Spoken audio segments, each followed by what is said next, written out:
The Prince by Niccolò Machiavelli. Chapter 1. How many kinds of principalities there are, and by what means they are acquired. All states, all powers that have held and hold rule over men have been and are either republics or principalities. Principalities are either hereditary, in which the family has been long established, or they are new. The new are either entirely new, as was Milan to Francesco Sforza, or they are, as it were, members annexed to the hereditary state of the prince who has acquired them, as was the kingdom of Naples to that of the King of Spain. Such dominions thus acquired are either accustomed to live under a prince or to live in freedom, and are acquired either by the arms of the prince himself or of others, or else by fortune or by ability. Chapter 2. Concerning hereditary principalities.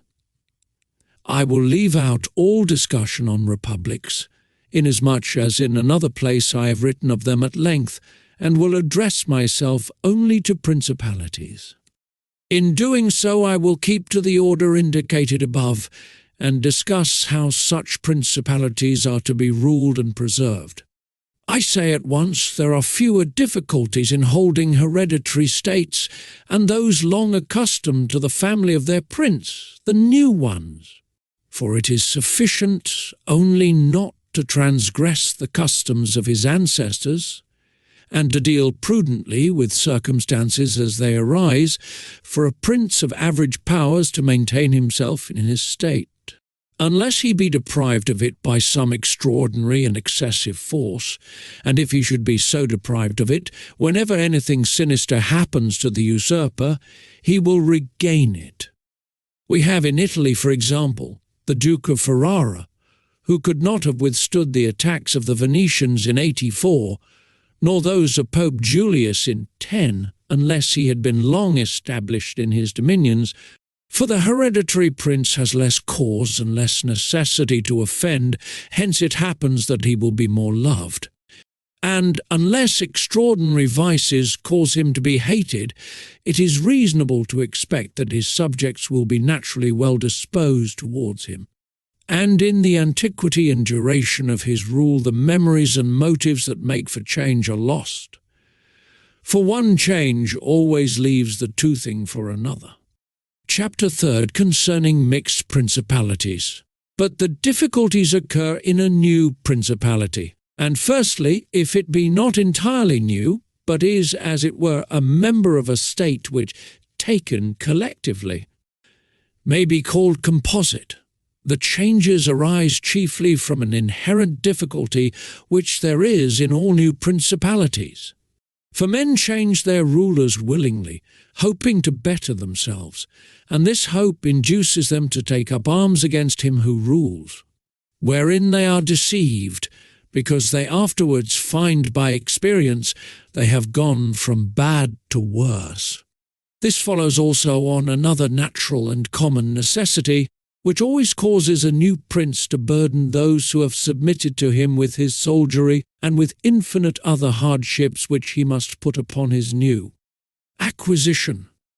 In this way you have enemies in all those whom you have injured in seizing that principality, and you are not able to keep those friends who put you there because of your not being able to satisfy them in the way they expected, and you cannot take strong measures against them, feeling bound to them. For although one may be very strong in armed forces, yet in entering a province one has always need of the goodwill of the natives. For these reasons Louis XII, King of France, quickly occupied Milan, and as quickly lost it, and to turn him out the first time it only needed Lodovico's own forces. Because those who had opened the gates to him, finding themselves deceived in their hopes of future benefit, would not endure the ill treatment of the new prince. It is very true that after acquiring rebellious provinces a second time, they are not so lightly lost afterwards, because the prince, with little reluctance, takes the opportunity of the rebellion to punish the delinquents, to clear out the suspects, and to strengthen himself in the weakest places. Thus, to cause France to lose Milan the first time, it was enough for the Duke Lodovico to raise insurrections on the borders.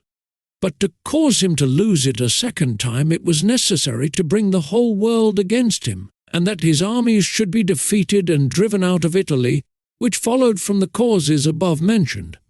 Nevertheless, Milan was taken from France both the first and the second time. The general reasons for the first have been discussed.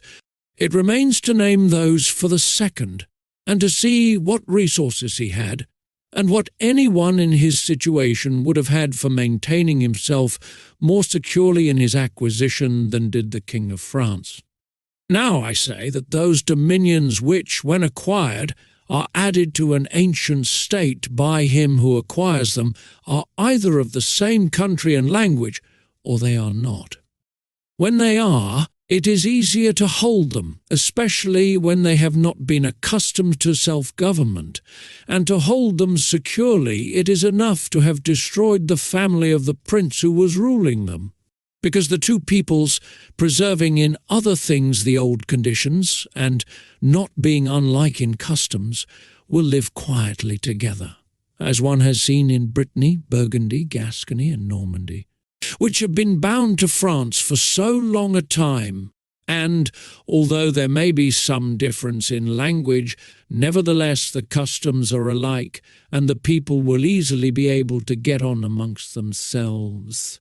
He who has annexed them, if he wishes to hold them, has only to bear in mind two considerations: the one, that the family of their former lord is extinguished; the other, that neither their laws nor their taxes are altered, so that in a very short time they will become entirely one body with the old principality.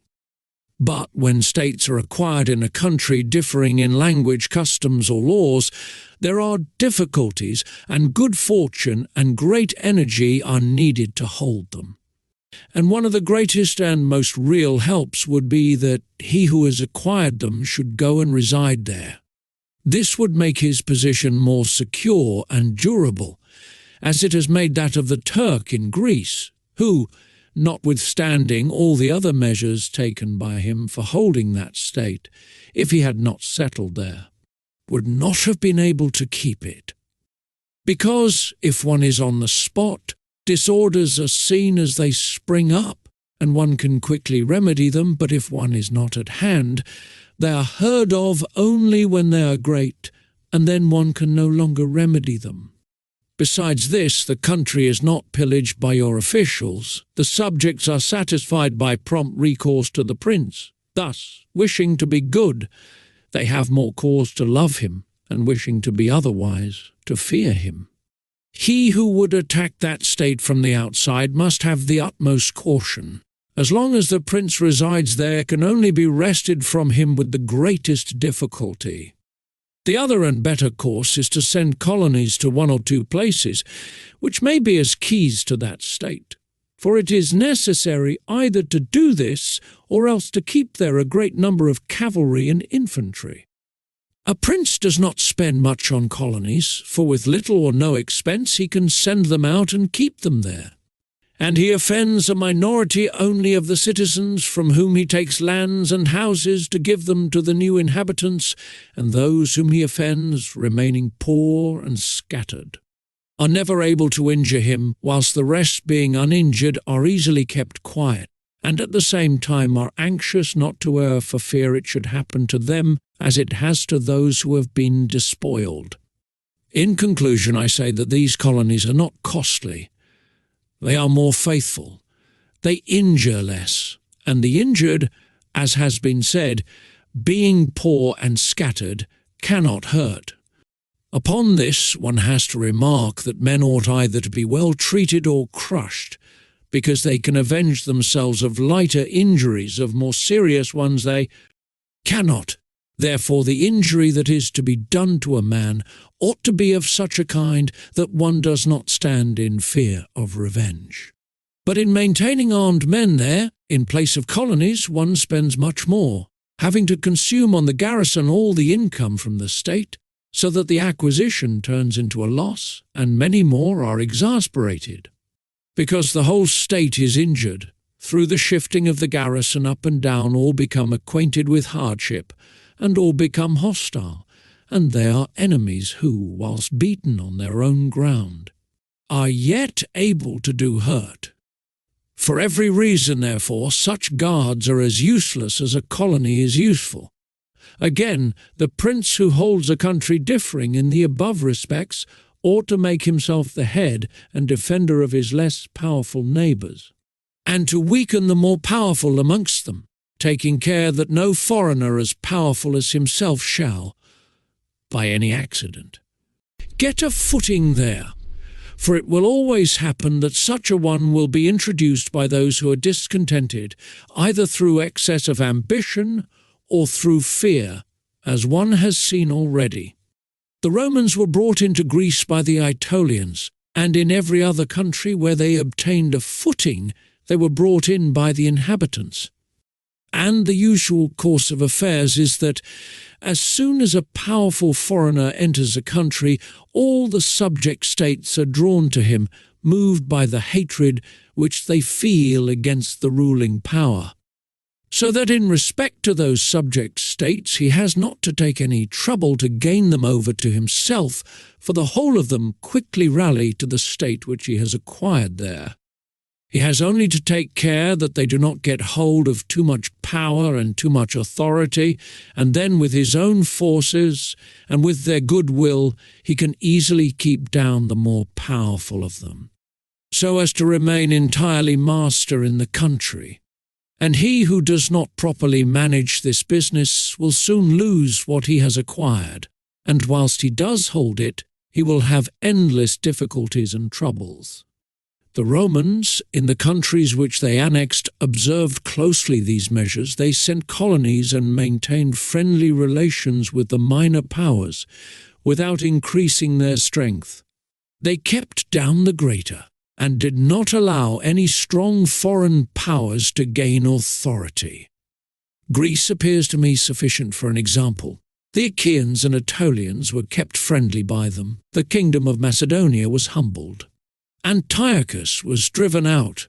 Yet the merits of the Achaeans and Aetolians never secured for them permission to increase their power.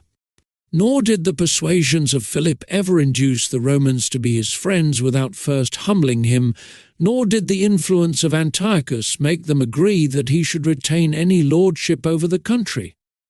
Because the Romans did in these instances what all prudent princes ought to do, who have to regard not only present troubles, but also future ones, for which they must prepare with every energy, because, when foreseen, it is easy to remedy them, but if you wait until they approach, the medicine is no longer in time, because the malady has become incurable.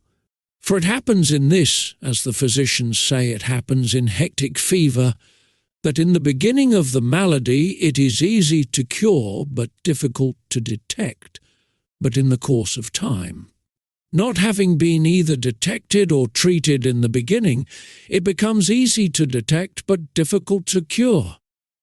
Thus it happens in affairs of state, for when the evils that arise have been foreseen, which it is only given to a wise man to see, they can be quickly redressed, but when through not, having been foreseen, they have been permitted to grow in a way that every one can see them, there is no longer a remedy.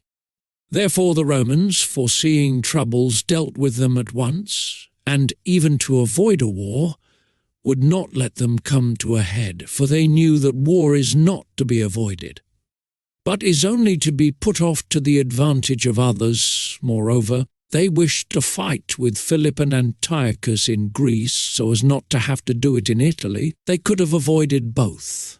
But this they did not wish, nor did that ever please them, which is forever in the mouths of the wise ones of our time. Let us enjoy the benefits of the time, but rather the benefits of their own valour and prudence. For time drives everything before it, and is able to bring with it good as well as evil, and evil as well as good. But let us turn to France and inquire whether she has done any of the things mentioned.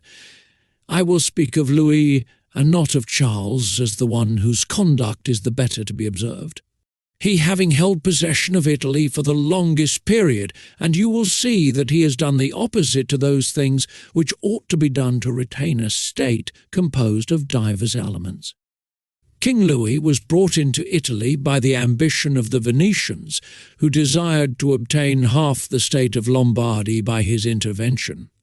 I will not blame the course taken by the king because, wishing to get a foothold in Italy and having no friends there, seeing rather that every door was shut to him owing to the conduct of Charles, he was forced to accept those friendships which he could get, and he would have succeeded very quickly in his design if in other matters he had not made some mistakes. The king, however, having acquired Lombardy, regained at once the authority which Charles had lost. Genoa yielded, the Florentines became his friends. The Marquis of Mantua, the Duke of Ferrara, the Bentivogli, my Lady of Forli, the lords of Faenza, of Pesaro, of Rimini, of Camerino, of Piombino, the Lucchesi, the Pisans. The Sienese, everybody made advances to him to become his friend.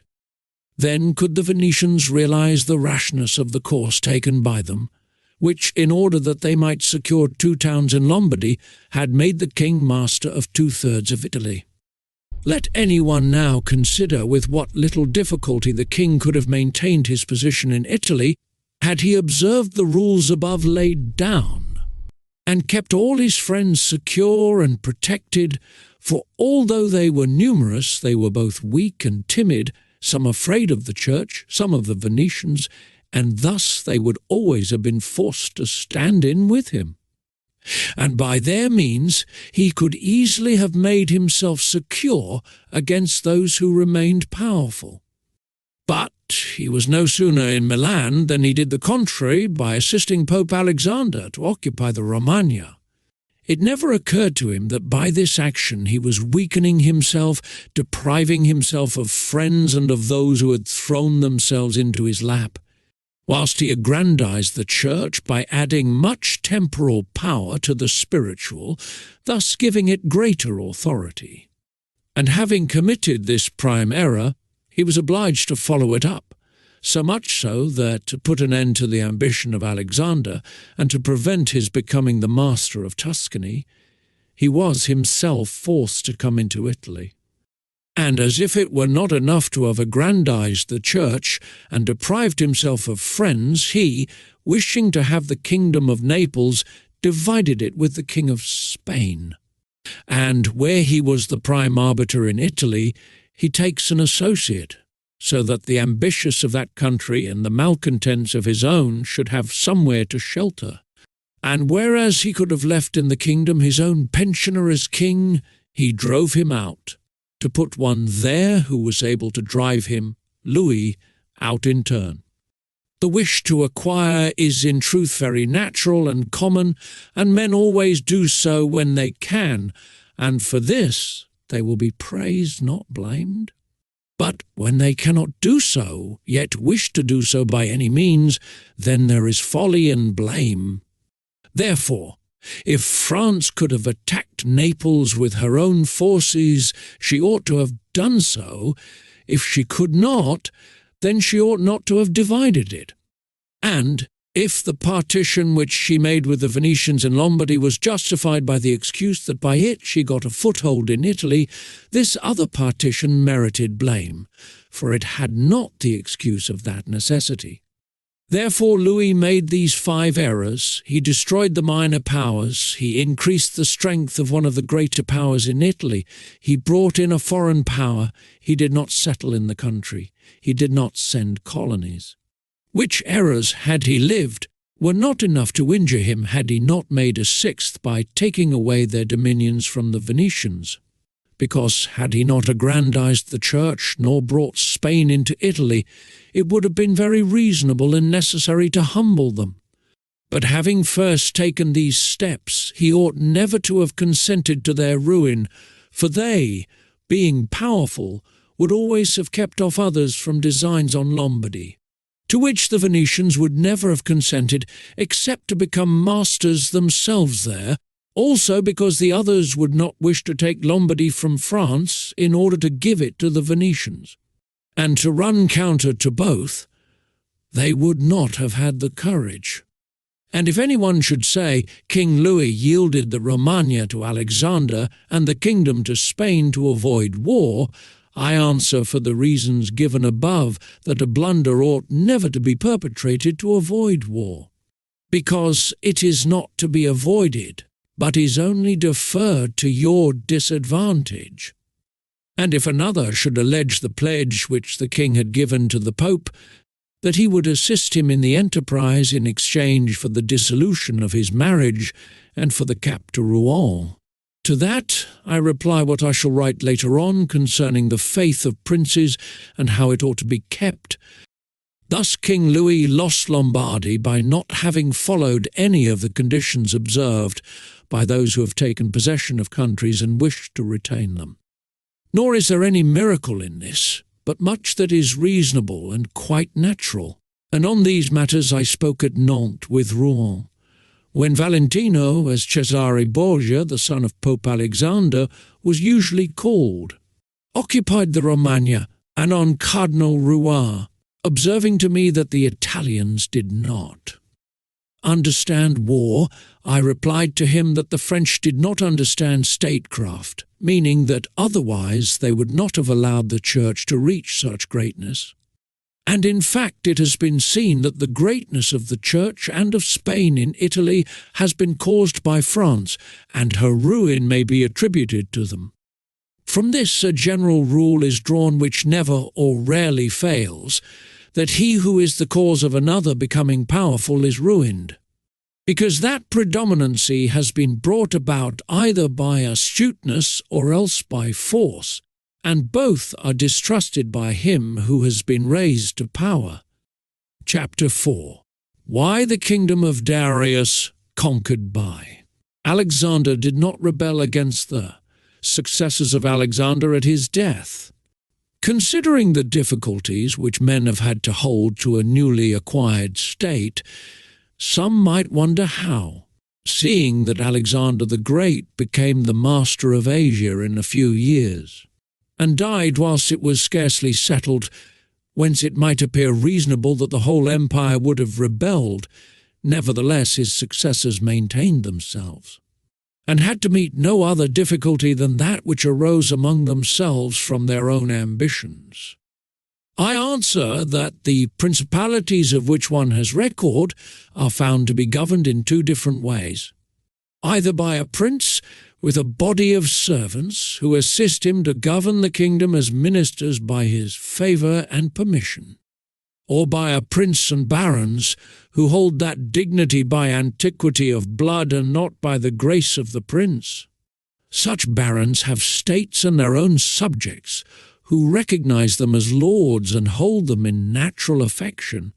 Those states that are governed by a prince and his servants hold their prince in more consideration, because in all the country there is no one who is recognized as superior to him. And if they yield obedience to another, they do it as to a minister and official, and they do not bear him any particular affection. The examples of these two governments in our time are the Turk and the King of France.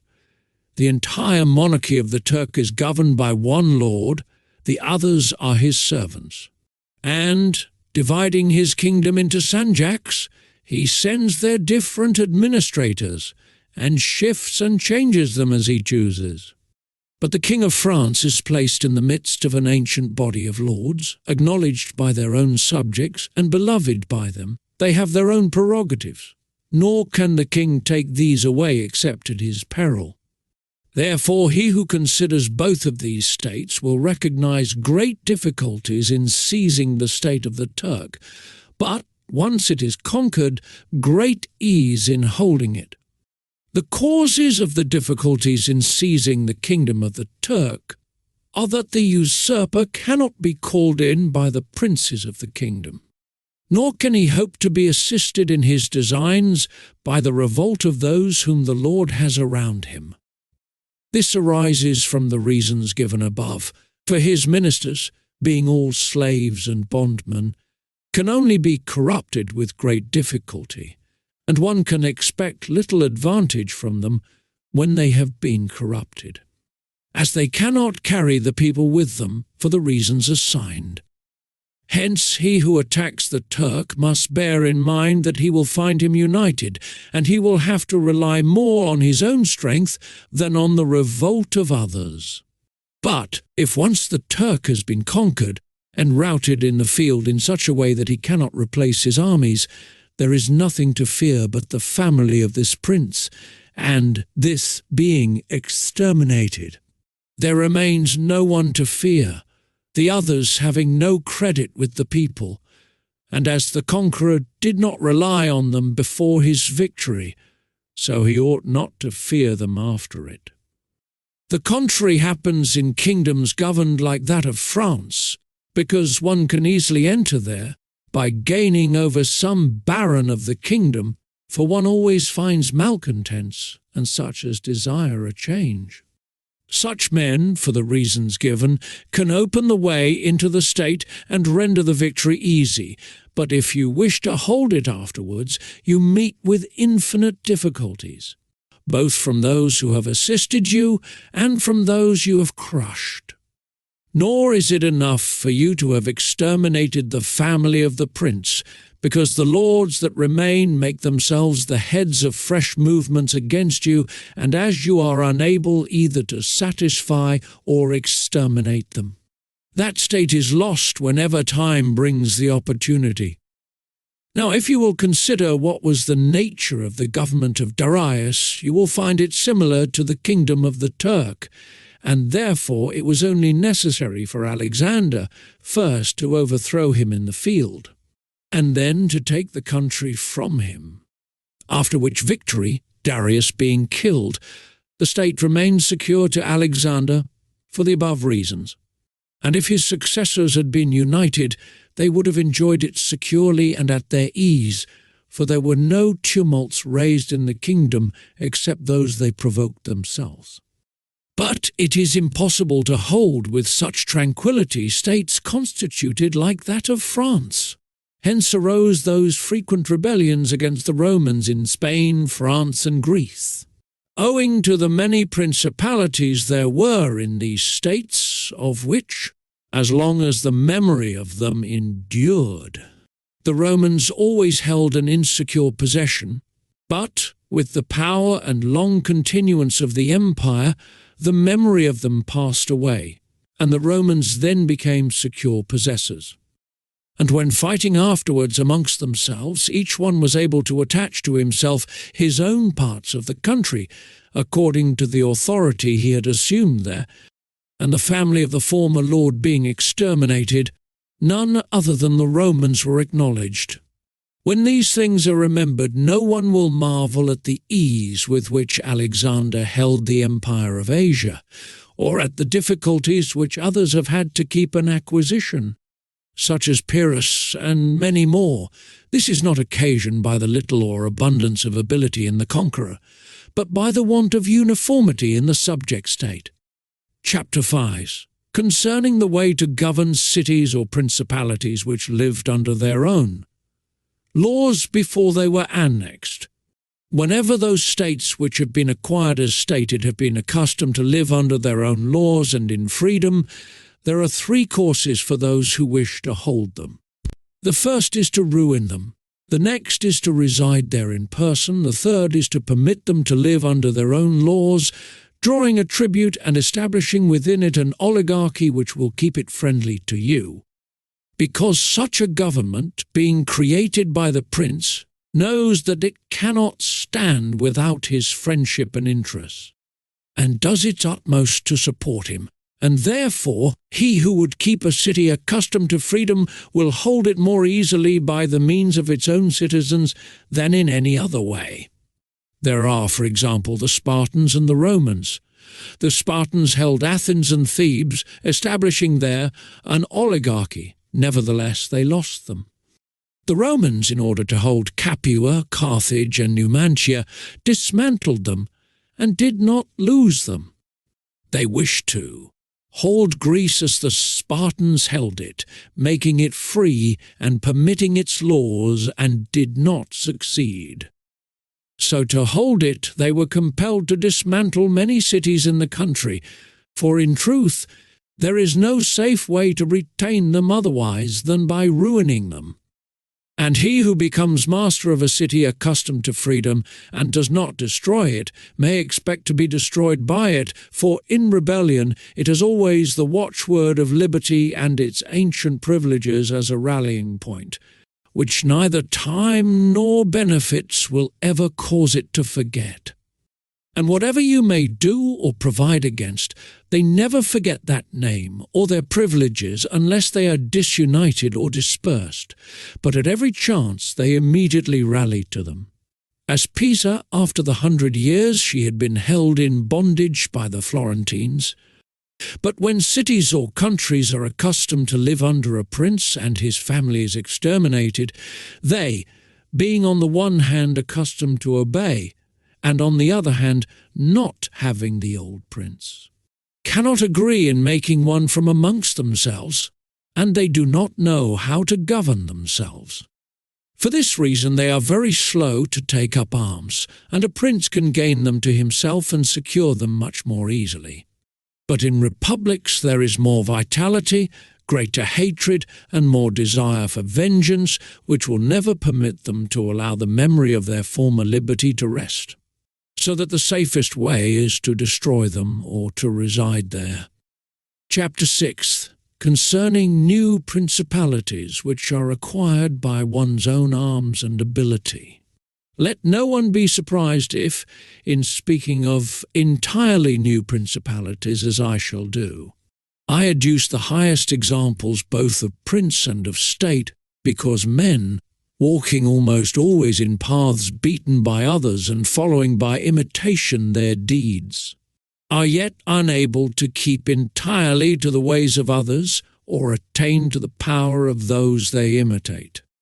A wise man ought always to follow the paths beaten by great men, and to imitate those who have been supreme, so that if his ability does not equal theirs, at least it will savour of it. Let him act like the clever archers who, designing to hit the mark which yet appears too far distant, and knowing the limits to which the strength of their bow attains, take aim much higher than the mark, not to reach by their strength or arrow to so great a height, but to be able with the aid of so high an aim to hit the mark they wish to reach. I say, therefore, that in entirely new principalities, where there is a new prince, more or less difficulty is found in keeping them, accordingly as there is more or less ability in him who has acquired the state. Now, as the fact of becoming a prince from a private station presupposes either ability or fortune, it is clear that one or other of these things will mitigate in some degree many difficulties. Nevertheless, he who has relied least on fortune is established the strongest. Further, it facilitates matters when the prince, having no other state, is compelled to reside there in person. But to come to those who, by their own ability and not through fortune, have risen to be princes, I say that Moses, Cyrus, Romulus, Theseus, and such like are the most excellent examples. And although one may not discuss Moses, he having been a mere executor of the will of God, yet he ought to be admired, if only for that favour which made him worthy to speak with God. But, in considering Cyrus and others who have acquired or founded kingdoms, all will be found admirable. And if their particular deeds and conduct shall be considered, they will not be found inferior to those of Moses, although he had so great a preceptor. And in examining their actions and lives, one cannot see that they owed anything to fortune beyond opportunity, which brought them the material to mould into the form which seemed best to them. Without that opportunity, their powers of mind would have been extinguished, and without those powers, the opportunity would have come in vain. It was necessary, therefore, to Moses that he should find the people of Israel in Egypt enslaved and oppressed by the Egyptians, in order that they should be disposed to follow him so as to be delivered out of bondage. It was necessary that Romulus should not remain in Alba, and that he should be abandoned at his birth, in order that he should become king of Rome and founder of the fatherland. It was necessary that Cyrus should find the Persians discontented with the government of the Medes, and the Medes soft and effeminate through their long peace. Theseus could not have shown his ability had he not found the Athenians dispersed. These opportunities therefore made those men fortunate, and their high ability enabled them to recognize the opportunity whereby their country was ennobled and made famous. Those who by valorous ways become princes, like these men, acquire a principality with difficulty, but they keep it with ease. The difficulties they have in acquiring it rise in part from the new rules and methods which they are forced to introduce to establish their government and its security. And it ought to be remembered that there is nothing more difficult to take in hand, more perilous to conduct, or more uncertain in its success, than to take the lead in the introduction of a new order of things. Because the innovator has for enemies all those who have done well, under the old conditions, and lukewarm defenders in those who may do well under the new. This coolness arises partly from fear of the opponents who have the laws on their side, and partly from the incredulity of men, who do not readily believe in new things until they have had a long experience of them. Thus it happens that whenever those who are hostile have the opportunity to attack, they do it like partisans, whilst the others defend lukewarmly, in such wise that the prince is endangered along with them. It is necessary, therefore, if we desire to discuss this matter thoroughly, to inquire whether these innovators can rely on themselves or have to depend on others. That is to say, whether to consummate their enterprise, have they to use prayers or can they use force? In the first instance, they always succeed badly and never compass anything, but when they can rely on themselves and use force, then they are rarely endangered. Hence it is that all armed prophets have conquered, and the unarmed ones have been destroyed. Besides the reasons mentioned, the nature of the people is variable, and whilst it is easy to persuade them, it is difficult to fix them in that persuasion. And thus it is necessary to take such measures that, when they believe no longer, it may be possible to make them believe by force. If Moses, Cyrus, Theseus, and Romulus had been unarmed, they could not have enforced their constitutions for long. As happened in our time to Fra Girolamo Savonarola, who was ruined with his new order of things immediately, the multitude believed in him no longer. And he had no means of keeping steadfast those who believed or of making the unbelievers to believe.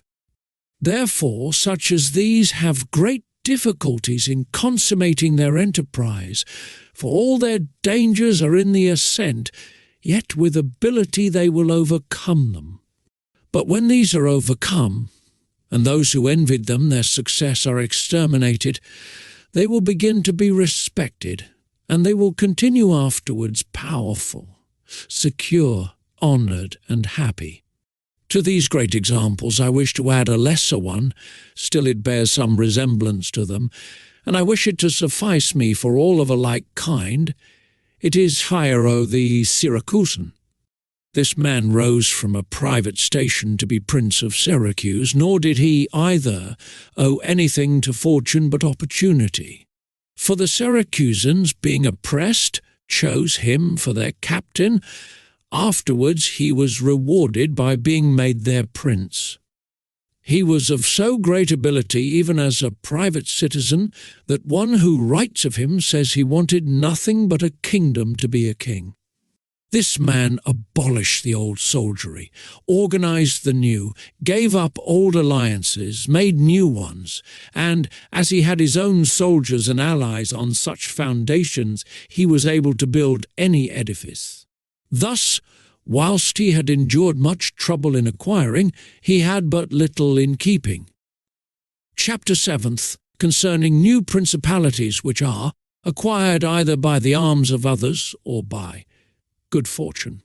Those who solely by good fortune become princes from being private citizens have little trouble in rising, but much in keeping atop. They have not any difficulties on the way up because they fly, but they have many when they reach the summit.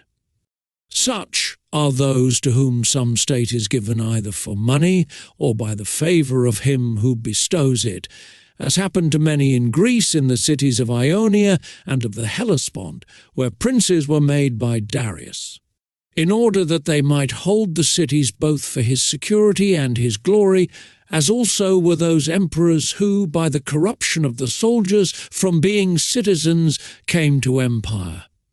Such stand simply elevated upon the goodwill and the fortune of him who has elevated them, two most inconstant and unstable things. Neither have they the knowledge requisite for the position, because, unless they are men of great worth and ability, it is not reasonable to expect that they should know how to command. Having always lived in a private condition, besides they cannot hold it, because they have not forces which they can keep friendly and faithful.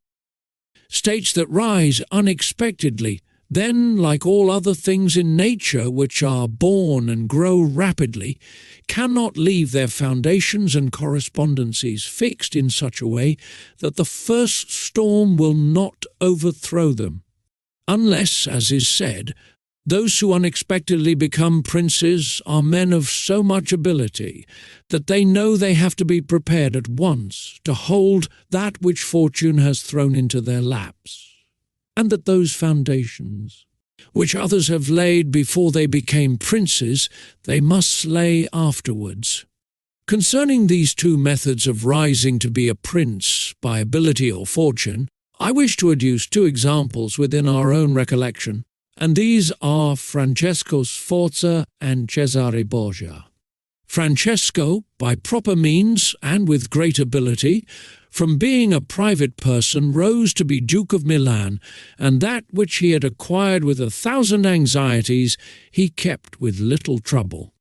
On the other hand, Cesare Borgia, called by the people Duke Valentino, acquired his state during the ascendancy of his father, and on its decline he lost it, notwithstanding that he had taken every measure and done all that ought to be done by a wise and able man to fix firmly his roots in the states which the arms and fortunes of others had bestowed on him.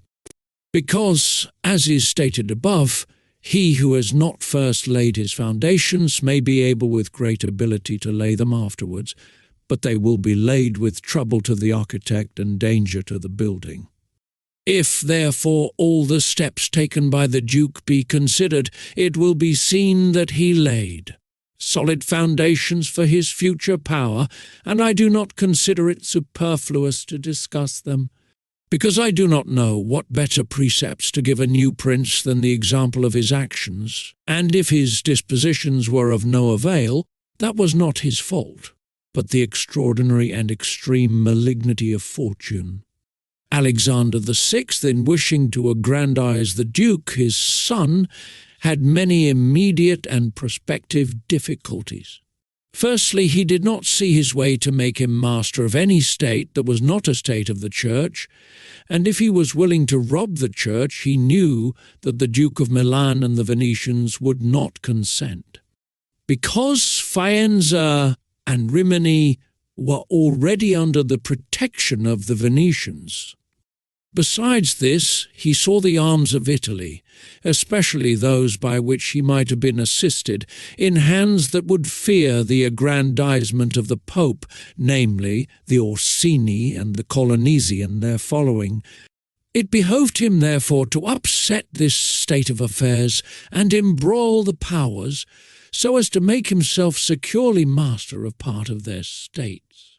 This was easy for him to do, because he found the Venetians, moved by other reasons, inclined to bring back the French into Italy.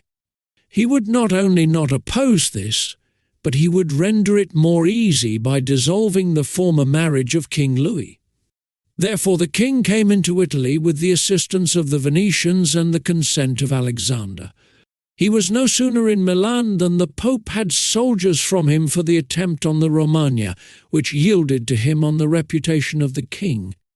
The Duke, therefore, having acquired the Romagna and beaten the Colonnesi, while wishing to hold that and to advance further, was hindered by two things.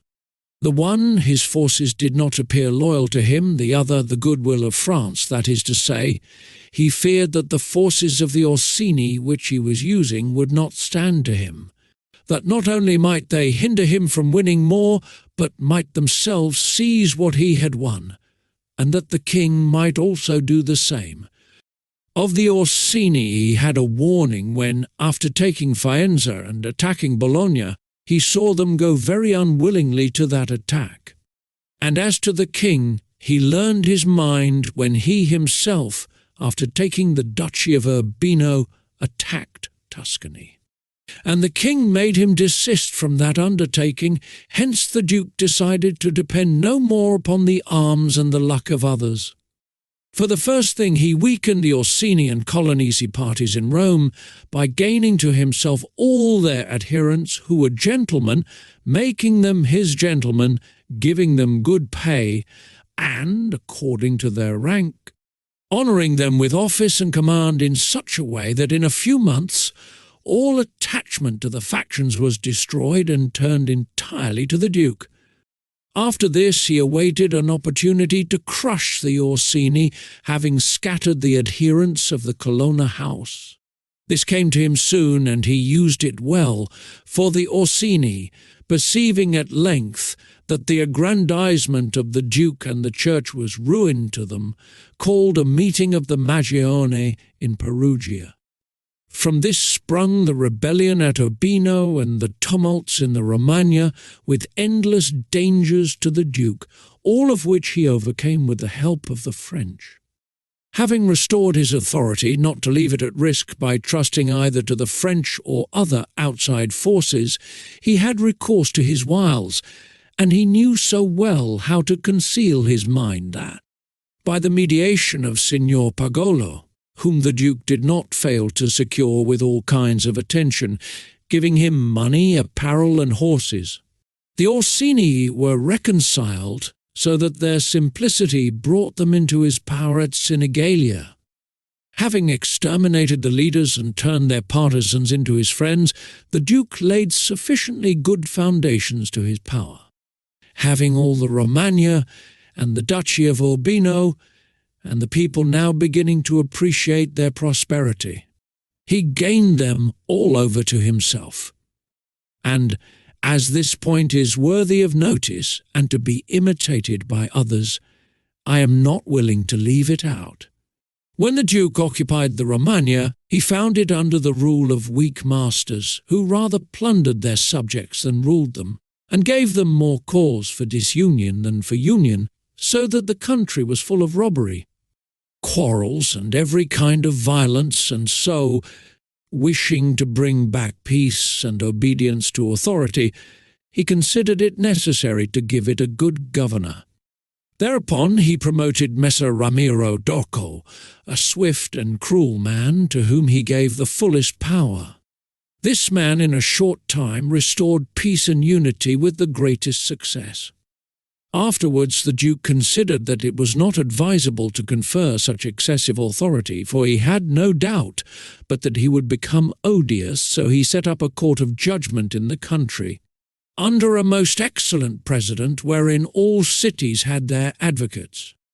And because he knew that the past severity had caused some hatred against himself, so, to clear himself in the minds of the people and gain them entirely to himself, he desired to show that, if any cruelty had been practised, it had not originated with him but in the natural sternness of the minister. Under this pretence he took Ramiro, and one morning caused him to be executed, and left on the piazza at Cesena with the block and a bloody knife at his side. The barbarity of this spectacle caused the people to be at once satisfied and dismayed. But let us return whence we started. I say that the Duke, finding himself now sufficiently powerful and partly secured from immediate dangers by having armed himself in his own way, and having in a great measure crushed those forces in his vicinity that could injure him if he wished to proceed with his conquest, had next to consider France, for he knew that the king, who too late was aware of his mistake, would not support him. And from this time he began to seek new alliances and to temporize with France in the expedition which she was making towards the kingdom of Naples against the Spaniards who were besieging Gaeta. It was his intention to secure himself against them, and this he would have quickly accomplished had Alexander lived. Such was his line of action as to present affairs. But as to the future, he had to fear, in the first place, that a new successor to the Church might not be friendly to him and might seek to take from him that which Alexander had given him. So he decided to act in 4 ways. Firstly, by exterminating the families of those lords whom he had despoiled, so as to take away that pretext from the Pope. Secondly, by winning to himself all the gentlemen of Rome, so as to be able to curb the Pope with their aid, as has been observed. Thirdly, by converting the college more to himself. Fourthly, by acquiring so much power before the Pope should die that he could by his own measures resist the first shock. Of these 4 things, at the death of Alexander, he had accomplished 3, for he had killed as many of the dispossessed lords as he could lay hands on, and few had escaped. He had won over the Roman gentlemen, and he had the most numerous party in the college. And as to any fresh acquisition, he intended to become master of Tuscany, for he already possessed Perugia and Piombino, and Pisa was under his protection. And, as he had no longer to study France, for the French were already driven out of the kingdom of Naples by the Spaniards, and in this way both were compelled to buy his goodwill, he pounced down upon Pisa. After this, Lucca and Siena yielded at once, partly through hatred and partly through fear of the Florentines. And the Florentines would have had no remedy had he continued to prosper, as he was prospering the year that Alexander died, for he had acquired so much power and reputation that he would have stood by himself, and no longer have depended on the luck and the forces of others, but solely on his own power and ability. But Alexander died 5 years after he had first drawn the sword. He left the Duke with the state of Romagna alone consolidated, with the rest in the air, between 2 most powerful hostile armies and sick unto death.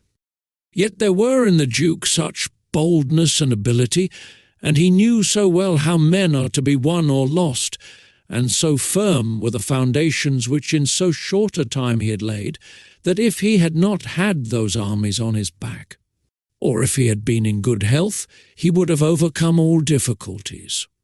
And it is seen that his foundations were good, for the Romagna awaited him for more than a month. In Rome, although but half alive, he remained secure. And, whilst the Baglioni, the Vitelli, and the Orsini might come to Rome, they could not effect anything against him. If he could not have made Pope him whom he wished, at least the one whom he did not wish would not have been elected. But if he had been in sound health at the death of Alexander, everything would have been different to him. On the day that Julius II was elected, he told me that he had thought of everything that might occur at the death of his father, and had provided a remedy for all, except that he had never anticipated that. When the death did happen, he himself would be on the point to die. When all the actions of the Duke are recalled, I do not know how to blame him, but rather it appears to be, as I have said, that I ought to offer him for imitation to all those who, by the fortune or the arms of others, are raised to government. because he, having a lofty spirit and far-reaching aims, could not have regulated his conduct otherwise, and only the shortness of the life of Alexander and his own sickness frustrated his designs. Therefore he who considers it necessary to secure himself in his new principality, to win friends, to overcome either by force or fraud, to make himself beloved and feared by the people, to be followed and revered by the soldiers, to exterminate those who have power or reason to hurt him, to change the old order of things for new, to be severe and gracious, magnanimous and liberal, to destroy a disloyal soldiery and to create new, to maintain friendship with kings and princes in such a way that they must help him with zeal and offend with caution, cannot find a more lively example than the actions of this man. Only can he be blamed for the election of Julius II, in whom he made a bad choice because, as is said, not being able to elect a pope to his own mind, he could have hindered any other from being elected pope, and he ought never to have consented to the election of any cardinal whom he had injured or who had cause to fear him if they became pontiffs. For men injure either from fear or hatred.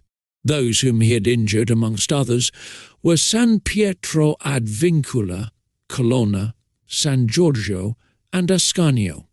The rest, in becoming pope, had to fear him. Rouen and the Spaniards accepted, the latter from their relationship and obligations, the former from his influence, the kingdom of France having relations with him. Therefore, above everything, the Duke ought to have created a Spaniard pope, and failing him he ought to have consented to Rouen and not San Pietro ad Vincula. He who believes that new benefits will cause great personages to forget old injuries is deceived. Therefore the Duke erred in his choice, and it was the cause of his ultimate ruin. Chapter 8. Concerning those who have obtained a principality by wickedness. Although a prince may rise from a private station in two ways, neither of which can be entirely attributed to fortune or genius, yet it is manifest to me that I must not be silent on them, although one could be more copiously treated when I discuss republics. These methods are when, either by some wicked or nefarious ways, one ascends to the principality, or when by the favour of his fellow citizens a private person becomes the prince of his country. And speaking of the first method, it will be illustrated by two examples, one ancient, the other modern. And without entering further into the subject, I consider these two examples will suffice those who may be compelled to follow them. Agathocles, the Sicilian, became king of Syracuse, not only from a private, but from a low and abject position. This man, the son of a potter, through all the changes in his fortunes always led an infamous life. Nevertheless, he accompanied his infamies with so much ability of mind and body that, having devoted himself to the military profession, he rose through its ranks to be praetor of Syracuse.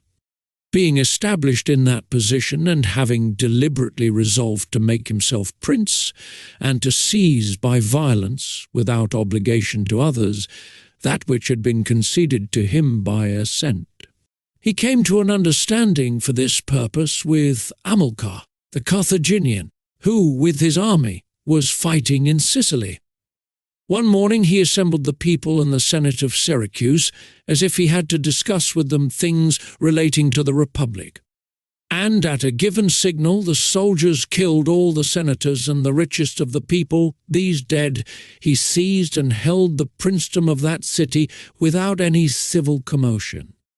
And although he was twice routed by the Carthaginians and ultimately besieged, yet not only was he able to defend his city, but leaving part of his men for its defence, with the others he attacked Africa, and in a short time raised the siege of Syracuse. The Carthaginians, reduced to extreme necessity, were compelled to come to terms with Agathocles and, leaving Sicily to him, had to be content with the possession of Africa. Therefore, he who considers the actions and the genius of this man will see nothing, or little, which can be attributed to fortune, inasmuch as he attained preeminence, as is shown above, not by the favour of any one, but step by step in the military profession, which steps were gained with 1,000 troubles and perils, and were afterwards boldly held by him with many hazardous dangers. Yet it cannot be called talent to slay fellow citizens, to deceive friends, to be without faith, without mercy, without religion. Such methods may gain empire, but not glory. Still, if the courage of Agathocles in entering into and extricating himself from dangers be considered, together with his greatness of mind in enduring and overcoming hardships, it cannot be seen why he should be esteemed less than the most notable captain. Nevertheless, his barbarous cruelty and inhumanity with infinite wickedness do not permit him to be celebrated among the most excellent men. What he achieved cannot be attributed either to fortune or genius.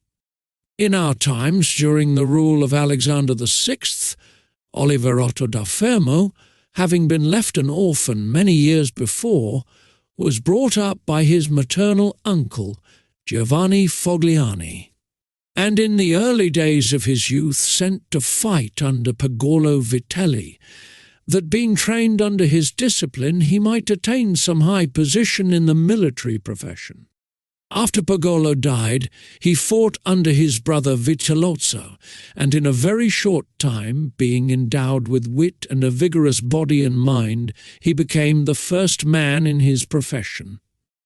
But it appearing a paltry thing to serve under others, he resolved, with the aid of some citizens of Fermo, to whom the slavery of their country was dearer than its liberty, and with the help of the Vitelleschi, to seize Fermo. So he wrote to Giovanni Fogliani that, having been away from home for many years, he wished to visit him and his city, and in some measure to look upon his patrimony. And although he had not laboured to acquire anything except honour, yet, in order that the citizens should see he had not spent his time in vain, he desired to come honourably. So would be accompanied by 100 horsemen, his friends and retainers, and he entreated Giovanni to arrange that he should be received honourably by the Fermians, all of which would be not only to his honour, but also to that of Giovanni himself, who had brought him up.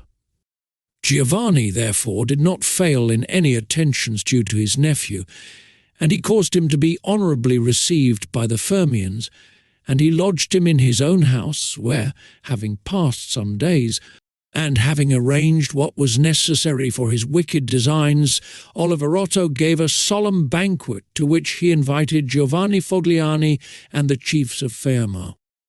When the viands and all the other entertainments that are usual in such banquets were finished, Oliverotto artfully began certain grave discourses, speaking of the greatness of Pope Alexander and his son Cesare, and of their enterprises, to which discourse Giovanni and others answered, but he rose at once, saying that such matters ought to be discussed in a more private place, and he betook himself to a chamber, whither Giovanni and the rest of the citizens went in after him.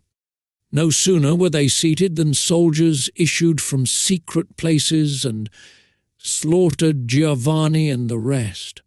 After these murders, Oliverotto, mounted on horseback, rode up and down the town and besieged the chief magistrate in the palace, so that in fear the people were forced to obey him and to form a government, of which he made himself the prince. He killed all the malcontents who were able to injure him, and strengthened himself with new civil and military ordinances in such a way that, in the year during which he held the principality, not only was he secure in the city of Fermo, but he had become formidable to all his neighbours. and his destruction would have been as difficult as that of Agathocles if he had not allowed himself to be overreached by Cesare Borgia, who took him with the Orsini and Vitelli at Sinigalia, as was stated above. Thus, 1 year after he had committed this parricide, he was strangled, together with Vitellozzo, whom he had made his leader in valour and wickedness. Some may wonder how it can happen that Agathocles and his like, after infinite treacheries and cruelties, should live for long secure in his country and defend himself from external enemies, and never be conspired against by his own citizens, seeing that many others, by means of cruelty, have never been able even in peaceful times to hold the state, still less in the doubtful times of war. I believe that this follows from severities being badly or properly used. Those may be called properly used, if of evil it is possible to speak well, that are applied at one blow and are necessary to one's security, and that are not persisted in afterwards unless they can be turned to the advantage of the subjects. The badly employed are those which, notwithstanding they may be few in the commencement, multiply with time rather than decrease. Those who practice the first system are able, by aid of God or man, to mitigate in some degree their rule, as Agathocles did. It is impossible for those who follow the other to maintain themselves. Hence it is to be remarked that, in seizing a state, the usurper ought to examine closely into all those injuries which it is necessary for him to inflict, and to do them all at one stroke so as not to have to repeat them daily, and thus by not unsettling men he will be able to reassure them and win them to himself by benefits. He who does otherwise, either from timidity or evil advice, is always compelled to keep the knife in his hand. Neither can he rely on his subjects, nor can they attach themselves to him, owing to their continued and repeated wrongs. For injuries ought to be done all at one time, so that, being tasted less, they offend less. Benefits ought to be given little by little, so that the flavour of them may last longer. And above all things, a prince ought to live amongst his people in such a way that no unexpected circumstances, whether of good or evil, shall make him change. Because if the necessity for this comes in troubled times, you are too late for harsh measures, and mild ones will not help you, for they will be considered as forced from you, and no one will be under any obligation to you for them. Chapter 9th, concerning a civil principality. But coming to the other point, where a leading citizen becomes the prince of his country, not by wickedness or any intolerable violence, but by the favour of his fellow citizens, this may be called a civil principality, nor is genius or fortune altogether necessary to attain to it, but rather a happy shrewdness. I say then that such a principality is obtained either by the favour of the people or by the favour of the nobles, because in all cities these two distinct parties are found, and from this it arises that the people do not wish to be ruled nor oppressed by the nobles, and the nobles wish to rule and oppress the people, and from these two opposite desires there arises in cities one of three results: either a principality, self-government, or anarchy. A principality is created either by the people or by the nobles, accordingly as one or other of them has the opportunity. For the nobles, seeing they cannot withstand the people, begin to cry up the reputation of one of themselves, and they make him a prince, so that under his shadow they can give vent to their ambitions. The people, finding they cannot resist the nobles, also cry up the reputation of one of themselves and make him a prince, so as to be defended by his authority. He who obtains sovereignty by the assistance of the nobles maintains himself with more difficulty than he who comes to it by the aid of the people. Because the former finds himself with many around him who consider themselves his equals, and because of this he can neither rule nor manage them to his liking. But he who reaches sovereignty by popular favour finds himself alone, and has none around him or few who are not prepared to obey him. Besides this, one cannot by fair dealing, and without injury to others, satisfy the nobles, but you can satisfy the people, for their object is more righteous than that of the nobles, the latter wishing to oppress, while the former only desire not to be oppressed. It is to be added also that a prince can never secure himself against a hostile people, because of there being too many, whilst from the nobles he can secure himself, as they are few in number. The worst that a prince may expect from a hostile people is to be abandoned by them, but from hostile nobles he has not only to fear abandonment, but also that they will rise against him. For they, being in these affairs more far-seeing and astute, always come forward in time to save themselves, and to obtain favours from him whom they expect to prevail. Further, the prince is compelled to live always with the same people, but he can do well without the same nobles, being able to make and unmake them daily, and to give or take away authority when it pleases him. Therefore, to make this point clearer, I say that the nobles ought to be looked at mainly in two ways. That is to say, they either shape their course in such a way as binds them entirely to your fortune, or they do not. Those who so bind themselves and are not rapacious ought to be honoured and loved. Those who do not bind themselves may be dealt with in two ways. They may fail to do this through pusillanimity and a natural want of courage, in which case you ought to make use of them, especially of those who are of good counsel. And thus, whilst in prosperity you honour them, in adversity you do not have to fear them. But when for their own ambitious ends they shun binding themselves, it is a token that they are giving more thought to themselves than to you, and a prince ought to guard against such, and to fear them as if they were open enemies, because in adversity they always help to ruin him.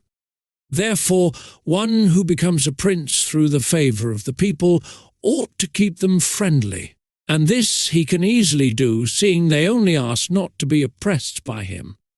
But one who, in opposition to the people, becomes a prince by the favour of the nobles, ought, above everything, to seek to win the people over to himself, and this he may easily do if he takes them under his protection.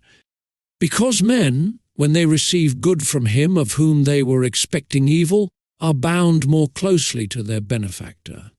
Thus the people quickly become more devoted to him than if he had been raised to the principality by their favours. And the prince can win their affections in many ways, but as these vary according to the circumstances, one cannot give fixed rules, so I omit them. But, I repeat, it is necessary for a prince to have the people friendly, otherwise he has no security in adversity. Nabis, prince of the Spartans, sustained the attack of all Greece and of a victorious Roman army, and against them he defended his country and his government. And for the overcoming of this peril it was only necessary for him to make himself secure against a few. But this would not have been sufficient had the people been hostile. And do not let anyone impugn this statement with the trite proverb that he who builds on the people builds on the mud, for this is true when a private citizen makes a foundation there, and persuades himself that the people will free him when he is oppressed by his enemies or by the magistrates, wherein he would find himself very often deceived, as happened to the Gracchi in Rome and to Messer Giorgio Scali in Florence. But granted a prince who has established himself as above, who can command, and is a man of courage, undismayed in adversity, who does not fail in other qualifications, and who, by his resolution and energy, keeps the whole people encouraged. Such a one will never find himself deceived in them, and it will be shown that he has laid his foundations well. These principalities are liable to danger when they are passing from the civil to the absolute order of government, for such princes either rule personally or through magistrates. In the latter case, their government is weaker and more insecure, because it rests entirely on the goodwill of those citizens who are raised to the magistracy and who, especially in troubled times, can destroy the government with great ease, either by intrigue or open defiance, and the prince has not the chance amid tumults to exercise absolute authority, because the citizens and subjects, accustomed to receive orders from magistrates, are not of a mind to obey him amid these confusions, and there will always be in doubtful times a scarcity of men whom he can trust. 4. Such a prince cannot rely upon what he observes in quiet times, when citizens have need of the state, because then everyone agrees with him, they all promise. And when death is far distant, they all wish to die for him. But in troubled times, when the state has need of its citizens, then he finds but few. And so much the more is this experiment dangerous, inasmuch as it can only be tried once. Therefore, a wise prince ought to adopt such a course that his citizens will always, in every sort and kind of circumstance, have need of the state and of him, and then he will always find them faithful. Chapter 10th.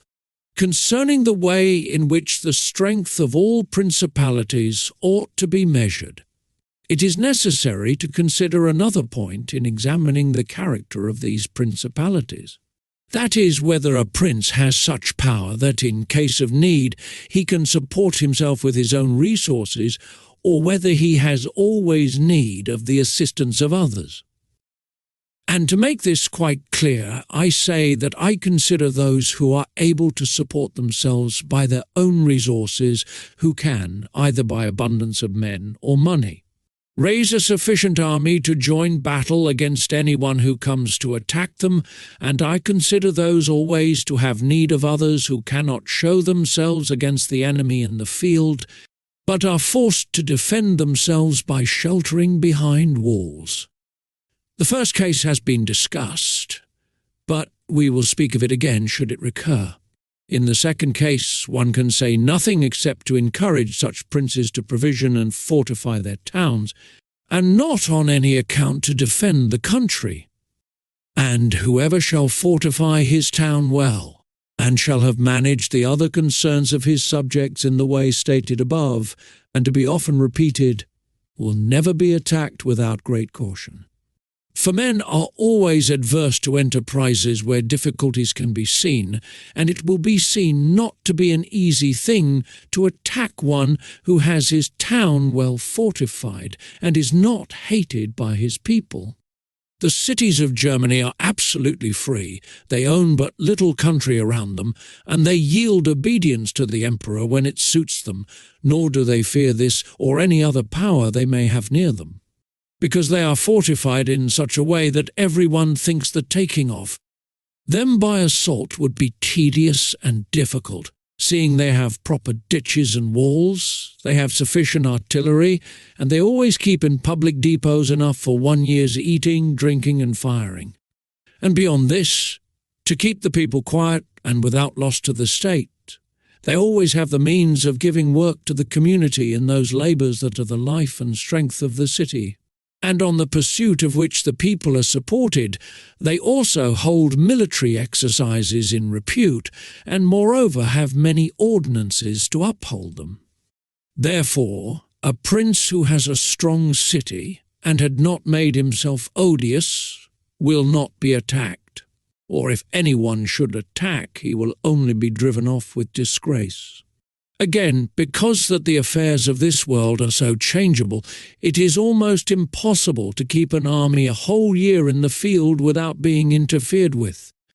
And whoever should reply, if the people have property outside the city and see it burnt, they will not remain patient.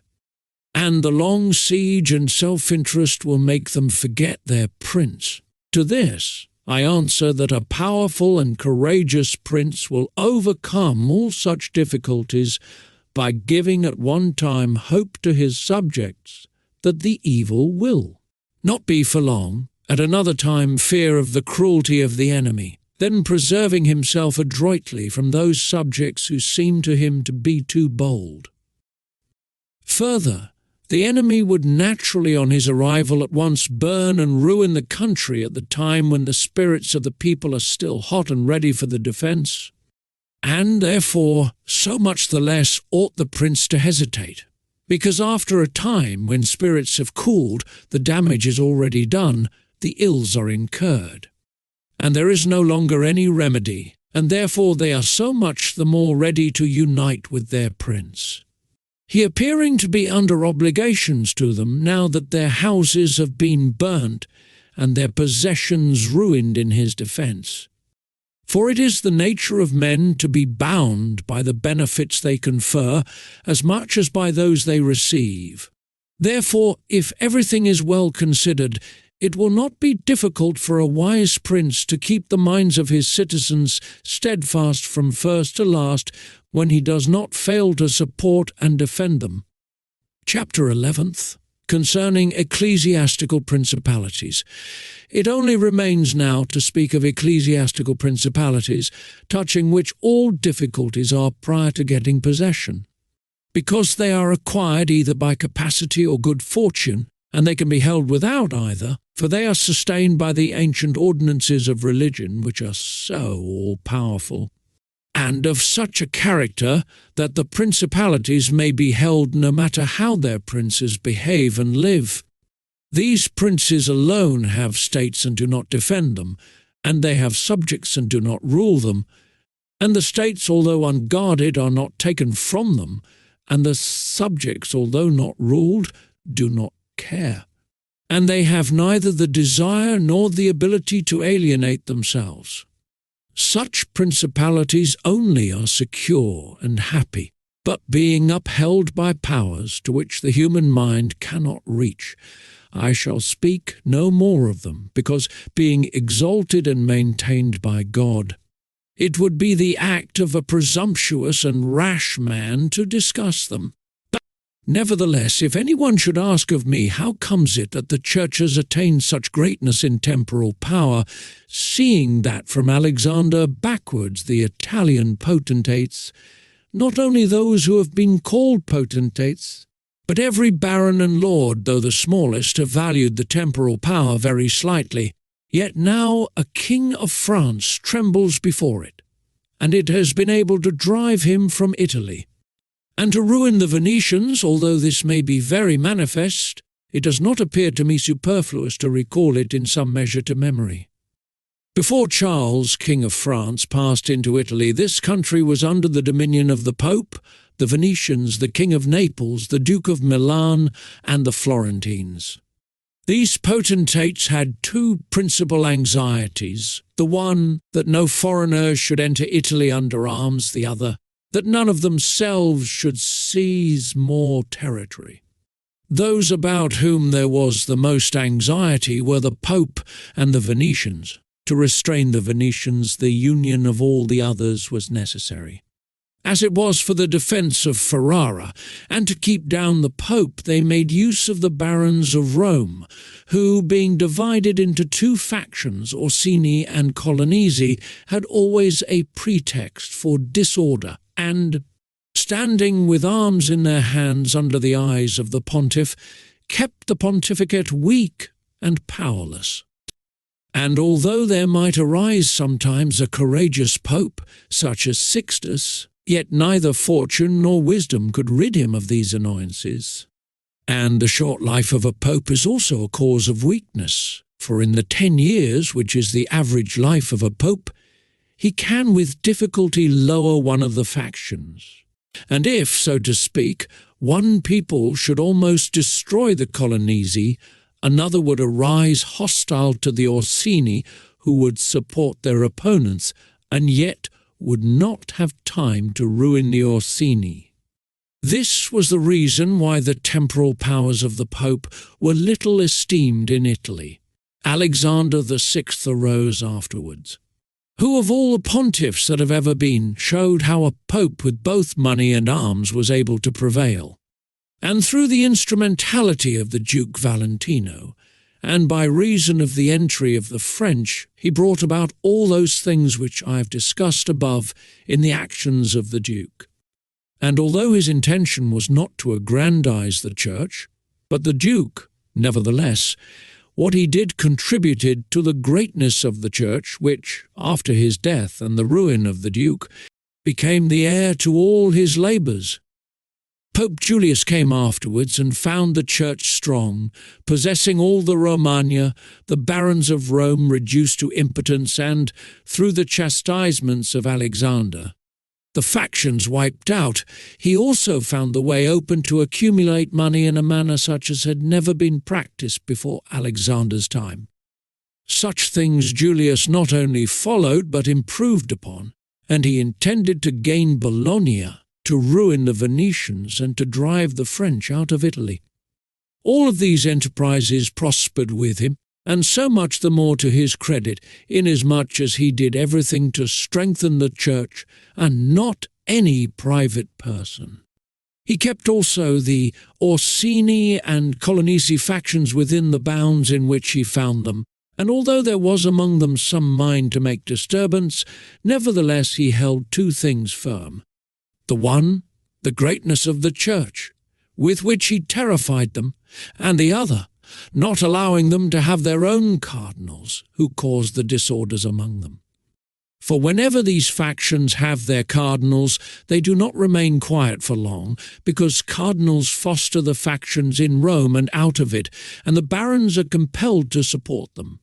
And thus from the ambitions of prelates arise disorders and tumults among the barons. For these reasons His Holiness Pope Leo found the pontificate most powerful, and it is to be hoped that, if others made it great in arms, he will make it still greater and more venerated by his goodness and infinite other virtues. Chapter 12. How many kinds of soldiery there are, and concerning mercenaries. Having discoursed particularly on the characteristics of such principalities as in the beginning I propose to discuss, and having considered in some degree the causes of their being good or bad, and having shown the methods by which many have sought to acquire them and to hold them, it now remains for me to discuss generally the means of offence and defence which belong to each of them.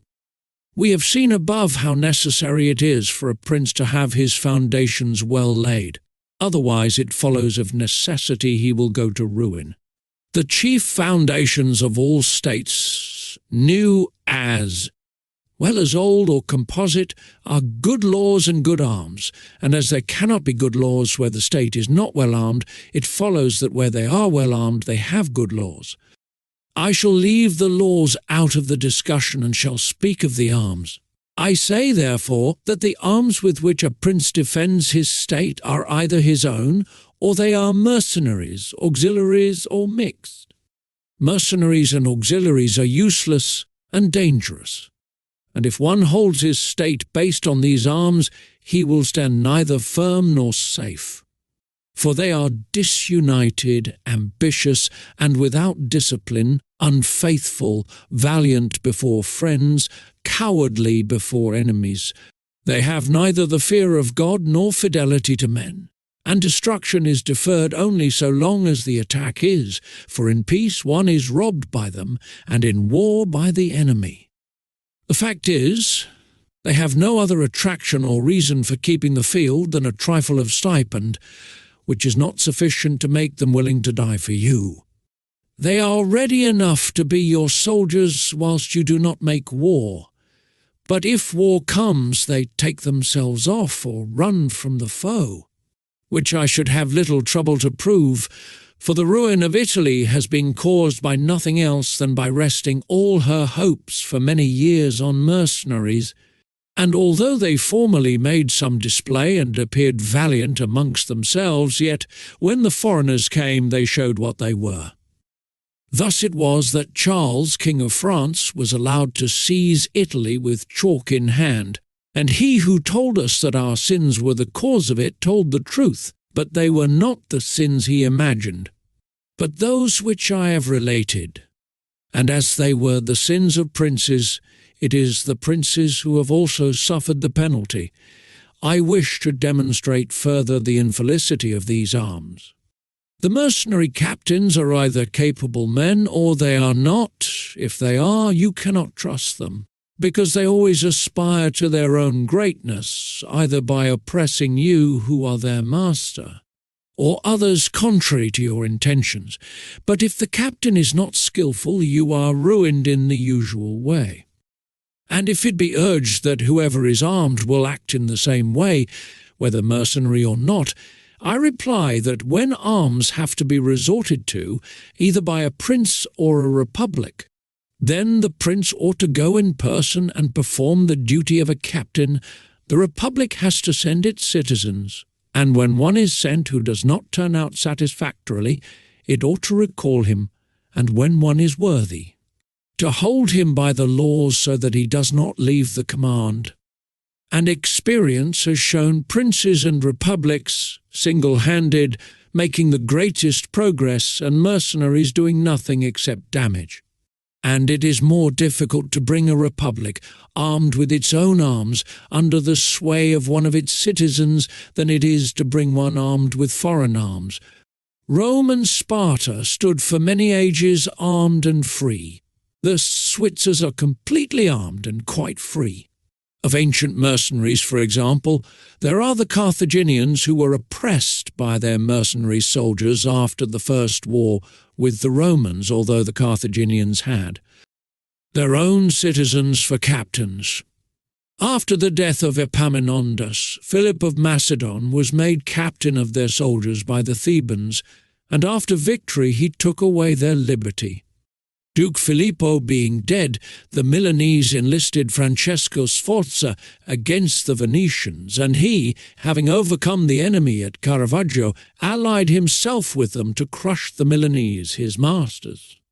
His father Sforza, having been engaged by Queen Johanna of Naples, left her unprotected, so that she was forced to throw herself into the arms of the King of Aragon in order to save her kingdom.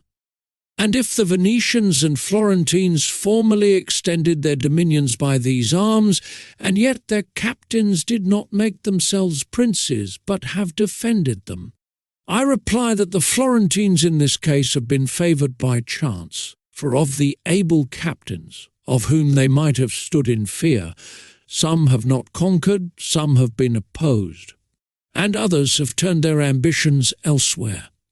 One who did not conquer was Giovanni Acuto, and since he did not conquer, his fidelity cannot be proved.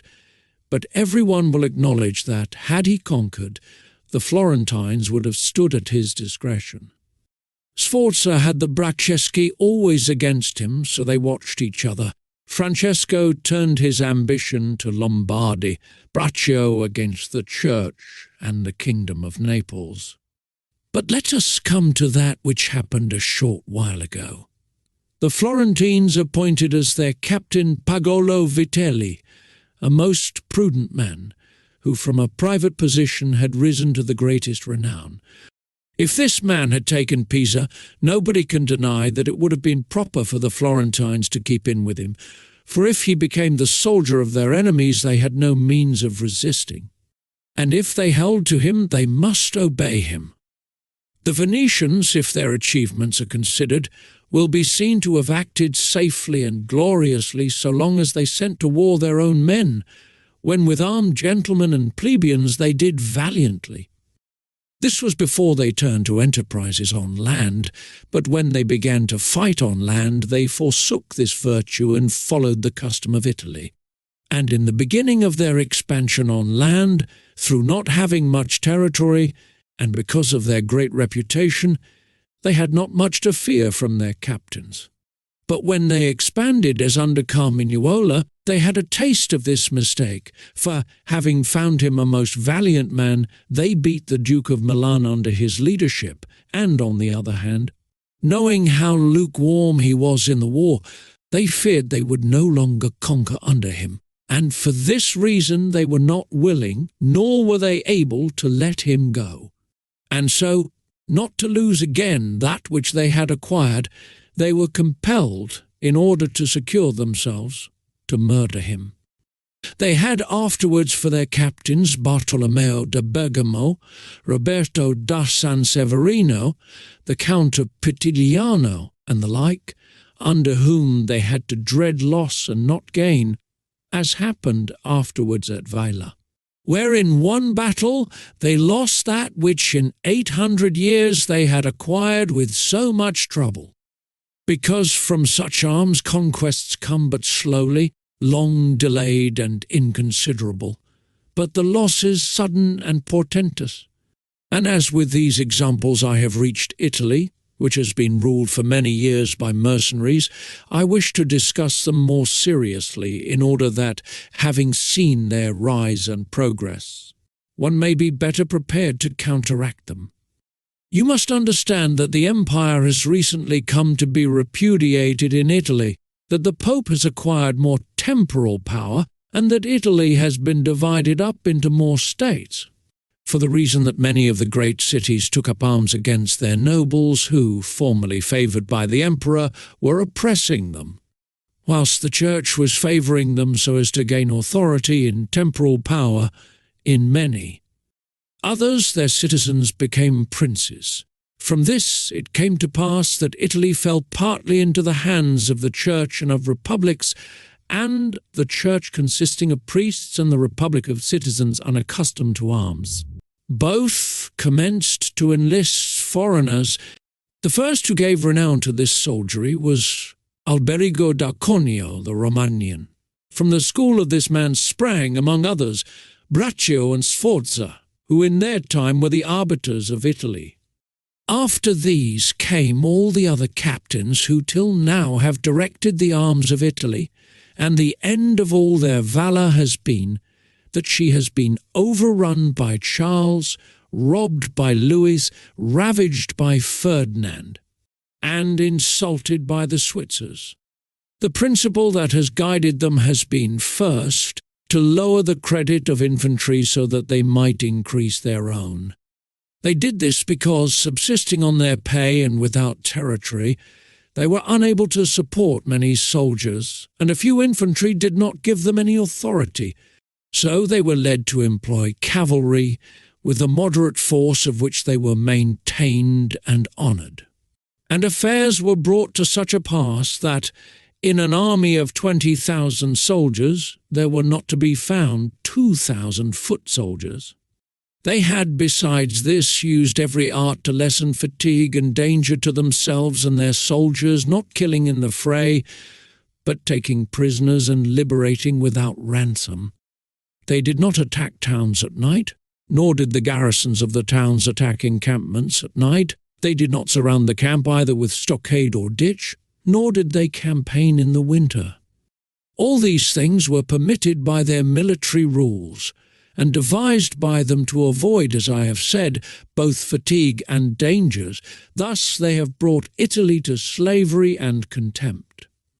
Chapter 13th, concerning auxiliaries, mixed soldiery, and one's own. Auxiliaries, which are the other useless arm, are employed when a prince is called in with his forces to aid and defend, as was done by Pope Julius in the most recent times, for he, having in the enterprise against Ferrara had poor proof of his mercenaries, turned to auxiliaries and stipulated with Ferdinand, King of Spain, for his assistance with men and arms.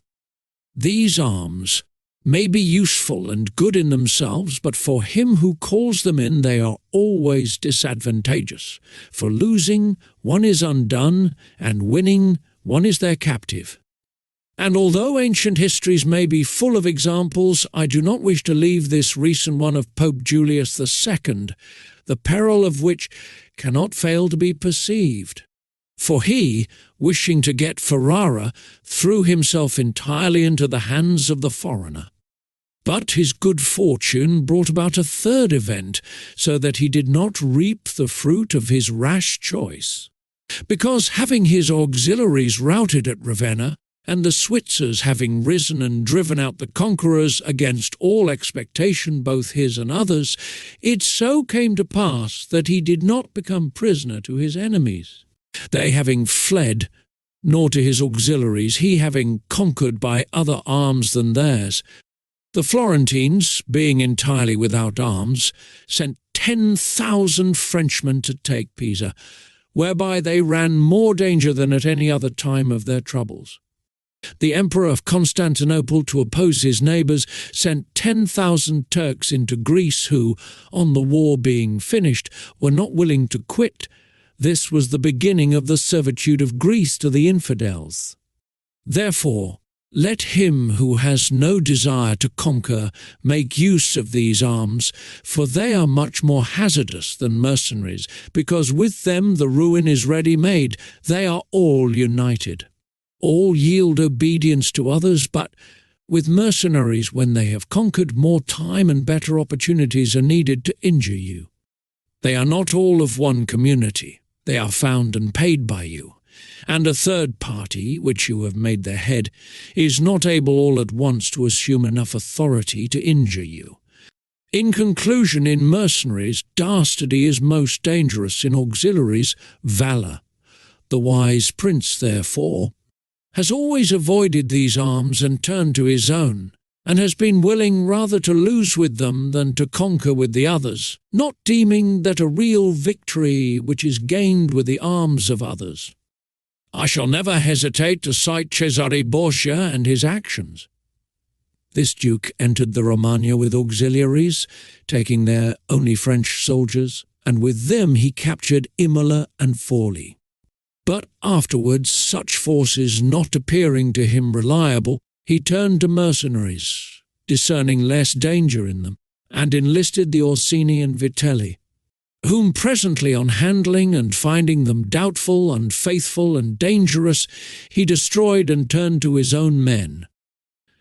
And the difference between one and the other of these forces can easily be seen when one considers the difference there was in the reputation of the Duke, when he had the French, when he had the Orsini and Vitelli, and when he relied on his own soldiers, on whose fidelity he could always count and found it ever increasing. He was never esteemed more highly than when everyone saw that he was complete master of his own forces. I was not intending to go beyond Italian and recent examples, but I am unwilling to leave out Hiero, the Syracusan, he being one of those I have named above. This man, as I have said, made head of the army by the Syracusans, soon found out that a mercenary soldiery, constituted like our Italian condottieri, was of no use, and it appearing to him that he could neither keep them nor let them go, he had them all cut to pieces, and afterwards made war with his own forces and not with aliens. I wish also to recall to memory an instance from the Old Testament applicable to this subject. David offered himself to Saul to fight with Goliath, the Philistine champion, and to give him courage. Saul armed him with his own weapons, which David rejected as soon as he had them on his back, saying he could make no use of them, and that he wished to meet the enemy with his sling and his knife. In conclusion, the arms of others either fall from your back, or they weigh you down, or they bind you fast. Charles VII, the father of King Louis XI, having by good fortune and valour liberated France from the English, recognized the necessity of being armed with forces of his own, and he established in his kingdom ordinances concerning men-at-arms and infantry. Afterwards his son, King Louis, abolished the infantry and began to enlist the Switzers, which mistake, followed by others, is, as is now seen, a source of peril to that kingdom. Because, having raised the reputation of the Switzers, he has entirely diminished the value of his own arms, for he has destroyed the infantry altogether. And his men-at-arms he has subordinated to others, for, being as they are so accustomed to fight along with Switzers, it does not appear that they can now conquer without them. Hence it arises that the French cannot stand against the Switzers, and without the Switzers they do not come off well against others. The armies of the French have thus become mixed, partly mercenary and partly national, both of which arms together are much better than mercenaries alone or auxiliaries alone, but much inferior to one's own forces. And this example proves it, for the kingdom of France would be unconquerable if the ordnance of Charles had been enlarged or maintained. But the scanty wisdom of man, on entering into an affair which looks well at first, cannot discern the poison that is hidden in it, as I have said above of hectic fevers. Therefore, if he who rules a principality cannot recognize evils until they are upon him, he is not truly wise, and this insight is given to few. And if the first disaster to the Roman Empire should be examined, it will be found to have commenced only with the enlisting of the Goths, because from that time the vigour of the Roman Empire began to decline, and all that valour which had raised it passed away to others. I conclude, therefore, that no principality is secure without having its own forces. On the contrary, it is entirely dependent on good fortune, not having the valour which in adversity would defend it. And it has always been the opinion and judgment of wise men that nothing can be so uncertain or unstable as fame or power not founded on its own strength. And one's own forces are those which are composed either of subjects, citizens, or dependents. All others are mercenaries or auxiliaries. And the way to make ready one's own forces will be easily found if the rules suggested by me shall be reflected upon, and if one will consider how Philip, the father of Alexander the Great, and many republics and princes have armed and organized themselves, to which rules I entirely commit myself. Chapter 14th, that which concerns a prince on the subject of the art of war. A prince ought to have no other aim or thought, nor select anything else for his study, than war and its rules and discipline. For this is the sole art that belongs to him who rules, and it is of such force that it not only upholds those who are born princes, but it often enables men to rise from a private station to that rank. And, on the contrary, it is seen that when princes have thought more of ease than of arms, they have lost their states. And the first cause of your losing it is to neglect this art, and what enables you to acquire a state is to be master of the art. Francesco Sforza, through being marshal, from a private person became Duke of Milan, and the sons, through avoiding the hardships and troubles of arms, from dukes became private persons. For among other evils which being unarmed brings you, it causes you to be despised, and this is one of those ignominies against which a prince ought to guard himself, as is shown later on. Because there is nothing proportionate between the armed and the unarmed, and it is not reasonable that he who is armed should yield obedience willingly to him who is unarmed, or that the unarmed man should be secure among armed servants. Because there being in the one disdain and in the other suspicion, it is not possible for them to work well together. And therefore a prince who does not understand the art of war, over and above the other misfortunes already mentioned, cannot be respected by his soldiers, nor can he rely on them. He ought never, therefore, to have out of his thoughts this subject of war, and in peace he should addict himself more to its exercise than in war. This he can do in two ways, the one by action, the other by study. As regards action, he ought above all things to keep his men well organized and drilled, to follow incessantly the chase, by which he accustoms his body to hardships, and learns something of the nature of localities, and gets to find out how the mountains rise, how the valleys open out, how the plains lie, and to understand the nature of rivers and marshes, and in all this to take the greatest care. Which knowledge is useful in two ways. Firstly, he learns to know his country and is better able to undertake its defence. Afterwards, by means of the knowledge and observation of that locality, he understands with ease any other which it may be necessary for him to study hereafter. Because the hills, valleys and plains and rivers and marshes that are, for instance, in Tuscany, have a certain resemblance to those of other countries, so that, with a knowledge of the aspect of one country, one can easily arrive at a knowledge of others. And the prince that lacks this skill lacks the essential which it is desirable that a captain should possess, for it teaches him to surprise his enemy, to select quarters, to lead armies, to array the battle, to besiege towns to advantage. Philopoemen, prince of the Achaeans, among other praises which writers have bestowed on him, is commended, because in time of peace he never had anything in his mind but the rules of war. And when he was in the country with friends, he often stopped and reasoned with them, if the enemy should be upon that hill, and we should find ourselves here with our army, with whom would be the advantage? How should one best advance to meet him, keeping the ranks? If we should wish to retreat, how ought we to pursue? And he would set forth to them, as he went, all the chances that could befall an army. He would listen to their opinion and state his, confirming it with reasons, so that by these continual discussions there could never arise, in time of war, any unexpected circumstances that he could not deal with.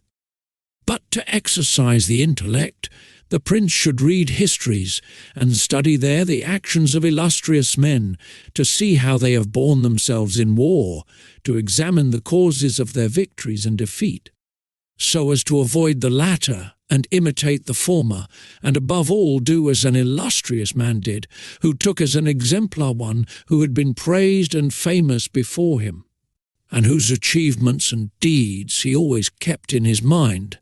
As it is said, Alexander the Great imitated Achilles, Caesar Alexander, Scipio Cyrus. And whoever reads the life of Cyrus, written by Xenophon, will recognize afterwards in the life of Scipio how that imitation was his glory, and how in chastity, affability, humanity, and liberality Scipio conformed to those things which have been written of Cyrus by Xenophon. A wise prince ought to observe some such rules, and never in peaceful times stand idle, but increase his resources with industry in such a way that they may be available to him in adversity, so that if fortune chances, it may find him prepared to resist her blows. Chapter 15th. Concerning things for which men, and especially princes, are praised or blamed. It remains now to see what ought to be the rules of conduct for a prince towards subject and friends. And as I know that many have written on this point, I expect I shall be considered presumptuous in mentioning it again, especially as in discussing it I shall depart from the methods of other people. But it being my intention to write a thing which shall be useful to him who apprehends it, it appears to me more appropriate to follow up the real truth of the matter than the imagination of it. For many have pictured republics and principalities which in fact have never been known or seen, because how one lives is so far distant from how one ought to live, that he who neglects what is done for what ought to be done sooner effects his ruin than his preservation. For a man who wishes to act entirely up to his professions of virtue soon meets with what destroys him among so much that is evil. Hence it is necessary for a prince wishing to hold his own to know how to do wrong, and to make use of it or not according to necessity. Therefore, putting on one side imaginary things concerning a prince, and discussing those which are real, I say that all men, when they are spoken of, and chiefly princes for being more highly placed, are remarkable for some of those qualities which bring them either blame or praise, and thus it is that one is reputed liberal, another miserly. using a Tuscan term, because an avaricious person in our language is still he who desires to possess by robbery, whilst we call one miserly who deprives himself too much of the use of his own.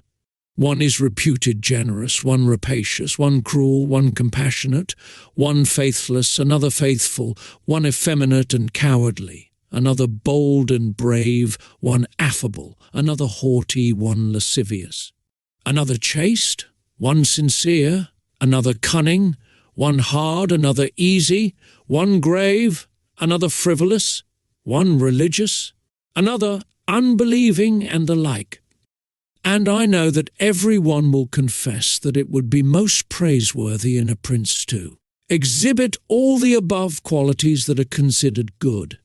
But because they can neither be entirely possessed nor observed, for human conditions do not permit it, it is necessary for him to be sufficiently prudent that he may know how to avoid the reproach of those vices which would lose him his state, and also to keep himself, if it be possible, from those which would not lose him it, but this not being possible, he may with less hesitation abandon himself to them.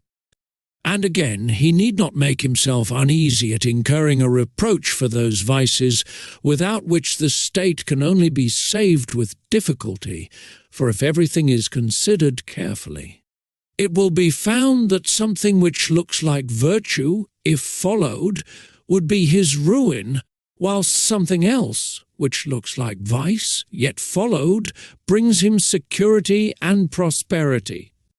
Chapter 16th, concerning liberality and meanness. Commencing then with the first of the above-named characteristics, I say that it would be well to be reputed liberal. Nevertheless, liberality exercised in a way that does not bring you the reputation for it injures you.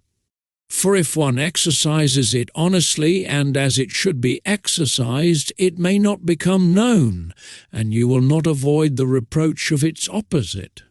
Therefore, anyone wishing to maintain among men the name of liberal is obliged to avoid no attribute of magnificence, so that a prince thus inclined will consume in such acts all his property, and will be compelled in the end, if he wish to maintain the name of liberal, to unduly weigh down his people and tax them, and do everything he can to get money. This will soon make him odious to his subjects, and becoming poor, he will be little valued by anyone. Thus, with his liberality, having offended many and rewarded few, he is affected by the very first trouble, and imperilled by whatever may be the first danger. Recognizing this himself, and wishing to draw back from it, he runs at once into the reproach of being miserly. Therefore, a prince, not being able to exercise this virtue of liberality in such a way that it is recognized except to his cost, if he is wise, he ought not to fear the reputation of being mean. For in time he will come to be more considered than if liberal, seeing that with his economy his revenues are enough that he can defend himself against all attacks, and is able to engage in enterprises without burdening his people. Thus it comes to pass that he exercises liberality towards all from whom he does not take, who are numberless, and meanness towards those to whom he does not give, who are few. We have not seen great things done in our time except by those who have been considered mean. The rest have failed. Pope Julius II was assisted in reaching the papacy by a reputation for liberality, yet he did not strive afterwards to keep it up. When he made war on the King of France, and he made many wars without imposing any extraordinary tax on his subjects, for he supplied his additional expenses out of his long thriftiness. The present King of Spain would not have undertaken or conquered in so many enterprises if he had been reputed liberal. A prince, therefore, provided that he has not to rob his subjects, that he can defend himself, that he does not become poor and abject, that he is not forced to become rapacious, ought to hold of little account a reputation for being mean, for it is one of those vices which will enable him to govern. And if anyone should say, Caesar obtained empire by liberality, and many others have reached the highest positions by having been liberal and by being considered so, I answer, either you are a prince in fact, or in a way to become one. In the first case, this liberality is dangerous. In the second, it is very necessary to be considered liberal, and Caesar was one of those who wished to become preeminent in Rome. But if he had survived after becoming so, and had not moderated his expenses, he would have destroyed his government. And if anyone should reply, many have been princes, and have done great things with armies, who have been considered very liberal, I reply, either a prince spends that which is his own or his subjects, or else that of others. In the first case he ought to be sparing. In the second, he ought not to neglect any opportunity for liberality. And to the prince who goes forth with his army, supporting it by pillage, sack, and extortion, handling that which belongs to others, this liberality is necessary, otherwise he would not be followed by soldiers. And of that which is neither yours nor your subjects, you can be a ready giver, as were Cyrus, Caesar, and Alexander, because it does not take away your reputation if you squander that of others, but adds to it. It is only squandering your own that injures you. And there is nothing wastes so rapidly as liberality, for even whilst you exercise it, you lose the power to do so, and so become either poor or despised, or else, in avoiding poverty, rapacious and hated. And a prince should guard himself, above all things, against being despised and hated, and liberality leads you to both. Therefore it is wiser to have a reputation for meanness which brings reproach without hatred, than to be compelled through seeking a reputation for liberality to incur a name for rapacity which begets reproach with hatred. Chapter 16. Concerning cruelty and clemency, and whether it is better to be loved than feared. Coming now to the other qualities mentioned above, I say that every prince ought to desire to be considered clement and not cruel. Nevertheless, he ought to take care not to misuse this clemency. Cesare Borgia was considered cruel, notwithstanding his cruelty reconciled the Romagna, unified it, and restored it to peace and loyalty.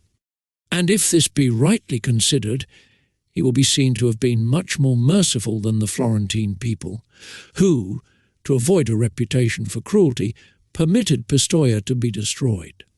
Therefore a prince, so long as he keeps his subjects united and loyal, ought not to mind the reproach of cruelty, because with a few examples he will be more merciful than those who, through too much mercy, allow disorders to arise from which follow murders or robberies. For these are wont to injure the whole people, whilst those executions which originate with a prince offend the individual only. And of all princes it is impossible for the new prince to avoid the imputation of cruelty, owing to new states being full of dangers.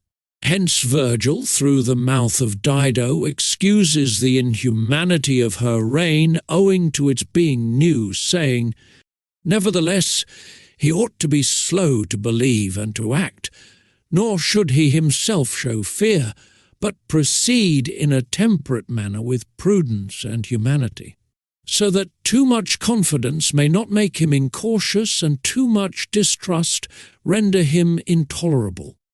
Upon this a question arises, whether it be better to be loved than feared, or feared than loved. It may be answered that one should wish to be both, but because it is difficult to unite them in one person, it is much safer to be feared than loved, when, of the two, either must be dispensed with. Because this is to be asserted in general of men, that they are ungrateful, fickle, false, cowardly, covetous, and as long as you succeed they are yours entirely. They will offer you their blood, property, life, and children, as is said above, when the need is far distant, but when it approaches they turn against you, and that prince who, relying entirely on their promises, has neglected other precautions, is ruined. Because friendships that are obtained by payments and not by greatness or nobility of mind may indeed be earned, but they are not secured, and in time of need cannot be relied upon, and men have less scruple in offending one who is beloved than one who is feared, for love is preserved by the link of obligation which, owing to the baseness of men, is broken at every opportunity for their advantage. But fear preserves you by a dread of punishment which never fails. Nevertheless, a prince ought to inspire fear in such a way that, if he does not win love, he avoids hatred, because he can endure very well being feared whilst he is not hated, which will always be as long as he abstains from the property of his citizens and subjects and from their women. But when it is necessary for him to proceed against the life of someone, he must do it on proper justification and for manifest cause. But above all things he must keep his hands off the property of others, because men more quickly forget the death of their father than the loss of their patrimony. Besides, pretexts for taking away the property are never wanting. For he who has once begun to live by robbery will always find pretext for seizing what belongs to others. But reasons for taking life, on the contrary, are more difficult to find and sooner lapse. But when a prince is with his army and has under control a multitude of soldiers, then it is quite necessary for him to disregard the reputation of cruelty. For without it, he would never hold his army united or disposed to its duties. Among the wonderful deeds of Hannibal this one is enumerated, that having led an enormous army composed of many various races of men to fight in foreign lands, no dissensions arose either among them or against the prince, whether in his bad or in his good fortune. This arose from nothing else than his inhuman cruelty, which with his boundless valour made him revered and terrible in the sight of his soldiers, but without that cruelty. His other virtues were not sufficient to produce this effect, and short-sighted writers admire his deeds from one point of view, and from another condemn the principal cause of them. That it is true his other virtues would not have been sufficient for him may be proved by the case of Scipio, that most excellent man not only of his own times, but within the memory of man, against whom, nevertheless, his army rebelled in Spain. This arose from nothing but his too great forbearance, which gave his soldiers more license than is consistent with military discipline.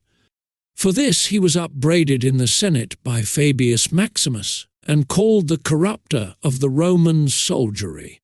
The Locrians were laid waste by a legate of Scipio, yet they were not avenged by him, nor was the insolence of the legate punished, owing entirely to his easy nature. Insomuch that someone in the Senate, wishing to excuse him, said there were many men who knew much better how not to err than to correct the errors of others. This disposition, if he had been continued in the command, would have destroyed in time the fame and glory of Scipio.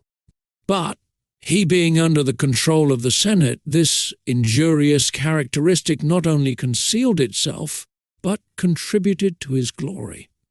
Returning to the question of being feared or loved, I come to the conclusion that men loving according to their own will, and fearing according to that of the prince, a wise prince should establish himself on that which is in his own control, and not in that of others. He must endeavour only to avoid hatred, as is noted.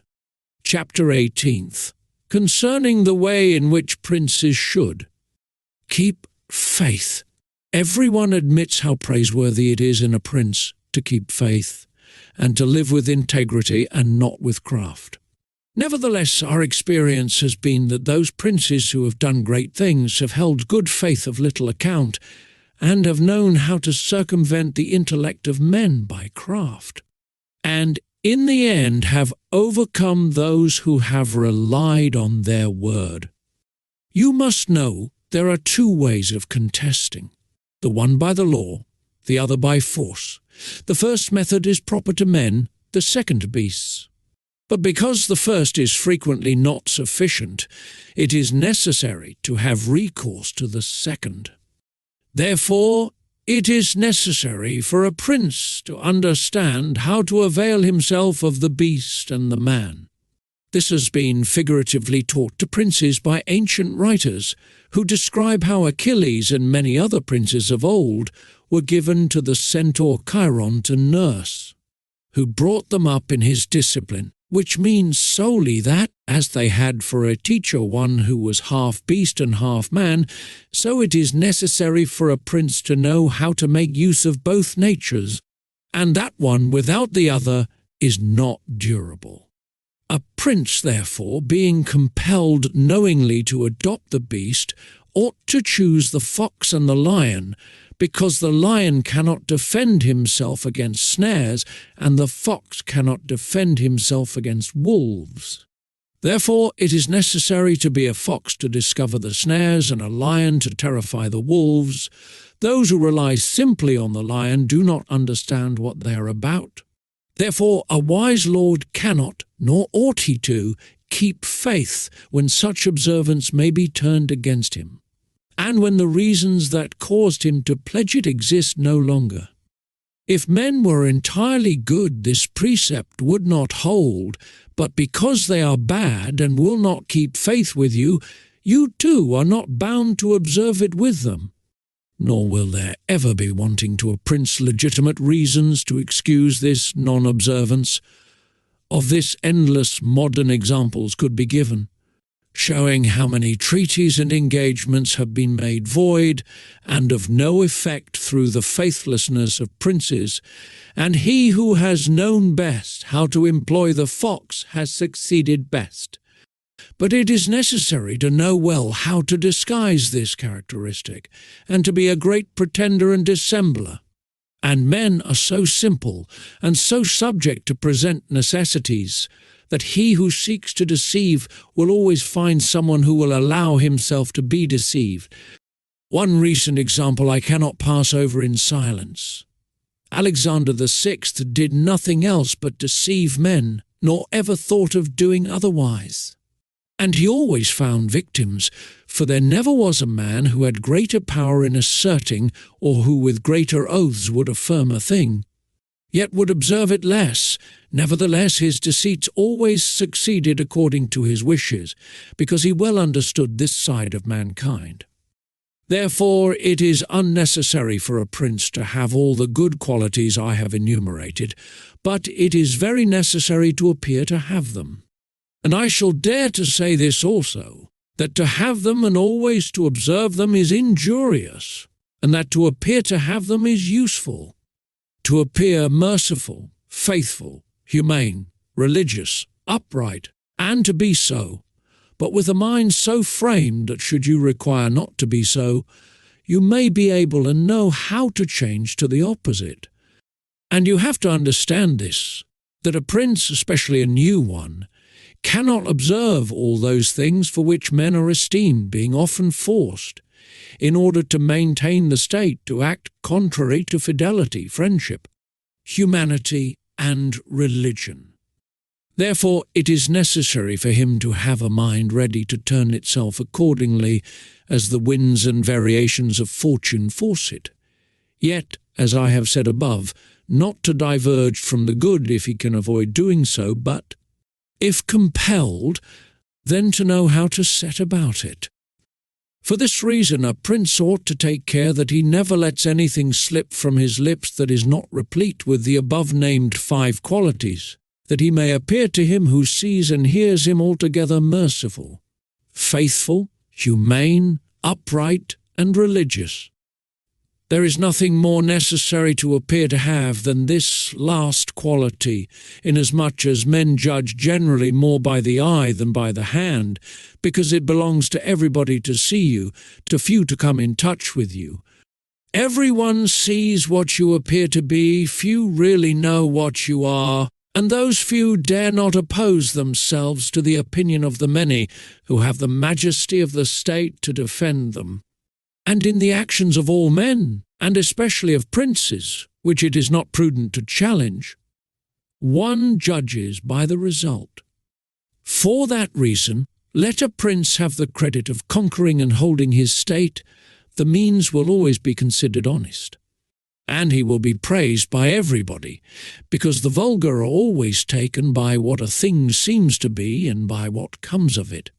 And in the world there are only the vulgar, for the few find a place there only when the many have no ground to rest on.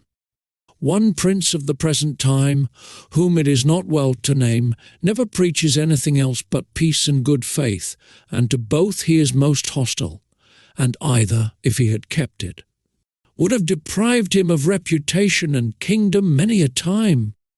Chapter 19th. That one should avoid being despised and hated.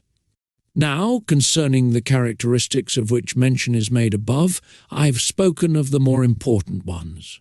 The others I wish to discuss briefly under this generality, that the prince must consider, as has been in part said before, how to avoid those things which will make him hated or contemptible, and as often as he shall have succeeded, he will have fulfilled his part, and he need not fear any danger in other reproaches. It makes him hated above all things, as I have said, to be rapacious, and to be a violator of the property and women of his subjects, from both of which he must abstain. And when neither their property nor their honour is touched, the majority of men live content, and he has only to contend with the ambition of a few, whom he can curb with ease in many ways. It makes him contemptible to be considered fickle, frivolous, effeminate, mean-spirited, irresolute, from all of which a prince should guard himself as from a rock, and he should endeavour to show in his actions greatness, courage, gravity, and fortitude, and in his private dealings with his subjects let him show that his judgments are irrevocable, and maintain himself in such reputation that no one can hope either to deceive him or to get round him. That prince is highly esteemed who conveys this impression of himself, and he who is highly esteemed is not easily conspired against. For, provided it is well known that he is an excellent man and revered by his people, he can only be attacked with difficulty. For this reason a prince ought to have two fears, one from within, on account of his subjects, the other from without, on account of external powers. From the latter he is defended by being well armed and having good allies, and if he is well armed he will have good friends, and affairs will always remain quiet within when they are quiet without. Unless they should have been already disturbed by a conspiracy, and even should affairs outside be disturbed, if he has carried out his preparations and has lived as I have said, as long as he does not despair, he will resist every attack, as I said Nabis the Spartan did. But concerning his subjects, when affairs outside are disturbed, he has only to fear that they will conspire secretly, from which a prince can easily secure himself by avoiding being hated and despised, and by keeping the people satisfied with him, which it is most necessary for him to accomplish, as I said above at length. And one of the most efficacious remedies that a prince can have against conspiracies is not to be hated and despised by the people. For he who conspires against a prince always expects to please them by his removal. But when the conspirator can only look forward to offending them, he will not have the courage to take such a course. For the difficulties that confront a conspirator are infinite. And, as experience shows, many have been the conspiracies, but few have been successful, because he who conspires cannot act alone, nor can he take a companion except from those whom he believes to be malcontents. And as soon as you have opened your mind to a malcontent, you have given him the material with which to content himself, for by denouncing you, he can look for every advantage, so that, seeing the gain from this course to be assured, and seeing the other to be doubtful and full of dangers, he must be a very rare friend, or a thoroughly obstinate enemy of the prince to keep faith with you. And, to reduce the matter into a small compass, I say that on the side of the conspirator there is nothing but fear, jealousy, prospect of punishment to terrify him, but on the side of the prince there is the majesty of the principality, the laws, the protection of friends and the state to defend him. So that, adding to all these things the popular goodwill, it is impossible that anyone should be so rash as to conspire. For whereas in general the conspirator has to fear before the execution of his plot, in this case he has also to fear the sequel to the crime, because on account of it he has the people for an enemy, and thus cannot hope for any escape. Endless examples could be given on this subject, but I will be content with one, brought to pass within the memory of our fathers. Messer Annibale Bentivogli, who was prince in Bologna, grandfather of the present Annibale, having been murdered by the Canesci who had conspired against him, not one of his family survived, but Messer Giovanni, who was in childhood. Immediately after his assassination, the people rose and murdered all the Canesci. This sprung from the popular goodwill which the house of Bentivogli enjoyed in those days in Bologna, which was so great that, although none remained there after the death of Annibale, who was able to rule the state, the Bolognese, having information that there was one of the Bentivogli family in Florence, who up to that time had been considered the son of a blacksmith, sent to Florence for him and gave him the government of their city. And it was ruled by him until Messer Giovanni came in due course to the government. For this reason I consider that a prince ought to reckon conspiracies of little account when his people hold him in esteem. But when it is hostile to him and bears hatred towards him, he ought to fear everything and everybody. And well-ordered states and wise princes have taken every care not to drive the nobles to desperation and to keep the people satisfied and contented, for this is one of the most important objects a prince can have. Among the best ordered and governed kingdoms of our times is France, and in it are found many good institutions on which depend the liberty and security of the king. Of these the first is the Parliament and its authority, because he who founded the kingdom, knowing the ambition of the nobility and their boldness, considered that a bit to their mouths would be necessary to hold them in, and, on the other side, knowing the hatred of the people, founded in fear against the nobles, he wished to protect them. Yet he was not anxious for this to be the particular care of the king, therefore, to take away the reproach which he would be liable to from the nobles for favouring the people, and from the people for favouring the nobles. He set up an arbiter, who should be one who could beat down the great and favour the lesser without reproach to the king. Neither could you have a better or a more prudent arrangement, or a greater source of security to the king and kingdom. From this one can draw another important conclusion, that princes ought to leave affairs of reproach to the management of others, and keep those of grace in their own hands. And further, I consider that a prince ought to cherish the nobles, but not so as to make himself hated by the people. It may appear, perhaps, to some who have examined the lives and deaths of the Roman emperors, that many of them would be an example contrary to my opinion.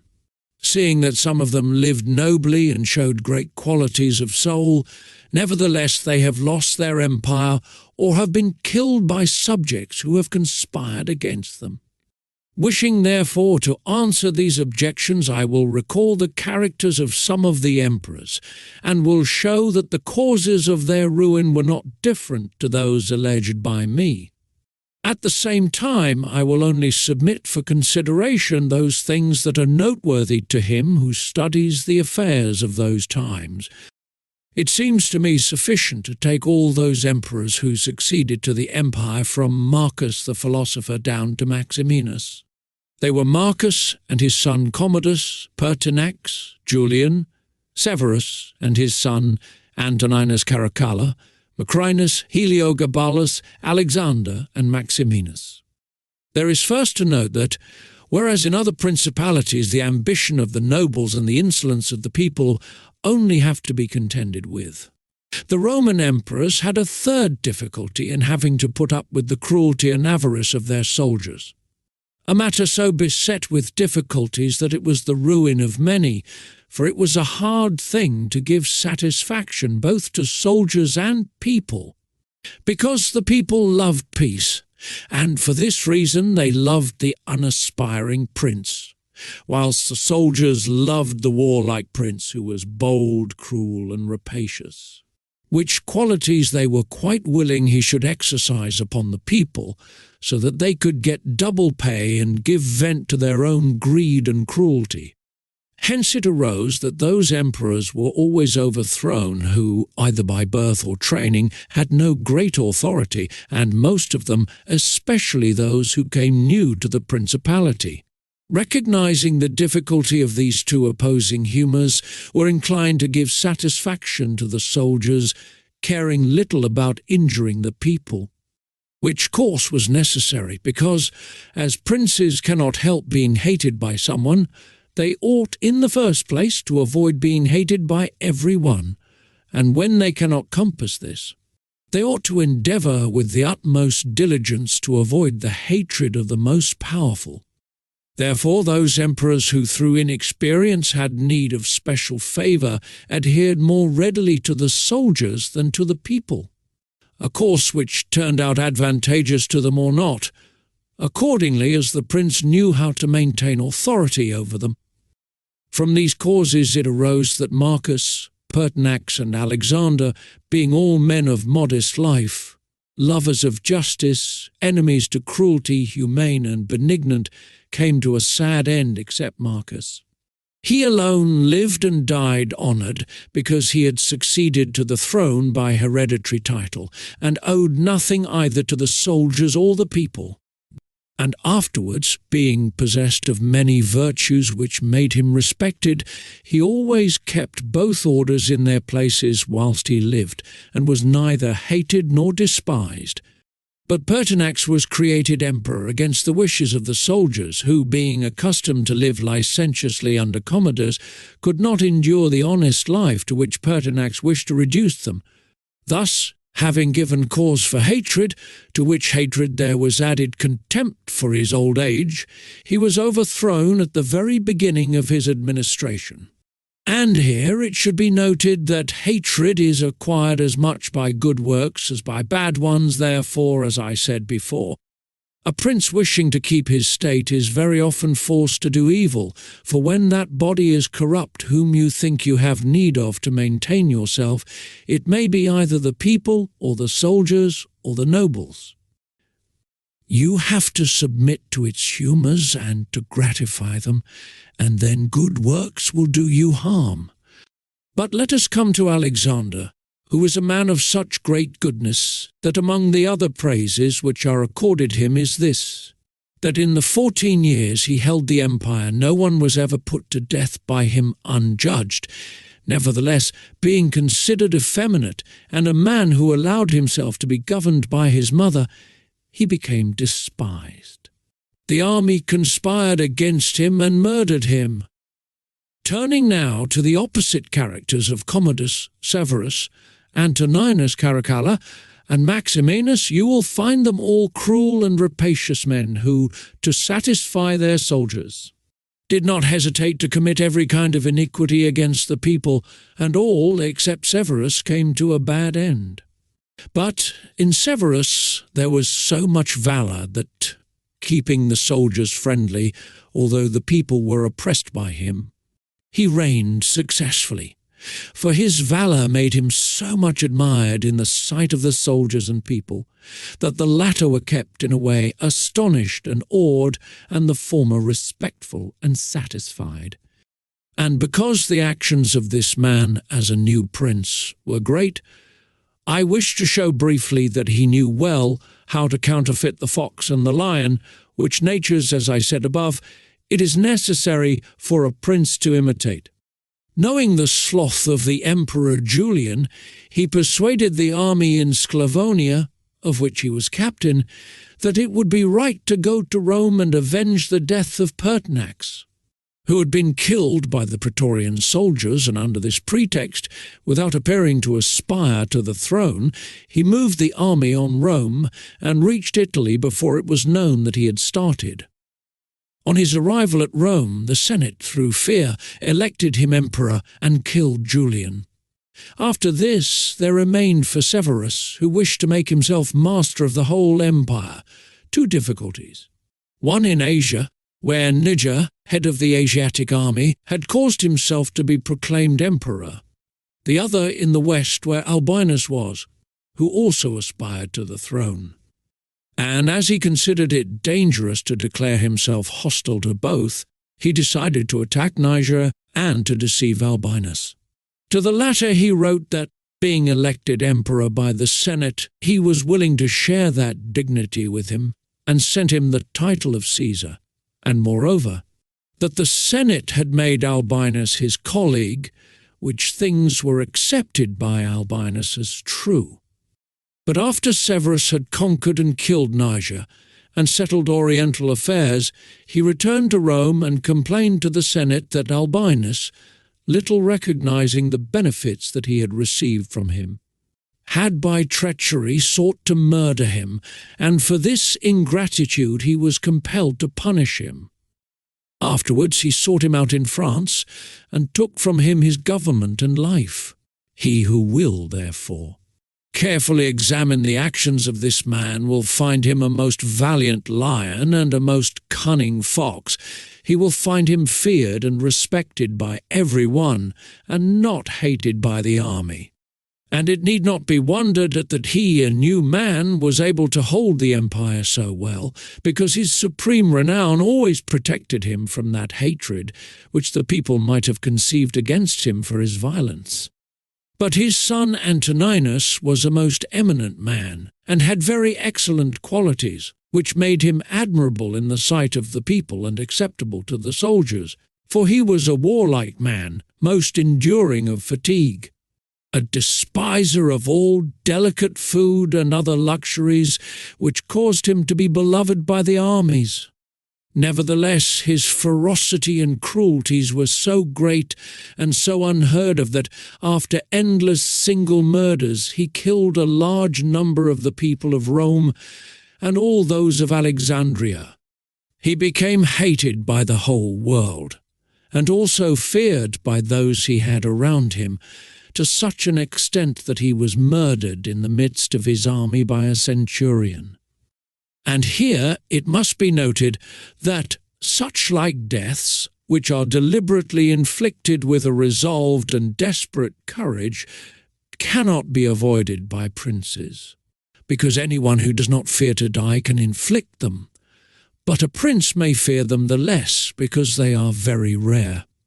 He has only to be careful not to do any grave injury to those whom he employs or has around him in the service of the state. Antoninus had not taken this care, but had contumeliously killed a brother of that centurion, whom also he daily threatened, yet retained in his bodyguard, which, as it turned out, was a rash thing to do, and proved the emperor's ruin. But let us come to Commodus, to whom it should have been very easy to hold the empire, for being the son of Marcus, he had inherited it. And he had only to follow in the footsteps of his father to please his people and soldiers, but being by nature cruel and brutal, he gave himself up to amusing the soldiers and corrupting them, so that he might indulge his rapacity upon the people on the other hand, not maintaining his dignity, often descending to the theatre to compete with gladiators and doing other vile things.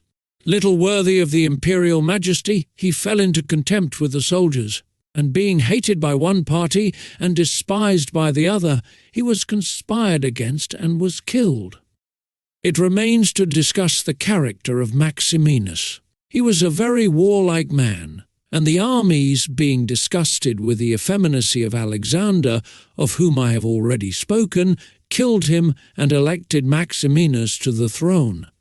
This he did not possess for long, for two things made him hated and despised. The one, his having kept sheep in Thrace, which brought him into contempt, it being well known to all, and considered a great indignity by every one, and the other, his having at the accession to his dominions deferred going to Rome and taking possession of the imperial seat. He had also gained a reputation for the utmost ferocity by having, through his prefects in Rome and elsewhere in the empire, practised many cruelties, so that the whole world was moved to anger at the meanness of his birth, and to fear at his barbarity. First Africa rebelled, then the Senate with all the people of Rome, and all Italy conspired against him, to which may be added his own army. This latter, besieging Aquileia, and meeting with difficulties in taking it, were disgusted with his cruelties, and fearing him less when they found so many against him, murdered him. I do not wish to discuss Heliogabalus, Macrinus, or Julian, who, being thoroughly contemptible, were quickly wiped out. But I will bring this discourse to a conclusion by saying that princes in our times have this difficulty of giving inordinate satisfaction to their soldiers in a far less degree, because, notwithstanding one has to give them some indulgence, that is soon done, none of these princes have armies that are veterans in the governance and administration of provinces, as were the armies of the Roman Empire, and whereas it was then more necessary to give satisfaction to the soldiers than to the people, it is now more necessary to all princes, except the Turk and the Soldan, to satisfy the people rather than the soldiers, because the people are the more powerful.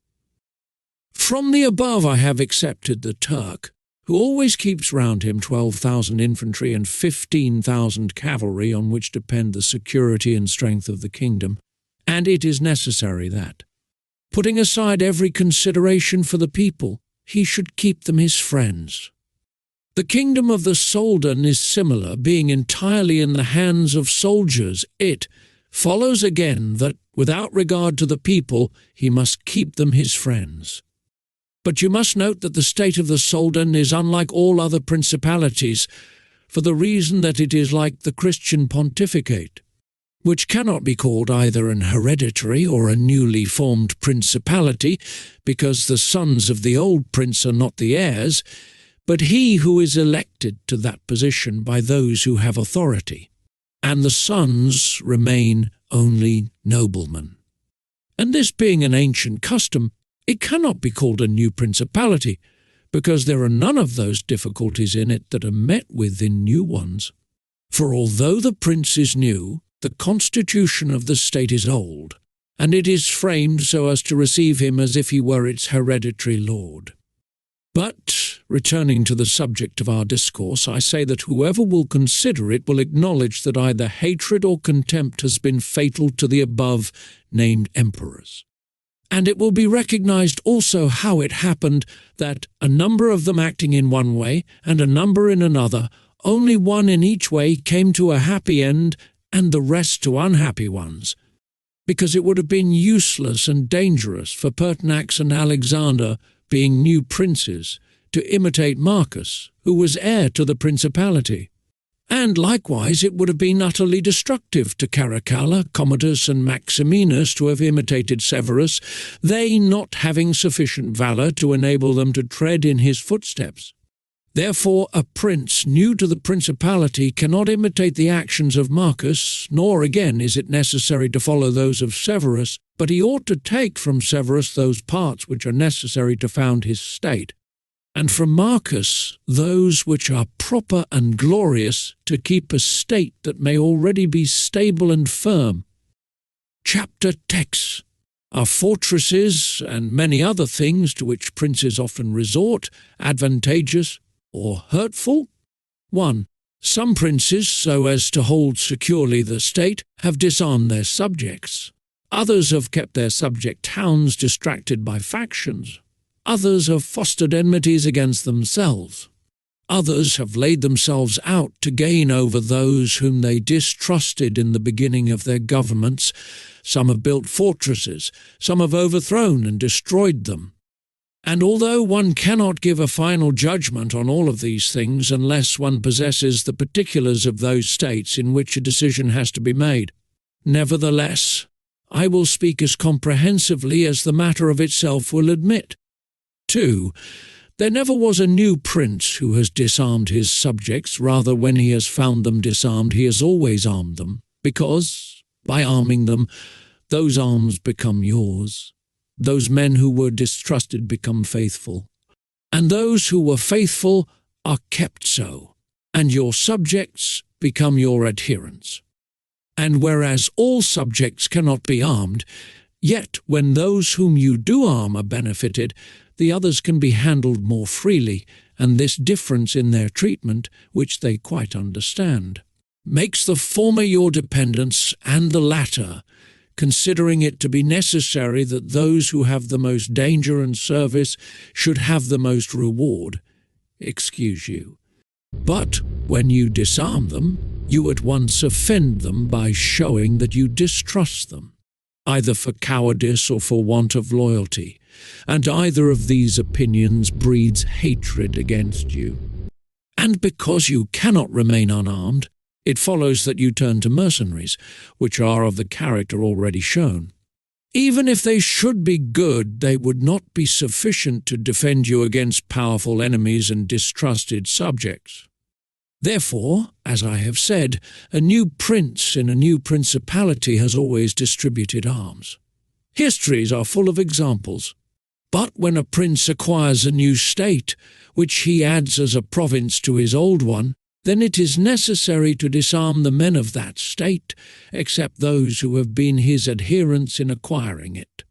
And these again, with time and opportunity, should be rendered soft and effeminate, and matters should be managed in such a way that all the armed men in the state shall be your own soldiers who in your old state were living, near you. 3. Our forefathers, and those who were reckoned wise, were accustomed to say that it was necessary to hold Pistoia by factions and Pisa by fortresses.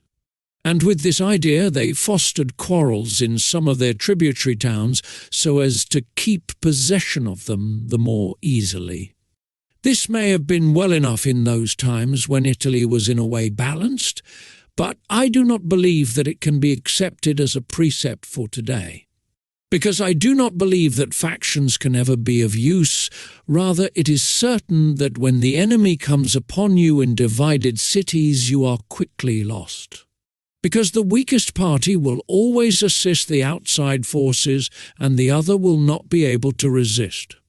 The Venetians, moved, as I believe, by the above reasons, fostered the Guelph and Ghibelline factions in their tributary cities, and although they never allowed them to come to bloodshed, yet they nursed these disputes amongst them, so that the citizens, distracted by their differences, should not unite against them, which, as we saw, did not afterwards turn out as expected, because after the rout at Vela, one party at once took courage and seized the state. Such methods argue, therefore, weakness in the prince, because these factions will never be permitted in a vigorous principality. Such methods for enabling one the more easily to manage subjects are only useful in times of peace, but if war comes, this policy proves fallacious. 4. Without doubt, princes become great when they overcome the difficulties and obstacles by which they are confronted, and therefore fortune, especially when she desires to make a new prince great, who has a greater necessity to earn renown than an hereditary one, causes enemies to arise and form designs against him, in order that he may have the opportunity of overcoming them, and by them to mount higher, as by a ladder which his enemies have raised. For this reason many consider that a wise prince, when he has the opportunity, ought with craft to foster some animosity against himself, so that having crushed it, his renown may rise higher. 5. Princes, especially new ones, have found more fidelity and assistance in those men who in the beginning of their rule were distrusted than among those who in the beginning were trusted. Pandolfo Petrucci, Prince of Siena, ruled his state more by those who had been distrusted than by others. But on this question one cannot speak generally, for it varies so much with the individual.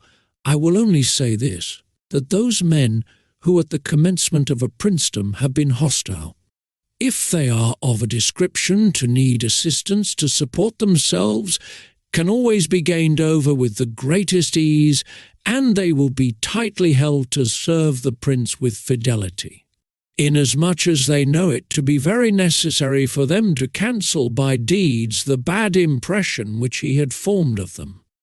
And thus the prince always extracts more profit from them than from those who, serving him in too much security, may neglect his affairs. And since the matter demands it, I must not fail to warn a prince who by means of secret favours has acquired a new state, that he must well consider the reasons which induced those to favour him who did so, and if it be not a natural affection towards him, but only discontent with their government, then he will only keep them friendly with great trouble and difficulty, for it will be impossible to satisfy them. And weighing well the reasons for this in those examples which can be taken from ancient and modern affairs, we shall find that it is easier for the prince to make friends of those men who were contented under the former government, and are therefore his enemies, than of those who, being discontented with it, were favourable to him and encouraged him to seize it. 6. It has been a custom with princes, in order to hold their states more securely, to build fortresses that may serve as a bridle and bit to those who might design to work against them, and as a place of refuge from a first attack. I praise this system because it has been made use of formerly, notwithstanding that Messer Niccolò Vitelli in our times has been seen to demolish 2 fortresses in Città di Castello so that he might keep that state. Guido Ubaldo, Duke of Urbino, on returning to his dominion, whence he had been driven by Cesare Borgia, razed to the foundations all the fortresses in that province, and considered that without them it would be more difficult to lose it. The Bentivogli, returning to Bologna, came to a similar decision. Fortresses, therefore, are useful or not, according to circumstances. If they do you good in one way, they injure you in another. And this question can be reasoned thus: the prince who has more to fear from the people than from foreigners ought to build fortresses. But he who has more to fear from foreigners than from the people ought to leave them alone. The castle of Milan, built by Francesco Sforza, has made and will make more trouble for the house of Sforza than any other disorder in the state. For this reason the best possible fortress is not to be hated by the people, because, although you may hold the fortresses, yet they will not save you if the people hate you. For there will never be wanting foreigners to assist a people who have taken arms against you. It has not been seen in our times that such fortresses have been of use to any prince, unless to the Countess of Forli, when the Count Girolamo, her consort, was killed, for by that means she was able to withstand the popular attack and wait for assistance from Milan, and thus recover her state. And the posture of affairs was such at that time that the foreigners could not assist the people. But fortresses were of little value to her afterwards, when Cesare Borgia attacked her, and when the people, her enemy, were allied with foreigners.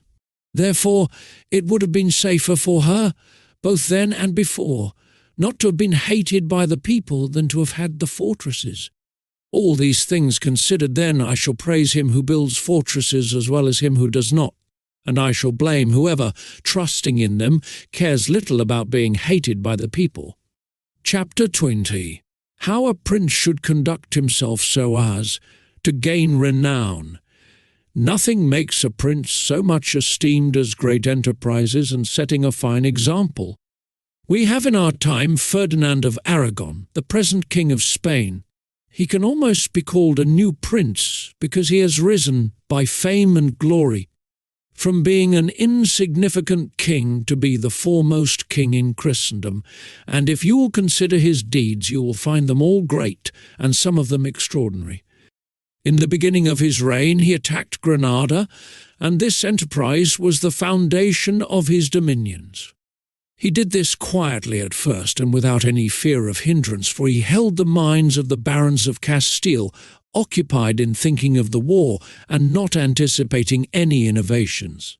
Thus, they did not perceive that by these means he was acquiring power and authority over them. He was able with the money of the church and of the people to sustain his armies, and by that long war to lay the foundation for the military skill which has since distinguished him. Further, always using religion as a plea so as to undertake greater schemes, he devoted himself with pious cruelty to driving out and clearing his kingdom of the Moors. Nor could there be a more admirable example, nor one more rare. Under this same cloak, he assailed Africa, he came down on Italy, he has finally attacked France, and thus his achievements and designs have always been great, and have kept the minds of his people in suspense and admiration and occupied with the issue of them. And his actions have arisen in such a way, one out of the other, that men have never been given time to work steadily against him. Again, it much assists a prince to set unusual examples in internal affairs, similar to those which are related of Messer Bernabo da Milano, who, when he had the opportunity, by any one in civil life doing some extraordinary thing, either good or bad, would take some method of rewarding or punishing him, which would be much spoken about. And a prince ought, above all things, always endeavour in every action to gain for himself the reputation of being a great and remarkable man.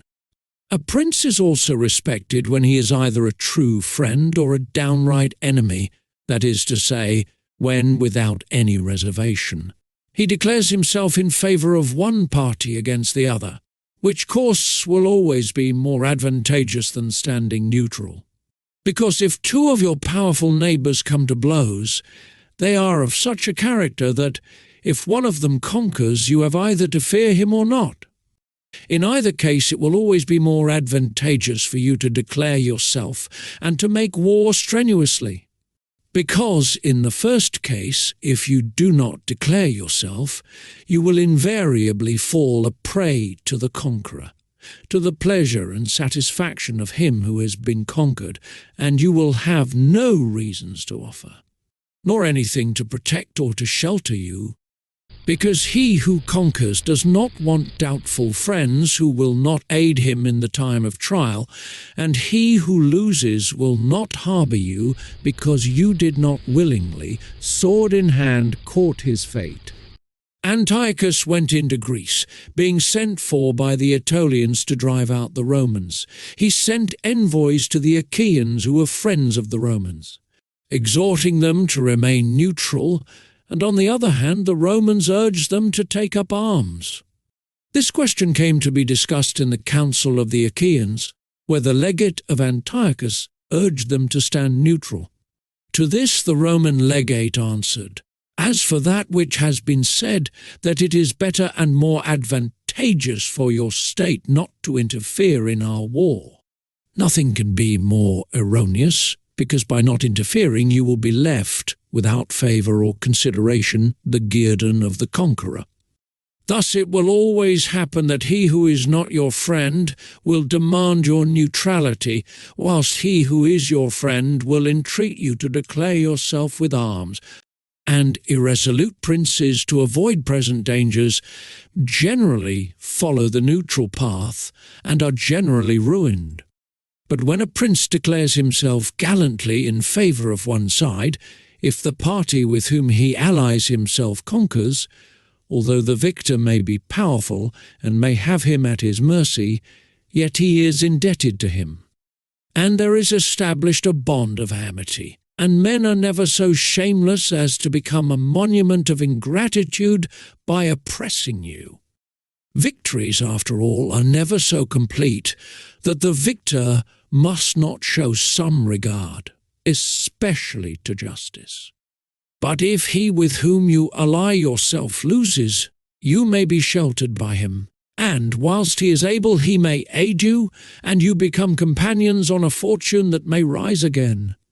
In the second case, when those who fight are of such a character that you have no anxiety as to who may conquer, so much the more is it greater prudence to be allied, because you assist at the destruction of one by the aid of another, who, if he had been wise, would have saved him, and conquering, as it is impossible that he should not do with your assistance, he remains at your discretion. And here it is to be noted that a prince ought to take care never to make an alliance with one more powerful than himself, for the purposes of attacking others, unless necessity compels him. As is said above, because if he conquers you are at his discretion, and princes ought to avoid as much as possible being at the discretion of any one. The Venetians joined with France against the Duke of Milan, and this alliance, which caused their ruin, could have been avoided. But when it cannot be avoided, as happened to the Florentines when the Pope and Spain sent armies to attack Lombardy, then in such a case, for the above reasons, the prince ought to favour one of the parties. Never let any government imagine that it can choose perfectly safe courses. Rather let it expect to have to take very doubtful ones. Because it is found in ordinary affairs that one never seeks to avoid one trouble without running into another. But prudence consists in knowing how to distinguish the character of troubles, and for choice to take the lesser evil. A prince ought also to show himself a patron of ability, and to honour the proficient in every art.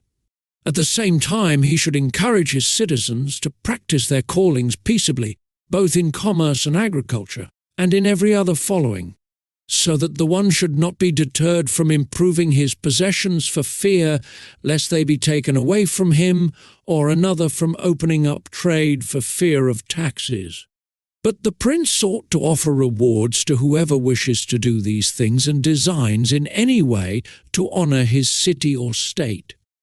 Further, he ought to entertain the people with festivals and spectacles at convenient seasons of the year.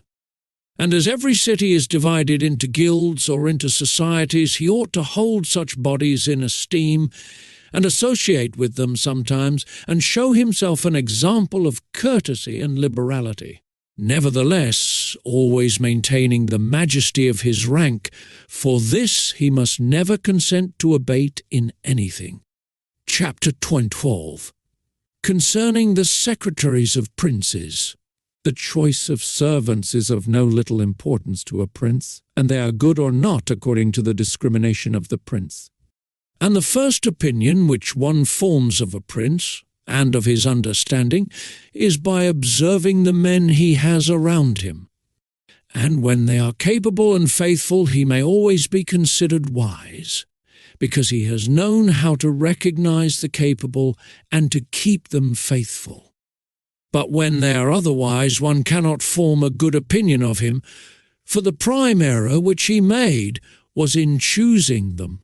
There were none who knew Messer Antonio da Venafro as the servant of Pandolfo Petrucci, Prince of Siena, who would not consider Pandolfo to be a very clever man in having Venafro for his servant. Because there are three classes of intellects, one which comprehends by itself, another which appreciates what others comprehended, and a third which neither comprehends by itself nor by the showing of others. The first is the most excellent, the second is good, the third is useless. Therefore, it follows necessarily that if Pandolfo was not in the first rank, he was in the second, for whenever one has judgment to know good and bad when it is said and done, although he himself may not have the initiative, yet he can recognize the good and the bad in his servant, and the one he can praise and the other correct. Thus the servant cannot hope to deceive him, and is kept honest. But to enable a prince to form an opinion of his servant, there is one test which never fails. When you see the servant thinking more of his own interest than of yours, and seeking inwardly his own profit in everything, such a man will never make a good servant, nor will you ever be able to trust him, because he who has the state of another in his hands ought never to think of himself, but always of his prince. And never pay any attention to matters in which the prince is not concerned. On the other hand, to keep his servant honest, the prince ought to study him, honouring him, enriching him, doing him kindnesses, sharing with him the honours and cares, and at the same time let him see that he cannot stand alone, so that many honours may not make him desire more, many riches make him wish for more, and that many cares may make him dread chances. When, therefore, servants and princes towards servants are thus disposed, they can trust each other. But when it is otherwise, the end will always be disastrous for either one or the other. Chapter 23. How flatterers should be avoided. I do not wish to leave out an important branch of this subject, for it is a danger from which princes are with difficulty preserved, unless they are very careful and discriminating. It is that of flatterers, of whom courts are full, because men are so self-complacent in their own affairs, and in a way so deceived in them, that they are preserved with difficulty from this pest. And if they wish to defend themselves, they run the danger of falling into contempt, because there is no other way of guarding oneself from flatterers except letting men understand that to tell you the truth does not offend you, but when every one may tell you the truth, respect for you abates. Therefore a wise prince ought to hold a third course by choosing the wise men in his state, and giving to them only the liberty of speaking the truth to him, and then only of those things of which he inquires, and of none others, but he ought to question them upon everything, and listen to their opinions, and afterwards form his own conclusions. With these counsellors, separately and collectively, he ought to carry himself in such a way that each of them should know that the more freely he shall speak, the more he shall be preferred. Outside of these, he should listen to no one, pursue the thing resolved on, and be steadfast in his resolutions. He who does otherwise is either overthrown by flatterers, or is so often changed by varying opinions that he falls into contempt. I wish on this subject to adduce a modern example. Fra Luca, the man of affairs to Maximilian, the present emperor, speaking of his majesty, said he consulted with no one, yet never got his own way in anything. This arose because of his following a practice the opposite to the above, for the emperor is a secretive man. He does not communicate his designs to anyone, nor does he receive opinions on them. But as in carrying them into effect they become revealed and known, they are at once obstructed by those men whom he has around him, and he, being pliant, is diverted from them. Hence it follows that those things he does one day he undoes the next, and no one ever understands what he wishes or intends to do, and no one can rely on his resolutions. A prince, therefore, ought always to take counsel, but only when he wishes and not when others wish. He ought rather to discourage everyone from offering advice unless he asks it. But, however, he ought to be a constant inquirer, and afterwards a patient listener concerning the things of which he inquired.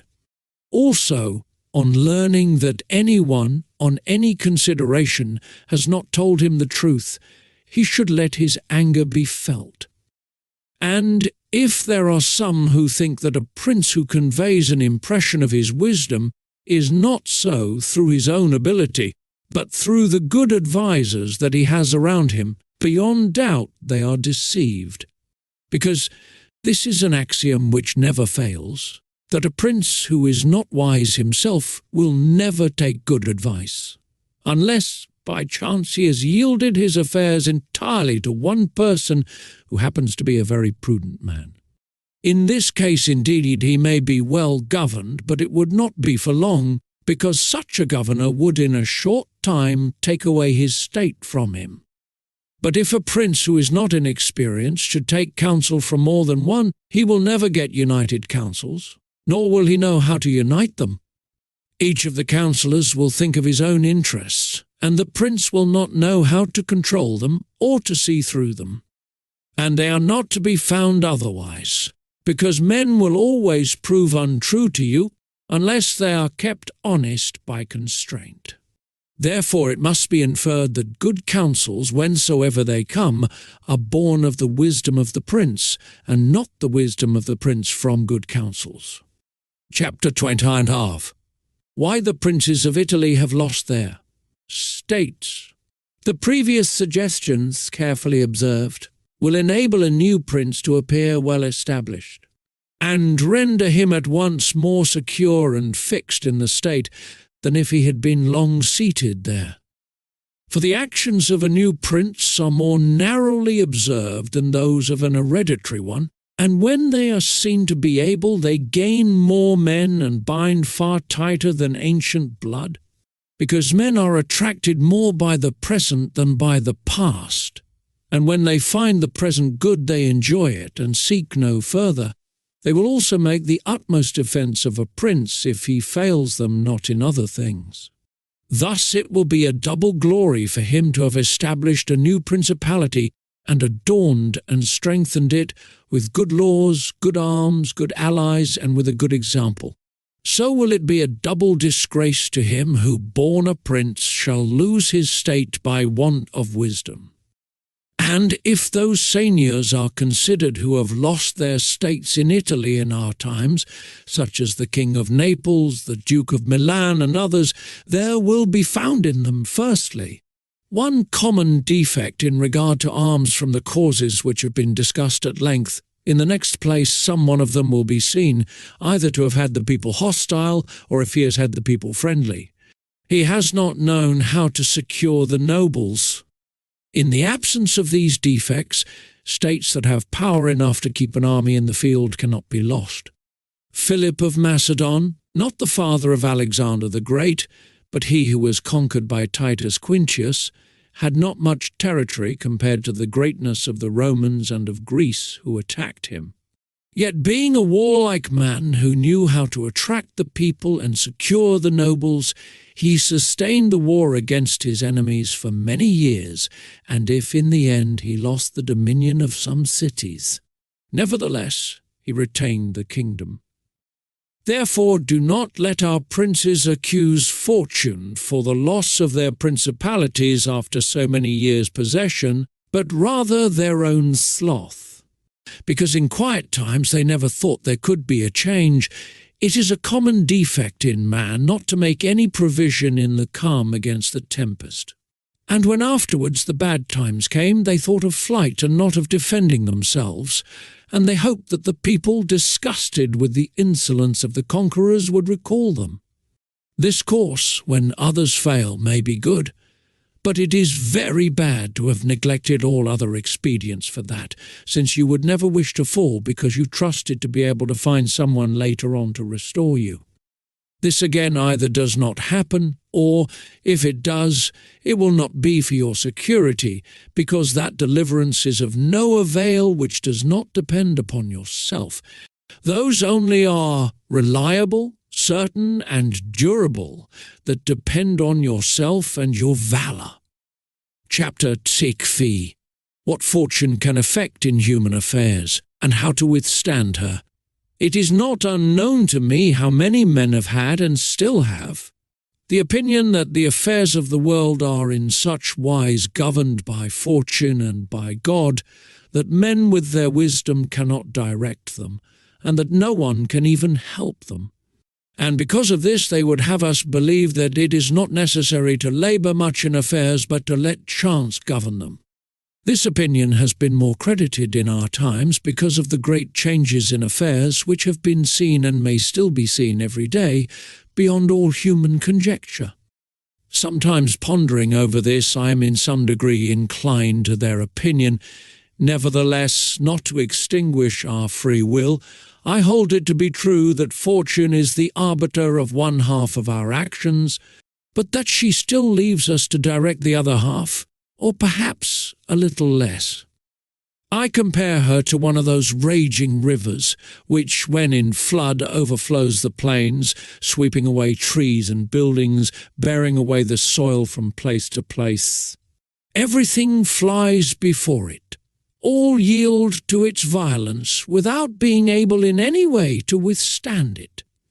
And yet, though its nature be such, it does not follow, therefore, that men, when the weather becomes fair, shall not make provision, both with defences and barriers, in such a manner that, rising again, the waters may pass away by canal, and their force be neither so unrestrained nor so dangerous. So it happens with fortune, who shows her power where valour has not prepared to resist her, and thither she turns her forces where she knows that barriers and defences have not been raised to constrain her. And if you will consider Italy, which is the seat of these changes, and which has given to them their impulse, you will see it to be an open country, without barriers and without any defence. For if it had been defended by proper valour, as are Germany, Spain, and France, either this invasion would not have made the great changes it has made, or it would not have come at all. And this I consider enough to say concerning resistance to fortune in general. But confining myself more to the particular, I say that a prince may be seen happy today and ruined tomorrow without having shown any change of disposition or character. This, I believe, arises firstly from causes that have already been discussed at length, namely, that the prince who relies entirely on fortune is lost when it changes. I believe also that he will be successful who directs his actions according to the spirit of the times, and that he whose actions do not accord with the times will not be successful. Because men are seen in affairs that lead to the end which every man has before him, namely, glory and riches, to get there by various methods, one with caution, another with haste, one by force, another by skill, one by patience, another by its opposite, and each one succeeds in reaching the goal by a different method. One can also see of two cautious men the one attain his end, the other fail.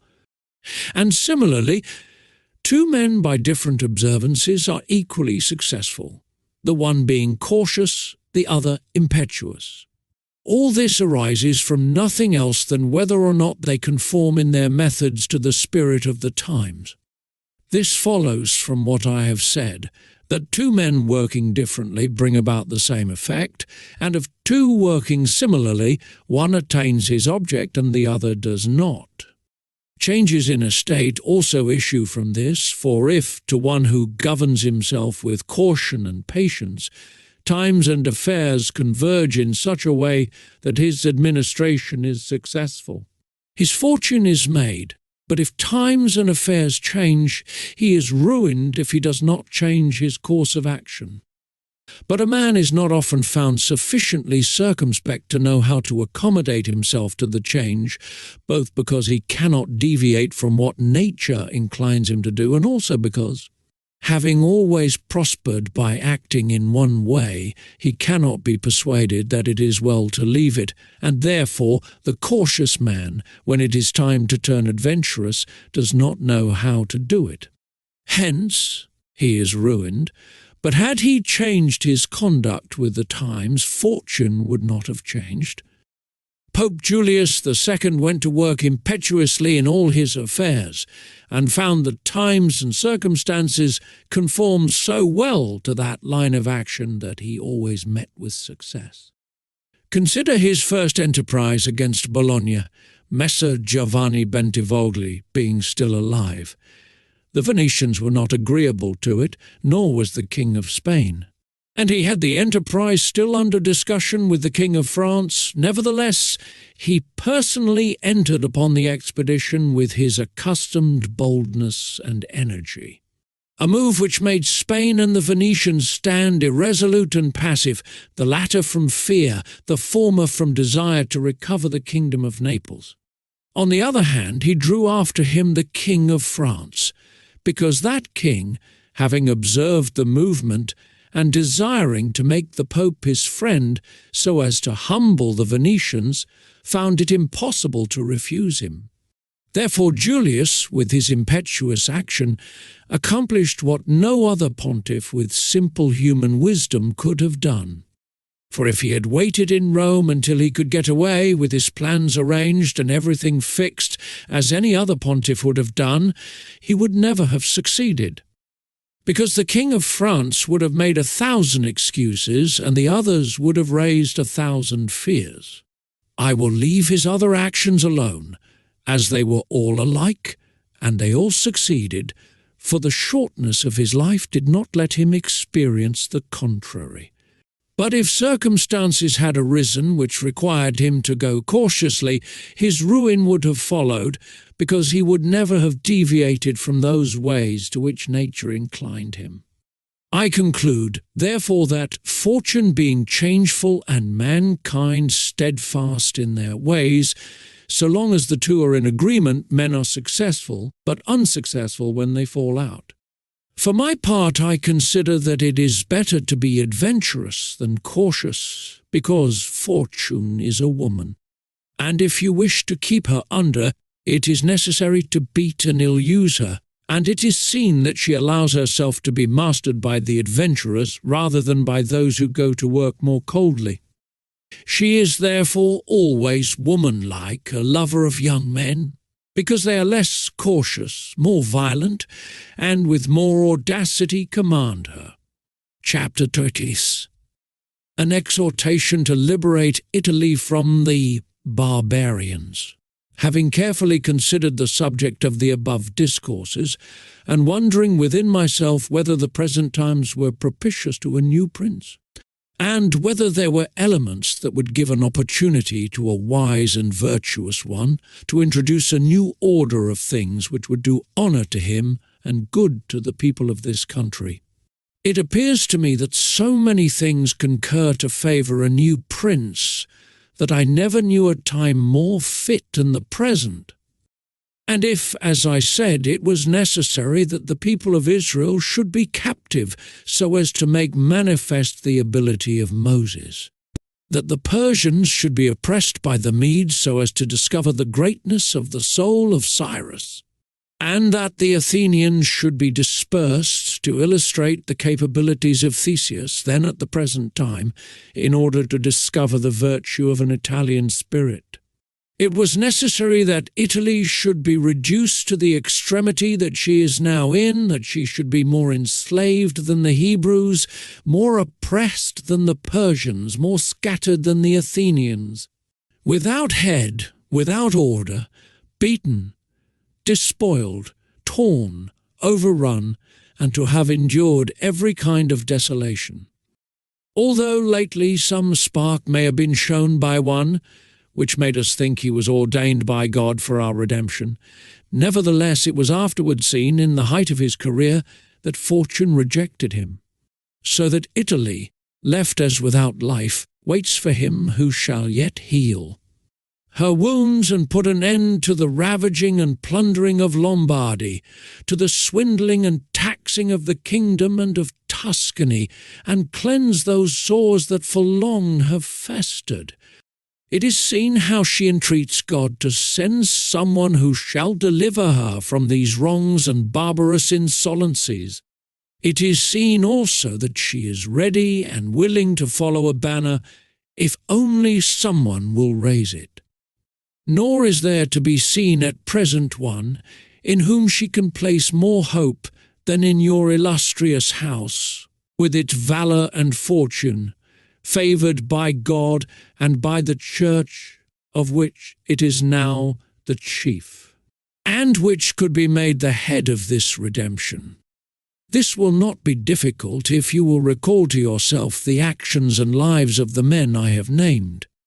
And although they were great and wonderful men, yet they were men, and each one of them had no more opportunity than the present offers, for their enterprises were neither more just nor easier than this.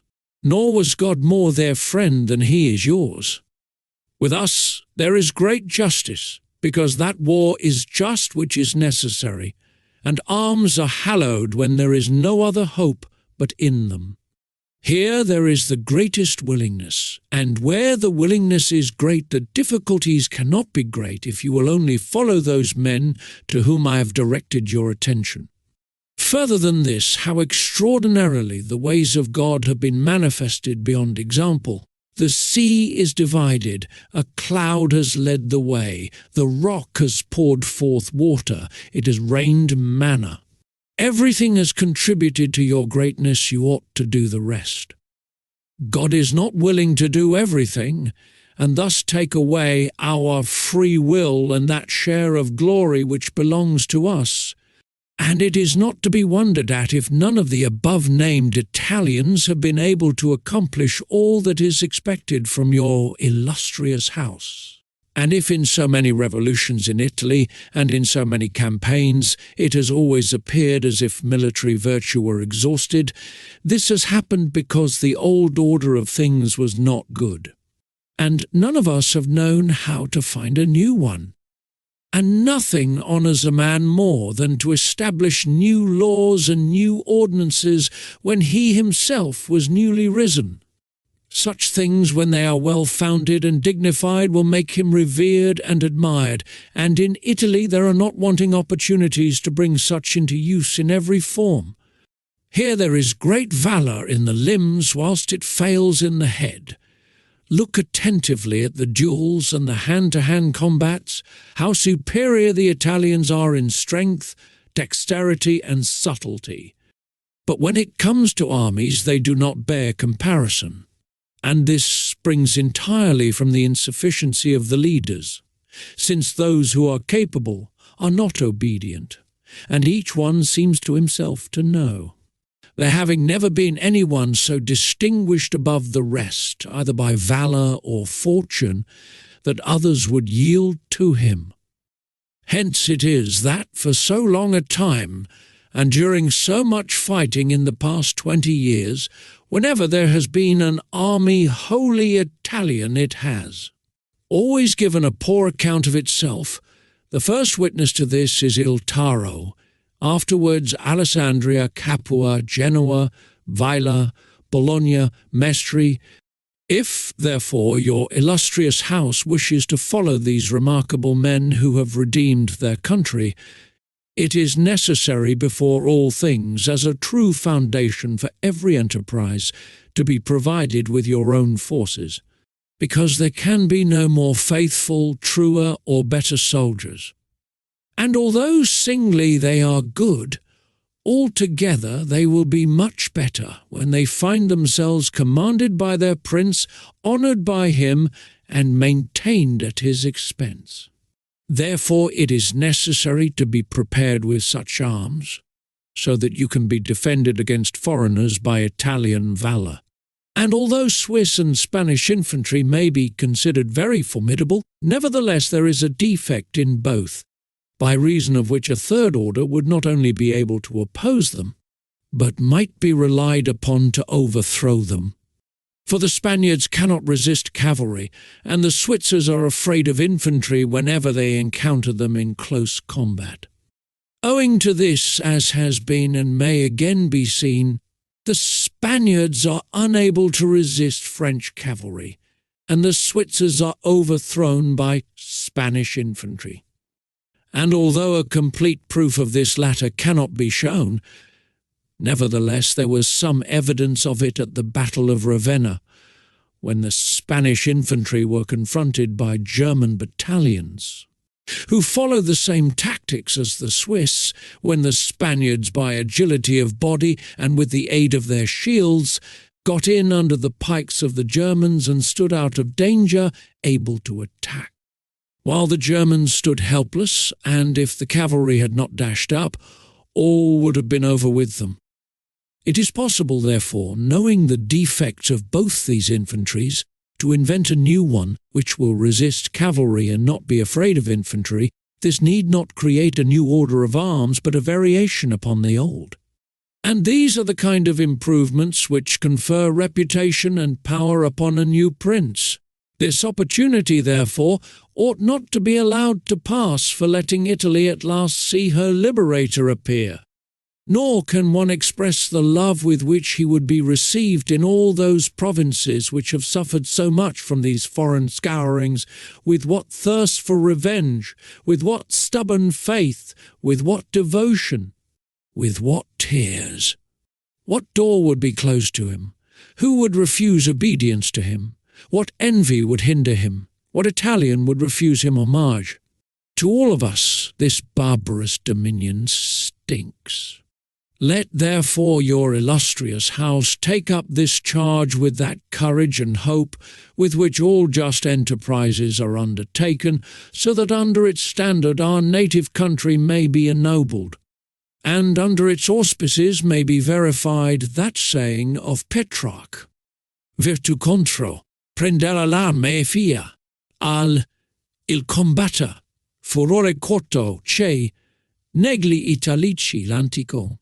Quo non e ancor, valor morto, virtue, for, again stand it the old, nor fury shall either combat. Roman valour in the Italians, advance soon shall, is breasts, the fight put to flight, not dead. Extinguished. Edward Dacre, 1640. Description of the methods adopted by the Duke Valentino when murdering Vitellozzo Vitelli, Oliverotto da Fermo, the Signor Pagolo, and the Duke di Gravina Orsini. By Niccolò Machiavelli. The Duke Valentino had returned from Lombardy, where he had been to clear himself with the King of France from the calumnies which had been raised against him by the Florentines concerning the rebellion of Arezzo and other towns in the Val di Chiana, and had arrived at Imola, whence he intended with his army to enter upon the campaign against Giovanni Bentivogli, the tyrant of Bologna, for he intended to bring that city under his domination and to make it the head of his Romagnan duchy. These matters coming to the knowledge of the Vitelli and Orsini and their following, it appeared to them that the Duke would become too powerful, and it was feared that, having seized Bologna, he would seek to destroy them in order that he might become supreme in Italy. Upon this a meeting was called at Magione in the district of Perugia, to which came the Cardinal Pagolo and the Duke di Gravina Orsini, Vitellozzo Vitelli, Oliverotto da Fermo, Gianpagolo Baglioni, the tyrant of Perugia, and Messer Antonio da Venafro, sent by Pandolfo Petrucci, the Prince of Siena. Here were discussed the power and courage of the Duke and the necessity of curbing his ambitions, which might otherwise bring danger to the rest of being ruined. And they decided not to abandon the Bentivogli, but to strive to win over the Florentines, and they sent their men to one place and another, promising to one party assistance and to another encouragement to unite with them against the common enemy. This meeting was at once reported throughout all Italy, and those who were discontented under the Duke, among whom were the people of Urbino, took hope of effecting a revolution.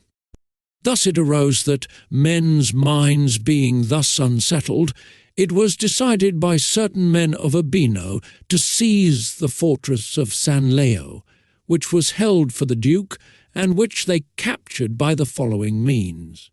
The Castellan was fortifying the rock and causing timber to be taken there, so the conspirators watched, and when certain beams which were being carried to the rock were upon the bridge, so that it was prevented from being drawn up by those inside, they took the opportunity of leaping upon the bridge and thence into the fortress.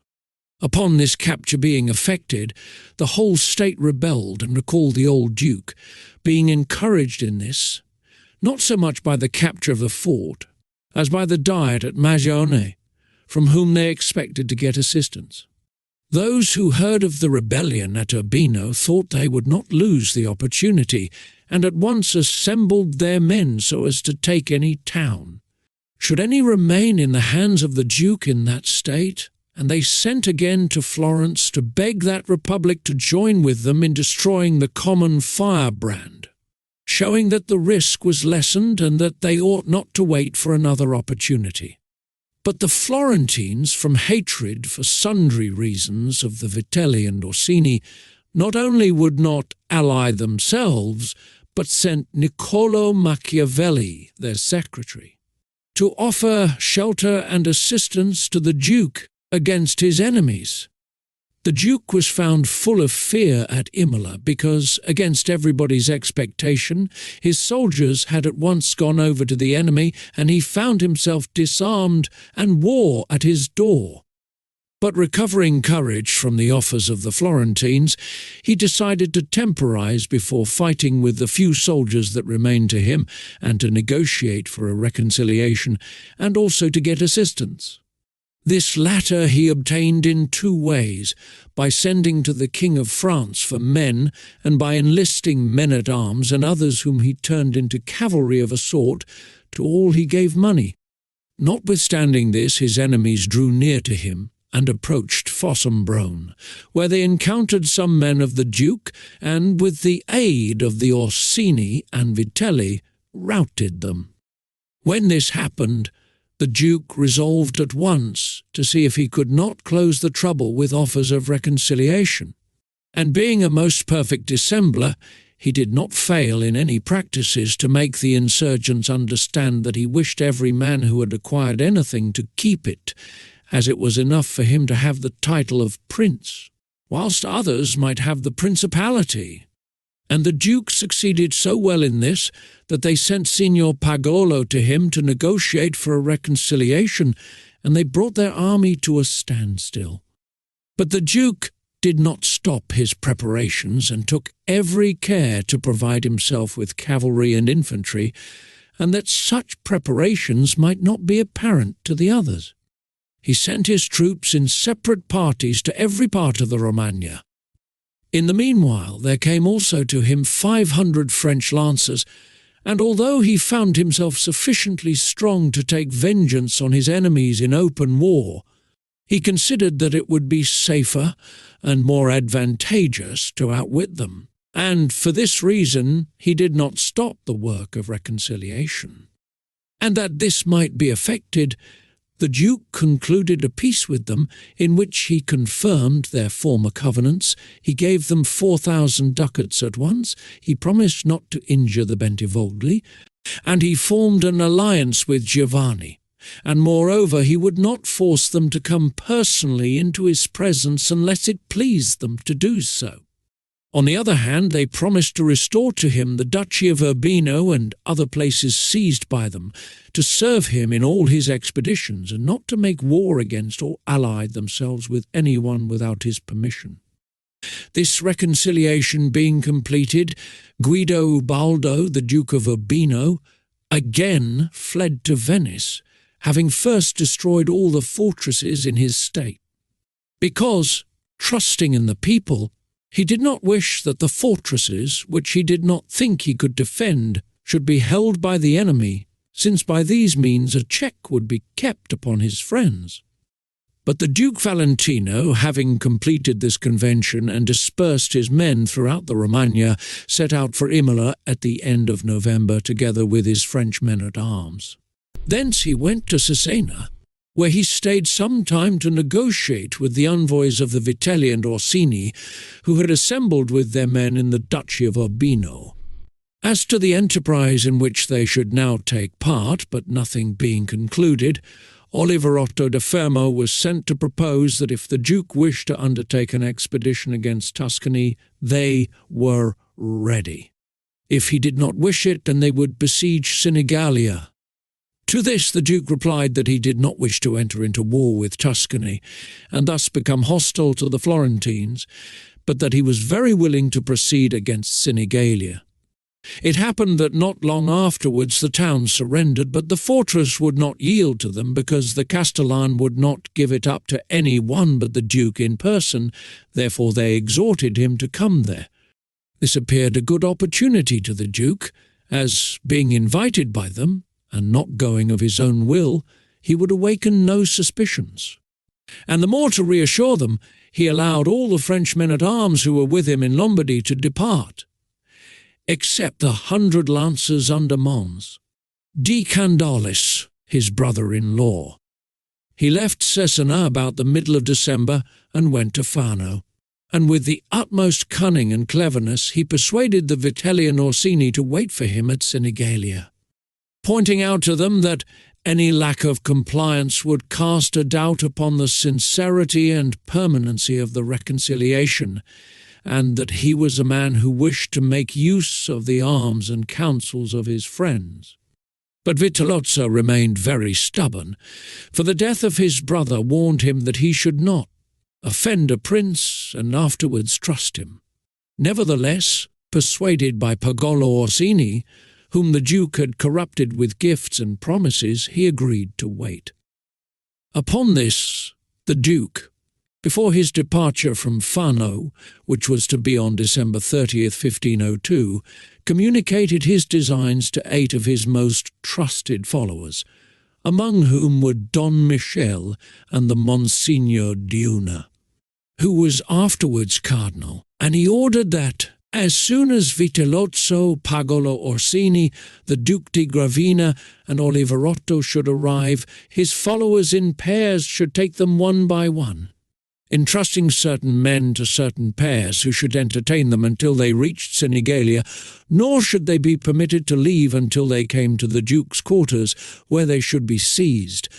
The Duke afterwards ordered all his horsemen and infantry, of which there were more than 2,000 cavalry and 10,000 footmen, to assemble by daybreak at the Mataro, a river 5 miles distant from Fano, and await him there. He found himself, therefore, on the last day of December at the Mataro with his men, and having sent a cavalcade of about 200 horsemen before him, he then moved forward the infantry, whom he accompanied with the rest of the men-at-arms. Fano and Sinigalia are 2 cities of La Marca situated on the shore of the Adriatic Sea, 15 miles distant from each other, so that he who goes towards Sinigalia has the mountains on his right hand, the bases of which are touched by the sea in some places. The city of Sinigalia is distant from the foot of the mountains a little more than a bowshot, and from the shore about a mile. On the side opposite to the city runs a little river, which bathes that part of the walls looking towards Fano, facing the high road. Thus he who draws near to Sinigalia comes for a good space by road along the mountains, and reaches the river which passes by Sinigalia. If he turns to his left hand along the bank of it, and goes for the distance of a bowshot, he arrives at a bridge which crosses the river. He is then almost abreast of the gate that leads into Sinigalia, not by a straight line, but transversely. Before this gate there stands a collection of houses with a square to which the bank of the river forms one side. The Vitelli and Orsini, having received orders to wait for the Duke and to honour him in person, sent away their men to several castles distant from Sinigalia, about 6 miles. So that room could be made for the men of the Duke, and they left in Sinigalia only Oliverotto and his band, which consisted of 1,000 infantry and 150 horsemen, who were quartered in the suburb mentioned above. Matters having been thus arranged, the Duke Valentino left for Sinigalia, and when the leaders of the cavalry reached the bridge they did not pass over, but having opened it, one portion wheeled towards the river and the other towards the country, and a way was left in the middle through which the infantry passed without stopping into the town. Vitellozzo, Pagolo, and the Duke di Gravina on mules, accompanied by a few horsemen, went towards the Duke. Vitellozzo, unarmed and wearing a cape lined with green, appeared very dejected, as if conscious of his approaching death, a circumstance which, in view of the ability of the man and his former fortune, caused some amazement. And it is said that when he parted from his men before setting out for Sinigalia to meet the Duke, he acted as if it were his last parting from them. He recommended his house and its fortunes to his captains, and advised his nephews that it was not the fortune of their house, but the virtues of their fathers that should be kept in mind. These three, therefore, came before the Duke and saluted him respectfully, and were received by him with good will. They were at once placed between those who were commissioned to look after them. But the Duke, noticing that Oliverotto, who had remained with his band in Sinigalia, was missing, for Oliverotto was waiting in the square before his quarters near the river, keeping his men in order and drilling them, signalled with his eye to Don Michel, to whom the care of Oliverotto had been committed, that he should take measures that Oliverotto should not escape. Therefore Don Michel rode off and joined Oliverotto, telling him that it was not right to keep his men out of their quarters, because these might be taken up by the men of the Duke, and he advised him to send them at once to their quarters and to come himself to meet the Duke. And Oliverotto, having taken this advice, came before the Duke, who, when he saw him, called to him, and Oliverotto, having made his obeisance, joined the others. So the whole party entered Sinigalia, dismounted at the Duke's quarters, and went with him into a secret chamber, where the Duke made them prisoners. He then mounted on horseback, and issued orders that the men of Oliverotto and the Orsini should be stripped of their arms. Those of Oliverotto, being at hand, were quickly settled, but those of the Orsini and Vitelli, being at a distance and having a presentiment of the destruction of their masters, had time to prepare themselves, and bearing in mind the valour and discipline of the Orsinian and Vitellian houses, they stood together against the hostile forces of the country and saved themselves. But the Duke's soldiers, not being content with having pillaged the men of Oliverotto, began to sack Sinigalia, and if the Duke had not repressed this outrage by killing some of them, they would have completely sacked it. Night having come, and the tumult being silenced, the Duke prepared to kill Vitellozzo and Oliverotto. He led them into a room and caused them to be strangled. Neither of them used words in keeping with their past lives. Vitellozzo prayed that he might ask of the Pope full pardon for his sins. Oliverotto cringed and laid the blame for all injuries against the Duke on Vitellozzo. Pagolo and the Duke di Gravina Orsini were kept alive until the Duke heard from Rome that the Pope had taken the Cardinal Orsino, the Archbishop of Florence, and Messer Jacopo da Santa Croce. After which news, on January 18, 1502, in the castle of Pieve, they also were strangled in the same way. The Life of Castruccio Castracani of Lucca, written by Niccolò Machiavelli, and sent to his friends Zanobi Buondelmonte and Luigi Alamanni. Castruccio Castracani, 1284–1328. It appears, dearest Zanobi and Luigi, a wonderful thing to those who have considered the matter, that all men, or the larger number of them, who have performed great deeds in the world and excelled all others in their day, have had their birth, and beginning in baseness and obscurity, or have been aggrieved by fortune in some outrageous way. They have either been exposed to the mercy of wild beasts, or they have had so mean a parentage that in shame they have given themselves out to be sons of Jove or of some other deity. It would be wearisome to relate who these persons may have been, because they are well known to everybody, and as such tales would not be particularly edifying to those who read them, they are omitted.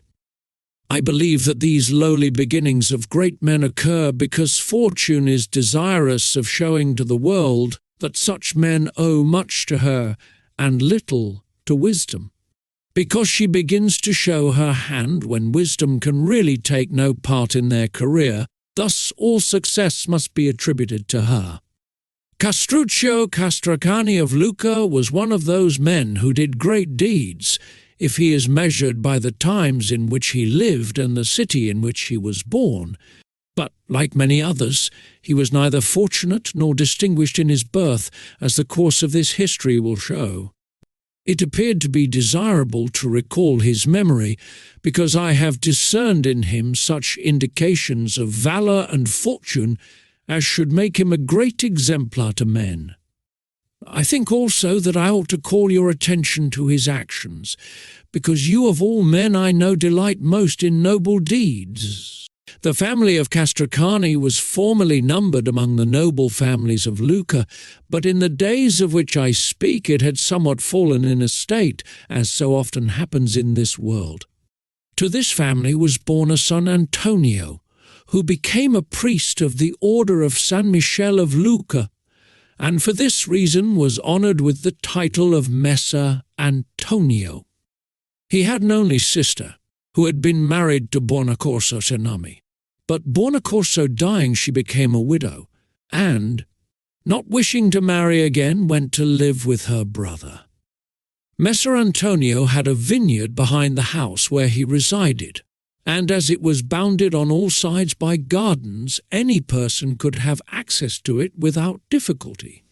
One morning, shortly after sunrise, Madonna Dianora, as the sister of Messer Antonio was called, had occasion to go into the vineyard as usual to gather herbs for seasoning the dinner, and hearing a slight rustling among the leaves of a vine, she turned her eyes in that direction, and heard something resembling the cry of an infant. Whereupon she went towards it, and saw the hands and face of a baby who was lying enveloped in the leaves, and who seemed to be crying for its mother. Partly wondering and partly fearing, yet full of compassion, she lifted it up and carried it to the house, where she washed it and clothed it with clean linen, as is customary, and showed it to Messer Antonio when he returned home. When he heard what had happened and saw the child, he was not less surprised or compassionate than his sister. They discussed between themselves what should be done, and seeing that he was priest and that she had no children, they finally determined to bring it up. They had a nurse for it, and it was reared and loved as if it were their own child. They baptized it and gave it the name of Castruccio after their father. As the years passed, Castruccio grew very handsome, and gave evidence of wit and discretion, and learnt with a quickness beyond his years those lessons which Messer Antonio imparted to him. Messer Antonio intended to make a priest of him, and in time would have inducted him into his canonry and other benefices. And all his instruction was given with this object, but Antonio discovered that the character of Castruccio was quite unfitted for the priesthood. As soon as Castruccio reached the age of 14, he began to take less notice of the chiding of Messer Antonio and Madonna Dianora, and no longer to fear them. He left off reading ecclesiastical books and turned to playing with arms, delighting in nothing so much as in learning their uses and in running, leaping, and wrestling with other boys. In all exercises he far excelled his companions in courage and bodily strength, and if at any time he did turn to books, only those pleased him which told of wars and the mighty deeds of men. Messer Antonio beheld all this with vexation and sorrow. There lived in the city of Lucca a gentleman of the Guinigi family, named Messer Francesco, whose profession was arms, and who in riches, bodily strength, and valour excelled all other men in Lucca. He had often fought under the command of the Visconti of Milan, and as a Ghibelline was the valued leader of that party in Lucca. This gentleman resided in Lucca, and was accustomed to assemble with others most mornings and evenings under the balcony of the Podesta, which is at the top of the square of San Michele, the finest square in Lucca. and he had often seen Castruccio taking part with other children of the street in those games of which I have spoken. Noticing that Castruccio far excelled the other boys and that he appeared to exercise a royal authority over them, and that they loved and obeyed him, Messer Francesco became greatly desirous of learning who he was. Being informed of the circumstances of the bringing up of Castruccio, he felt a greater desire to have him near to him. Therefore he called him one day and asked him whether he would more willingly live in the house of a gentleman, where he would learn to ride horses and use arms, or in the house of a priest, where he would learn nothing but masses and the services of the church. Messer Francesco could see that it pleased Castruccio greatly to hear horses and arms spoken of, even though he stood silent, blushing modestly. But being encouraged by Messer Francesco to speak, he answered that if his master were agreeable, nothing would please him more than to give up his priestly studies and take up those of a soldier. This reply delighted Messer Francesco, and in a very short time he obtained the consent of Messer Antonio, who was driven to yield by his knowledge of the nature of the lad, and the fear that he would not be able to hold him much longer. Thus Castruccio passed from the house of Messer Antonio the priest to the house of Messer Francesco Guinigi the soldier. And it was astonishing to find that in a very short time he manifested all that virtue and bearing which we are accustomed to associate with a true gentleman. In the first place, he became an accomplished horseman, and could manage with ease the most fiery charger, and in all jousts and tournaments, although still a youth, he was observed beyond all others. And he excelled in all exercises of strength and dexterity. But what enhanced so much the charm of these accomplishments was the delightful modesty which enabled him to avoid offence in either act or word to others, for he was deferential to the great men, modest with his equals, and courteous to his inferiors. These gifts made him beloved not only by all the Guinigi family, but by all Lucca. When Castruccio had reached his 18th year, the Ghibellines were driven from Pavia by the Guelphs, and Messer Francesco was sent by the Visconti to assist the Ghibellines, and with him went Castruccio in charge of his forces. Castruccio gave ample proof of his prudence and courage in this expedition, acquiring greater reputation than any other captain, and his name and fame were known not only in Pavia, but throughout all Lombardy. Castruccio, having returned to Lucca in far higher estimation than he left it, did not omit to use all the means in his power to gain as many friends as he could, neglecting none of those arts which are necessary for that purpose. About this time Messer Francesco died, leaving a son 13 years of age named Pagolo, and having appointed Castruccio to be his son's tutor and administrator of his estate. Before he died, Francesco called Castruccio to him and prayed him to show Pagolo that goodwill which he, Francesco, had always shown to him, and to render to the son the gratitude which he had not been able to repay to the father. Upon the death of Francesco, Castruccio became the governor and tutor of Pagolo, which increased enormously his power and position, and created a certain amount of envy against him in Lucca in place of the former universal goodwill, for many men suspected him of harbouring tyrannical intentions. Among these, the leading man was Giorgio degli Opizi, the head of the Guelph party.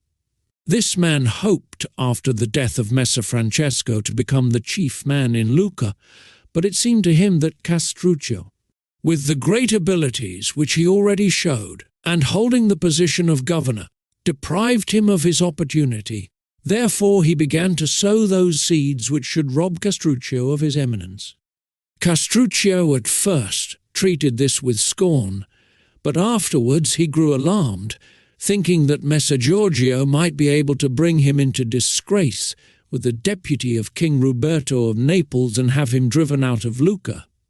The lord of Pisa at that time was Uguccione of the Faggiola of Arezzo, who being in the first place elected their captain afterwards became their lord. There resided in Paris some exiled Ghibellines from Lucca, with whom Castruccio held communications with the object of effecting their restoration by the help of Uguccione. Castruccio also brought into his plans friends from Lucca who would not endure the authority of the Apisi. Having fixed upon a plan to be followed, Castruccio cautiously fortified the tower of the Onesti, filling it with supplies and munitions of war, in order that it might stand a siege for a few days in case of need. When the night came which had been agreed upon with Uguccione, who had occupied the plain between the mountains and Pisa with many men, the signal was given, and without being observed, Uguccione approached the gate of San Piero and set fire to the portcullis. Castruccio raised a great uproar within the city, calling the people to arms and forcing open the gate from his side. Uguccione entered with his men, poured through the town and killed Messer Giorgio with all his family and many of his friends and supporters. The governor was driven out and the government reformed according to the wishes of Uguccione, to the detriment of the city, because it was found that more than 100 families were exiled at that time. Of those who fled, part went to Florence and part to Pistoia, which city was the headquarters of the Guelph party, and for this reason it became most hostile to Uguccione and the Lucchesi. As it now appeared to the Florentines and others of the Guelph party that the Ghibellines absorbed too much power in Tuscany, they determined to restore the exiled Guelphs to Lucca. They assembled a large army in the Val di Nievole and seized Montecatini. From thence they marched to Monte Carlo in order to secure the free passage into Lucca. Upon this Uguccione assembled his Pisan and Lucchese forces, and with a number of German cavalry which he drew out of Lombardy, he moved against the quarters of the Florentines, who upon the appearance of the enemy withdrew from Monte Carlo and posted themselves between Montecatini and Pescia. Uguccione now took up a position near to Monte Carlo, and within about 2 miles of the enemy, and slight skirmishes between the horse of both parties were of daily occurrence. Owing to the illness of Uguccione, the Pisans and Lucchesi delayed coming to battle with the enemy. Uguccione, finding himself growing worse, went to Monte Carlo to be cured, and left the command of the army in the hands of Castruccio. This change brought about the ruin of the Guelphs, who, thinking that the hostile army, having lost its captain, had lost its head, grew overconfident. Castruccio observed this, and allowed some days to pass in order to encourage this belief. He also showed signs of fear, and did not allow any of the munitions of the camp to be used. On the other side, the Guelphs grew more insolent the more they saw these evidences of fear, and every day they drew out in the order of battle in front of the army of Castruccio. Presently, deeming that the enemy was sufficiently emboldened, and having mastered their tactics, he decided to join battle with them. First he spoke a few words of encouragement to his soldiers, and pointed out to them the certainty of victory if they would but obey his commands. Castruccio had noticed how the enemy had placed all his best troops in the centre of the line of battle, and his less reliable men on the wings of the army. Whereupon he did exactly the opposite, putting his most valiant men on the flanks, while those on whom he could not so strongly rely he moved to the centre. Observing this order of battle, he drew out of his lines and quickly came in sight of the hostile army, who, as usual, had come in their insolence to defy him. He then commanded his centre squadrons to march slowly, whilst he moved rapidly forward those on the wings. Thus, when they came into contact with the enemy, only the wings of the two armies became engaged, whilst the centre battalions remained out of action. For these two portions of the line of battle were separated from each other by a long interval, and thus unable to reach each other. By this expedient the more valiant part of Castruccio's men were opposed to the weaker part of the enemy's troops, and the most efficient men of the enemy were disengaged, and thus the Florentines were unable to fight with those who were arrayed opposite to them, or to give any assistance to their own flanks. So, without much difficulty, Castruccio put the enemy to flight on both flanks, and the centre battalions took to flight when they found themselves exposed to attack, without having a chance of displaying their valour. The defeat was complete, and the loss in men very heavy, there being more than 10,000 men killed, with many officers and knights of the Guelph party in Tuscany, and also many princes who had come to help them, among whom were Piero, the brother of King Ruberto, and Carlo, his nephew, and Filippo, the lord of Taranto. On the part of Castruccio the loss did not amount to more than 300 men, among whom was Francesco, the son of Uguccione, who, being young and rash, was killed in the first onset. This victory so greatly increased the reputation of Castruccio that Uguccione conceived some jealousy and suspicion of him, because it appeared to Uguccione that this victory had given him no increase of power, but rather than diminished it. Being of this mind, he only waited for an opportunity to give effect to it. This occurred on the death of Pier Agnolo Micheli, a man of great repute and abilities in Lucca, the murderer of whom fled to the house of Castruccio for refuge. On the sergeants of the captain going to arrest the murderer, they were driven off by Castruccio, and the murderer escaped. This affair coming to the knowledge of Uguccione, who was then at Pisa, it appeared to him a proper opportunity to punish Castruccio. He therefore sent for his son Neri, who was the governor of Lucca, and commissioned him to take Castruccio prisoner at a banquet and put him to death. Castruccio, fearing no evil, went to the governor in a friendly way, was entertained at supper, and then thrown into prison. But Neri, fearing to put him to death lest the people should be incensed, kept him alive, in order to hear further from his father concerning his intentions. Uguccione cursed the hesitation and cowardice of his son, and at once set out from Pisa to Lucca with 400 horsemen to finish the business in his own way. But he had not yet reached the baths when the Pisans rebelled and put his deputy to death, and created Count Gaddo della Gherardesca their lord. Before Uguccione reached Lucca, he heard of the occurrences at Pisa, but it did not appear wise to him to turn back, lest the Lucchese, with the example of Pisa before them, should close their gates against him. But the Lucchese, having heard of what had happened at Pisa, availed themselves of this opportunity to demand the liberation of Castruccio, notwithstanding that Uguccione had arrived in their city. They first began to speak of it in private circles, afterwards openly in the squares and streets. Then they raised a tumult, and with arms in their hands went to Uguccione and demanded that Castruccio should be set at liberty.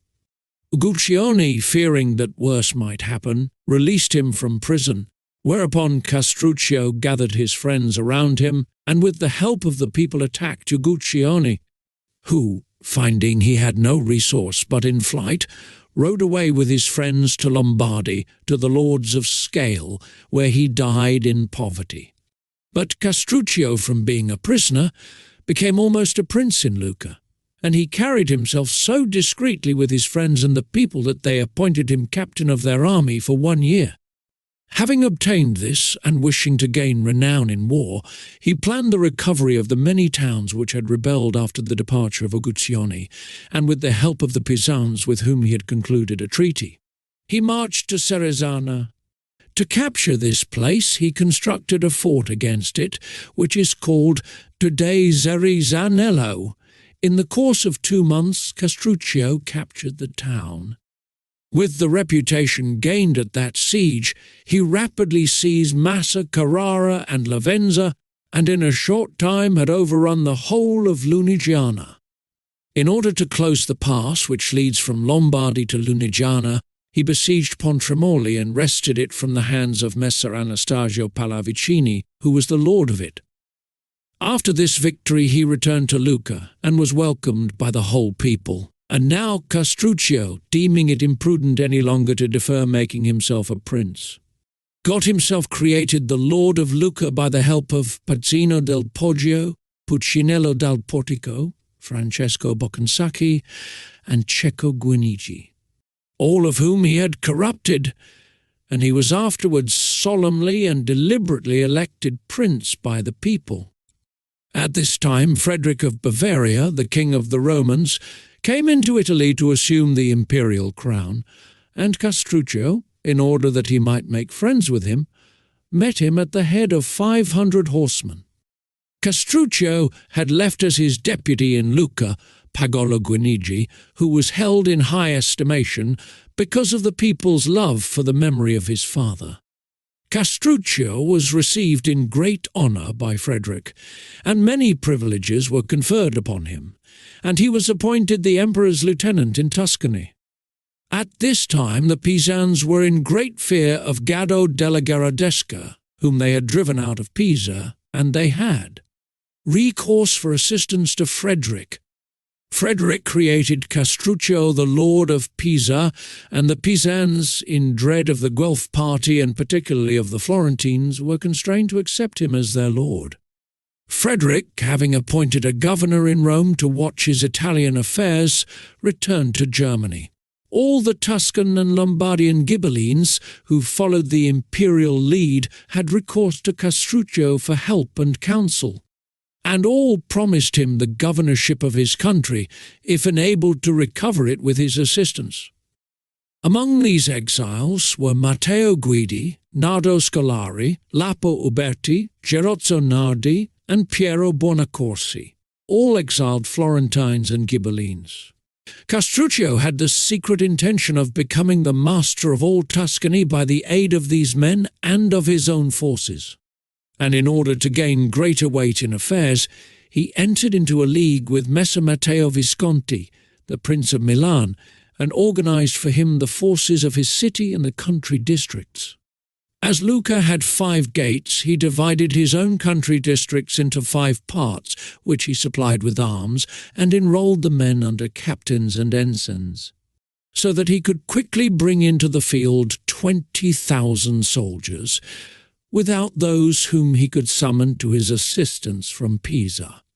While he surrounded himself with these forces and allies, it happened that Messer Matteo Visconti was attacked by the Guelphs of Piacenza, who had driven out the Ghibellines with the assistance of a Florentine army and the King Ruberto. Messer Matteo called upon Castruccio to invade the Florentines in their own territories, so that, being attacked at home, they should be compelled to draw their army out of Lombardy in order to defend themselves. Castruccio invaded the Valdarno and seized Fucecchio and San Miniato, inflicting immense damage upon the country. Whereupon the Florentines recalled their army, which had scarcely reached Tuscany, when Castruccio was forced by other necessities to return to Lucca.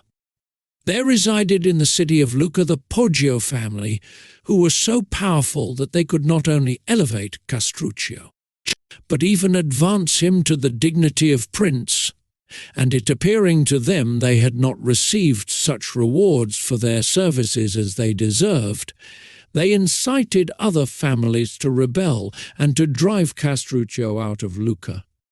They found their opportunity one morning, and arming themselves, they set upon the lieutenant, whom Castruccio had left to maintain order, and killed him. They endeavoured to raise the people in revolt, but Stefano di Poggio, a peaceable old man who had taken no hand in the rebellion, intervened and compelled them by his authority to lay down their arms, and he offered to be their mediator with Castruccio to obtain from him what they desired. Therefore they laid down their arms with no greater intelligence than they had taken them up. Castruccio, having heard the news of what had happened at Lucca, at once put Pagolo Guinigi in command of the army, and with a troop of cavalry set out for home. Contrary to his expectations, he found the rebellion at an end, yet he posted his men in the most advantageous places throughout the city. As it appeared to Stefano that Castruccio ought to be very much obliged to him, he sought him out, and without saying anything on his own behalf, for he did not recognize any need for doing so, he begged Castruccio to pardon the other members of his family by reason of their youth, their former friendships, and the obligations which Castruccio was under to their house. To this Castruccio graciously responded and begged Stefano to reassure himself, declaring that it gave him more pleasure to find the tumult at an end than it had ever caused him anxiety to hear of its inception. He encouraged Stefano to bring his family to him, saying that he thanked God for having given him the opportunity of showing his clemency and liberality. Upon the word of Stefano and Castruccio they surrendered, and with Stefano were immediately thrown into prison and put to death. Meanwhile the Florentines had recovered San Miniato, whereupon it seemed advisable to Castruccio to make peace, as it did not appear to him that he was sufficiently secure at Lucca to leave him. He approached the Florentines with the proposal of a truce, which they readily entertained, for they were weary of the war and desirous of getting rid of the expenses of it. A treaty was concluded with them for 2 years, by which both parties agreed to keep the conquests they had made. Castruccio, thus released from this trouble, turned his attention to affairs in Lucca, and in order that he should not again be subject to the perils from which he had just escaped, he, under various pretenses and reasons, first wiped out all those who by their ambition might aspire to the principality, not sparing one of them, but depriving them of country and property, and those whom he had in his hands of life also, stating that he had found by experience that none of them were to be trusted. Then, for his further security, he raised a fortress in Lucca with the stones of the towers of those whom he had killed or hunted out of the state. Whilst Castruccio made peace with the Florentines and strengthened his position in Lucca, he neglected no opportunity, short of open war, of increasing his importance elsewhere. It appeared to him that if he could get possession of Pistoia, he would have 1 foot in Florence, which was his great desire. He, therefore, in various ways made friends with the mountaineers, and worked matters so in Pistoia that both parties confided their secrets to him. Pistoia was divided, as it always had been, into the Bianchi and Neri parties. The head of the Bianchi was Bastiano di Possente, and of the Neri, Jacopo da Gia. Each of these men held secret communications with Castruccio, and each desired to drive the other out of the city, and after many threatenings they came to blows. Jacopo fortified himself at the Florentine gate, Bastiano at that of the Lucchese side of the city. Both trusted more in Castruccio than in the Florentines, because they believed that Castruccio was far more ready and willing to fight than the Florentines, and they both sent to him for assistance. He gave promises to both, saying to Bastiano that he would come in person, and to Jacopo that he would send his pupil Pagolo Guinici. At the appointed time he sent forward Pagolo by way of Pisa, and went himself direct to Pistoia. At midnight both of them met outside the city, and both were admitted as friends. Thus the 2 leaders entered, and at a signal given by Castruccio, one killed Jacopo da Gia and the other Bastiano di Possente, and both took prisoners or killed the partisans of either faction. Without further opposition, Pistoia passed into the hands of Castruccio, who, having forced the signoria to leave the palace, compelled the people to yield obedience to him, making them many promises and remitting their old debts. The countryside flocked to the city to see the new prince, and all were filled with hope and quickly settled down, influenced in a great measure by his great valour. About this time great disturbances arose in Rome, owing to the dearness of living which was caused by the absence of the pontiff at Avignon. The German governor, Enrico, was much blamed for what happened, murders and tumults following each other daily without his being able to put an end to them. This caused Enrico much anxiety lest the Romans should call in Ruberto, the king of Naples, who would drive the Germans out of the city and bring back the Pope. Having no nearer friend to whom he could apply for help than Castruccio, he sent to him, begging him not only to give him assistance but also to come in person to Rome. Castruccio considered that he ought not to hesitate to render the emperor this service, because he believed that he himself would not be safe if at any time the emperor ceased to hold Rome. Leaving Pagolo Guinigi in command at Lucca, Castruccio set out for Rome with 600 horsemen, where he was received by Enrico with the greatest distinction. In a short time the presence of Castruccio obtained such respect for the emperor that, without bloodshed or violence, good order was restored, chiefly by reason of Castruccio having sent by sea from the country round Pisa large quantities of corn, and thus removed the source of the trouble. When he had chastised some of the Roman leaders and admonished others, voluntary obedience was rendered to Enrico. Castruccio received many honours and was made a Roman senator. This dignity was assumed with the greatest pomp, Castruccio being clothed in a brocaded toga, which had the following words embroidered on its front: "I am what God wills," whilst on the back was, "What God desires shall be." During this time the Florentines, who were much enraged that Castruccio should have seized Pistoia during the truce, considered how they could tempt the city to rebel, to do which they thought would not be difficult in his absence. Among the exiled Pistoians in Florence were Baldo Cecchi and Jacopo Baldini, both men of leading and ready to face danger. These men kept up communications with their friends in Pistoia, and with the aid of the Florentines entered the city by night, and after driving out some of Castruccio's officials and partisans and killing others, they restored the city to its freedom. The news of this greatly angered Castruccio, and taking leave of Enrico, he pressed on in great haste to Pistoia. When the Florentines heard of his return, knowing that he would lose no time, they decided to intercept him with their forces in the Val di Nievole, under the belief that by doing so they would cut off his road to Pistoia. Assembling a great army of the supporters of the Guelph cause, the Florentines entered the Pistoian territories.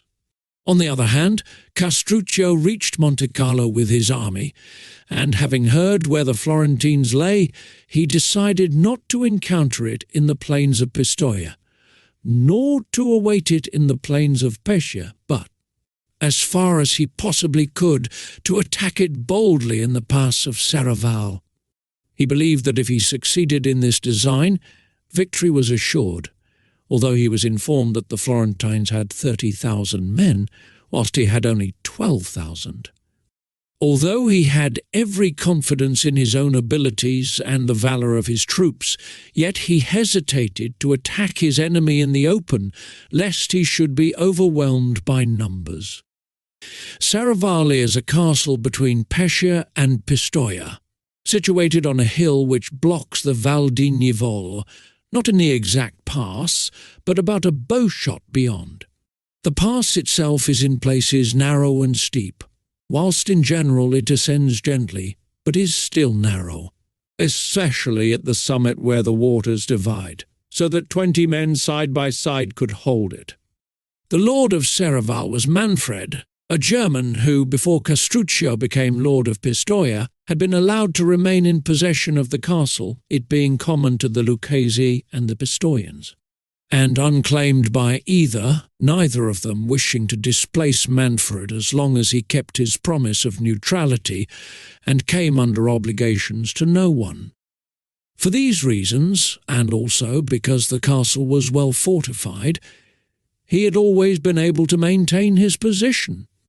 It was here that Castruccio had determined to fall upon his enemy, for here his few men would have the advantage, and there was no fear lest, seeing the large masses of the hostile force before they became engaged, they should not stand. As soon as this trouble with Florence arose, Castruccio saw the immense advantage which possession of this castle would give him, and having an intimate friendship with a resident in the castle, he managed matters so with him that 400 of his men were to be admitted into the castle the night before the attack on the Florentines, and the Castellan put to death. Castruccio, having prepared everything, had now to encourage the Florentines to persist in their desire to carry the seat of war away from Pistoia into the Val di Nievole. Therefore he did not move his army from Monte Carlo. Thus the Florentines hurried on until they reached their encampment under Serravalle, intending to cross the hill on the following morning. In the meantime, Castruccio had seized the castle at night, had also moved his army from Monte Carlo, and marching from thence at midnight in dead silence, had reached the foot of Serravalle. Thus he and the Florentines commenced the ascent of the hill at the same time in the morning. Castruccio sent forward his infantry by the main road, and a troop of 400 horsemen by a path on the left towards the castle. The Florentines sent forward 400 cavalry ahead of their army which was following, never expecting to find Castruccio in possession of the hill, nor were they aware of his having seized the castle. Thus it happened that the Florentine horsemen mounting the hill were completely taken by surprise when they discovered the infantry of Castruccio, and so close were they upon it, they had scarcely time to pull down their visors. It was a case of unready soldiers being attacked by ready, and they were assailed with such vigour that with difficulty they could hold their own, although some few of them got through. When the noise of the fighting reached the Florentine camp below, it was filled with confusion. The cavalry and infantry became inextricably mixed. The captains were unable to get their men either backward or forward, owing to the narrowness of the pass, and amid all this tumult no one knew what ought to be done or what could be done. In a short time the cavalry who were engaged with the enemy's infantry were scattered or killed, without having made any effective defence because of their unfortunate position, although in sheer desperation they had offered a stout resistance. Retreat had been impossible, with the mountains on both flanks, whilst in front were their enemies, and in the rear their friends. When Castruccio saw that his men were unable to strike a decisive blow at the enemy and put them to flight, he sent 1,000 infantrymen round by the castle, with orders to join the 400 horsemen he had previously dispatched there, and commanded the whole force to fall upon the flank of the enemy. These orders they carried out with such fury that the Florentines could not sustain the attack, but gave way and were soon in full retreat, conquered more by their unfortunate position than by the valour of their enemy. Those in the rear turned towards Pistoia and spread through the plains, each man seeking only his own safety. The defeat was complete and very sanguinary. Many captains were taken prisoners, among whom were Bandini de' Rossi, Francesco Brunelleschi, and Giovanni della Tosa, all Florentine noblemen, with many Tuscans and Neapolitans who fought on the Florentine side, having been sent by King Ruberto to assist the Guelphs. Immediately the Pistoians heard of this defeat. They drove out the friends of the Guelphs and surrendered to Castruccio. He was not content with occupying Prato and all the castles on the plains on both sides of the Arno, but marched his army into the plain of Peretola, about 2 miles from Florence.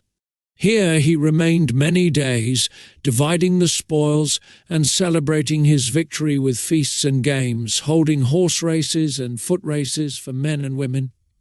He also struck medals in commemoration of the defeat of the Florentines. he endeavoured to corrupt some of the citizens of Florence who were to open the city gates at night. But the conspiracy was discovered, and the participators in it taken and beheaded, among whom were Tommaso Lupacci and Lambertuccio Frescobaldi. This defeat caused the Florentines great anxiety, and despairing of preserving their liberty, they sent envoys to King Ruberto of Naples, offering him the dominion of their city. And he, knowing of what immense importance the maintenance of the Guelph cause was to him, accepted it. He agreed with the Florentines to receive from them a yearly tribute of 200,000 florins, and he sent his son Carlo to Florence with 4,000 horsemen. Shortly after this, the Florentines were relieved in some degree of the pressure of Castruccio's army, owing to his being compelled to leave his positions before Florence and march on Pisa. In order to suppress a conspiracy that had been raised against him by Benedetto Lanfranchi, one of the first men in Pisa, who could not endure that his fatherland should be under the dominion of the Lucchese. He had formed this conspiracy, intending to seize the citadel, kill the partisans of Castruccio, and drive out the garrison. As, however, in a conspiracy paucity of numbers is essential to secrecy, so for its execution a few are not sufficient. And in seeking more adherents to his conspiracy, Lanfranchi encountered a person who revealed the design to Castruccio. This betrayal cannot be passed by without severe reproach to Bonifacio Cerci and Giovanni Guidi, two Florentine exiles who were suffering their banishment in Pisa. Thereupon Castruccio seized Benedetto and put him to death, and beheaded many other noble citizens, and drove their families into exile. It now appeared to Castruccio that both Pisa and Pistoia were thoroughly disaffected. He employed much thought and energy upon securing his position there. And this gave the Florentines their opportunity to reorganize their army and to await the coming of Carlo, the son of the King of Naples.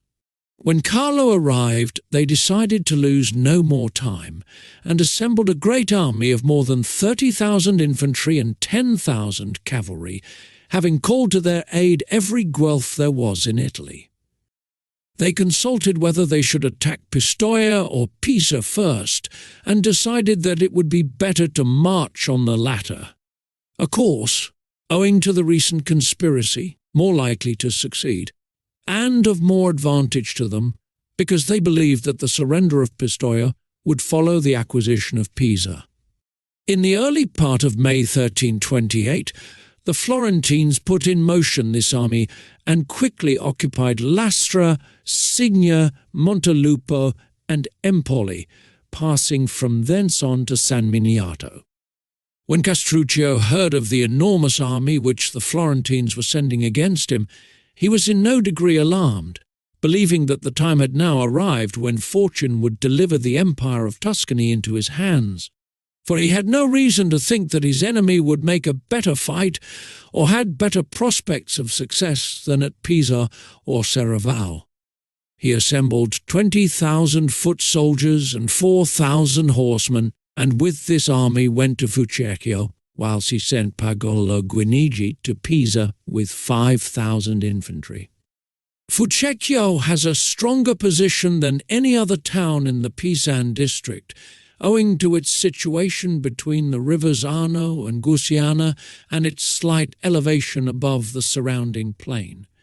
Moreover, the enemy could not hinder its being victualled unless they divided their forces, nor could they approach it either from the direction of Lucca or Pisa, nor could they get through to Pisa, or attack Castruccio's forces except at a disadvantage. In one case they would find themselves placed between his two armies, the one under his own command and the other under Pagolo, and in the other case they would have to cross the Arno to get to close quarters with the enemy. An undertaking of great hazard. In order to tempt the Florentines to take this latter course, Castruccio withdrew his men from the banks of the river and placed them under the walls of Fucecchio. leaving a wide expanse of land between them and the river. The Florentines, having occupied San Miniato, held a council of war to decide whether they should attack Pisa or the army of Castruccio, and, having weighed the difficulties of both courses, they decided upon the latter. The river Arno was at that time low enough to be fordable, yet the water reached to the shoulders of the infantrymen and to the saddles of the horsemen. On the morning of June 10th, 1328, the Florentines commenced the battle by ordering forward a number of cavalry and 10,000 infantry. Castruccio, whose plan of action was fixed and who well knew what to do, at once attacked the Florentines with 5,000 infantry and 3,000 horsemen. Not allowing them to issue from the river before he charged them, he also sent 1,000 light infantry up the river bank and the same number down the Arno. The infantry of the Florentines were so much impeded by their arms and the water that they were not able to mount the banks of the river, whilst the cavalry had made the passage of the river more difficult for the others. By reason of the few who had crossed having broken up the bed of the river, and this being deep with mud, many of the horses rolled over with their riders, and many of them had stuck so fast that they could not move. When the Florentine captains saw the difficulties their men were meeting, they withdrew them and moved higher up the river, hoping to find the river bed less treacherous and the banks more adapted for landing. These men were met at the bank by the forces which Castruccio had already sent forward, who, being light-armed with bucklers and javelins in their hands, let fly with tremendous shouts into the faces and bodies of the cavalry. The horses, alarmed by the noise and the wounds, would not move forward, and trampled each other in great confusion. The fight between the men of Castruccio and those of the enemy who succeeded in crossing was sharp and terrible. Both sides fought with the utmost desperation, and neither would yield. The soldiers of Castruccio fought to drive the others back into the river, whilst the Florentines strove to get a footing on land in order to make room for the others pressing forward, who, if they could but get out of the water, would be able to fight. And in this obstinate conflict they were urged on by their captains. Castruccio shouted to his men that these were the same enemies whom they had before conquered at Serravalle, whilst the Florentines reproached each other that the many should be overcome by the few. At length Castruccio, seeing how long the battle had lasted, and that both his men and the enemy were utterly exhausted, and that both sides had many killed and wounded, pushed forward another body of infantry to take up a position at the rear of those who were fighting. He then commanded these latter to open their ranks as if they intended to retreat, and one part of them to turn to the right and another to the left. This cleared a space of which the Florentines at once took advantage, and thus gained possession of a portion of the battlefield. But when these tired soldiers found themselves at close quarters with Castruccio's reserves, they could not stand against them, and at once fell back into the river. The cavalry of either side had not as yet gained any decisive advantage over the other, because Castruccio, knowing his inferiority in this arm, had commanded his leaders only to stand on the defensive against the attacks of their adversaries, as he hoped that when he had overcome the infantry, he would be able to make short work of the cavalry. This fell out as he had hoped, for when he saw the Florentine army driven back across the river, he ordered the remainder of his infantry to attack the cavalry of the enemy. This they did with lance and javelin, and, joined by their own cavalry, fell upon the enemy with the greatest fury, and soon put him to flight. The Florentine captains, having seen the difficulty their cavalry had met with in crossing the river, had attempted to make their infantry cross lower down the river in order to attack the flanks of Castruccio's army. But here, also, the banks were steep and already lined by the men of Castruccio, and this movement was quite useless. Thus the Florentines were so completely defeated at all points that scarcely a third of them escaped, and Castruccio was again covered with glory. Many captains were taken prisoners, and Carlo, the son of King Ruberto, with Michelagnolo Falconi and Taddeo degli Albizzi, the Florentine commissioners, fled to Empoli. If the spoils were great, the slaughter was infinitely greater, as might be expected in such a battle. Of the Florentines there fell 20,231 men, whilst Castruccio lost 1,570 men.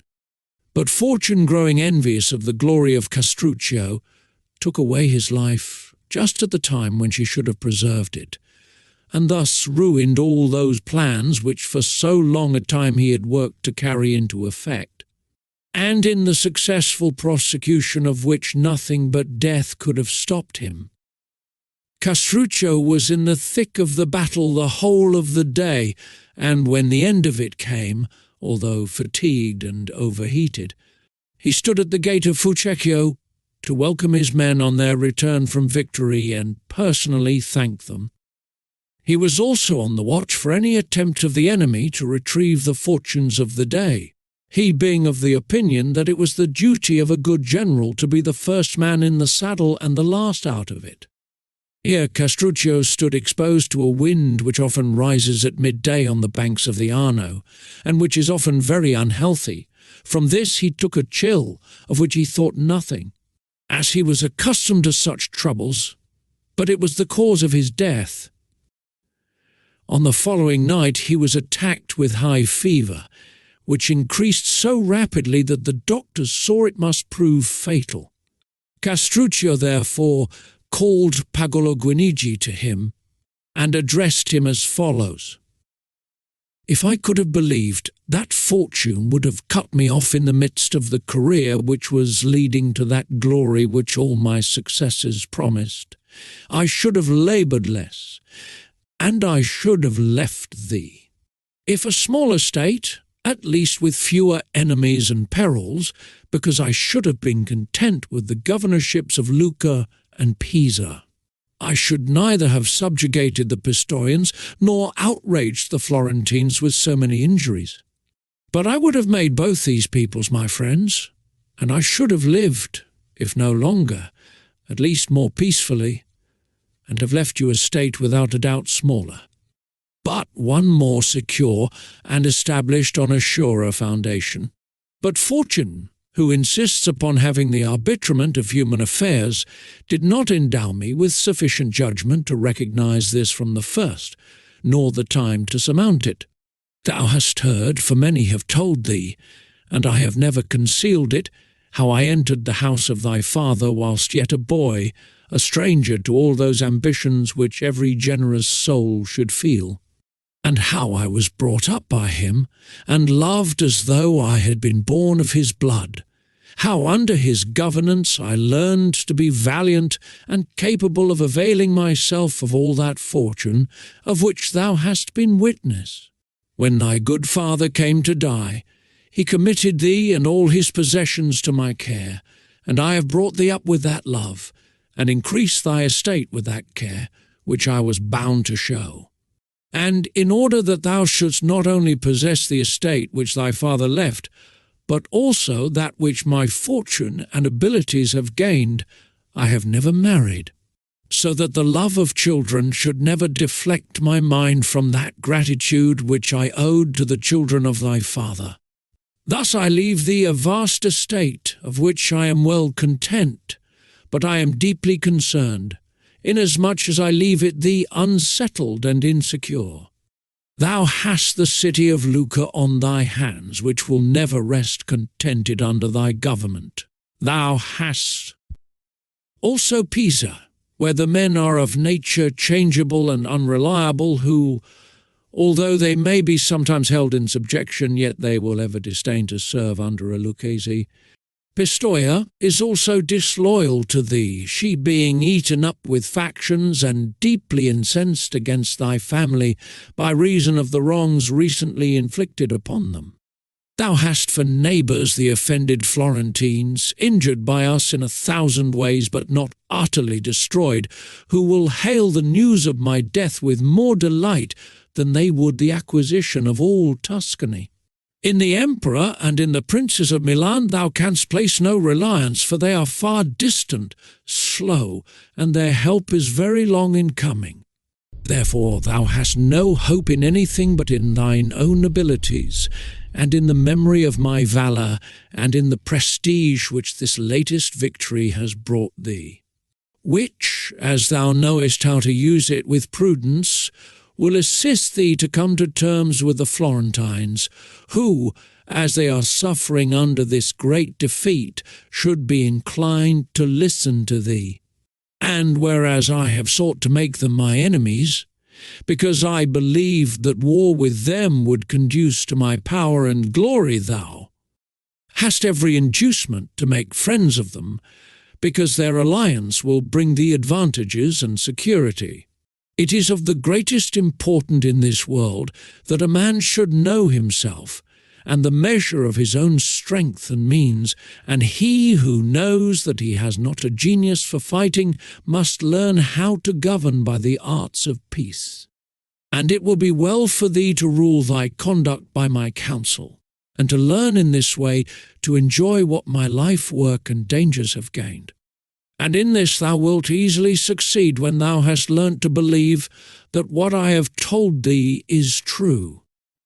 And thou wilt be doubly indebted to me, in that I have left thee this realm, and have taught thee how to keep it. After this there came to Castruccio those citizens of Pisa, Pistoia, and Lucca, who had been fighting at his side, and whilst recommending Pagolo to them, and making them swear obedience to him as his successor, he died. He left a happy memory to those who had known him, and no prince of those times was ever loved with such devotion as he was. His obsequies were celebrated with every sign of mourning, and he was buried in San Francesco at Lucca. Fortune was not so friendly to Pagolo Guinigi as she had been to Castruccio, for he had not the abilities. Not long after the death of Castruccio, Pagolo lost Pisa and then Pistoia, and only with difficulty held on to Lucca. This latter city continued in the family of Guinigi until the time of the great-grandson of Pagolo. From what has been related here, it will be seen that Castruccio was a man of exceptional abilities, not only measured by men of his own time, but also by those of an earlier date. In stature he was above the ordinary height and perfectly proportioned. He was of a gracious presence, and he welcomed men with such urbanity that those who spoke with him rarely left him displeased. His hair was inclined to be red, and he wore it cut short above the ears, and, whether it rained or snowed, he always went without a hat.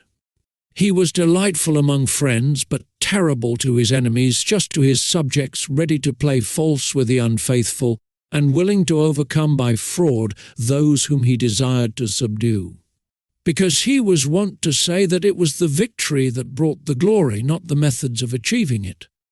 No one was bolder in facing danger, none more prudent in extricating himself. He was accustomed to say that men ought to attempt everything and fear nothing, that God is a lover of strong men, because one always sees that the weak are chastised by the strong. He was also wonderfully sharp or biting, though courteous in his answers, and as he did not look for any indulgence in this way of speaking from others, so he was not angered with others, did not show it to him. It has often happened that he has listened quietly when others have spoken sharply to him, as on the following occasions. He had caused a ducat to be given for a partridge, and was taken to task for doing so by a friend, to whom Castruccio had said, "You would not have given more than a penny." "That is true," answered the friend. Then said Castruccio to him, "A ducat is much less to me," having about him a flatterer on whom he had spat to show that he scorned him. The flatterer said to him, Fishermen are willing to let the waters of the sea saturate them in order that they may take a few little fishes. And I allow myself to be wetted by spittle that I may catch a whale. And this was not only heard by Castruccio with patience, but rewarded. When told by a priest that it was wicked for him to live so sumptuously, Castruccio said, "If that be a vice, then you should not fare so splendidly at the feasts of our saints."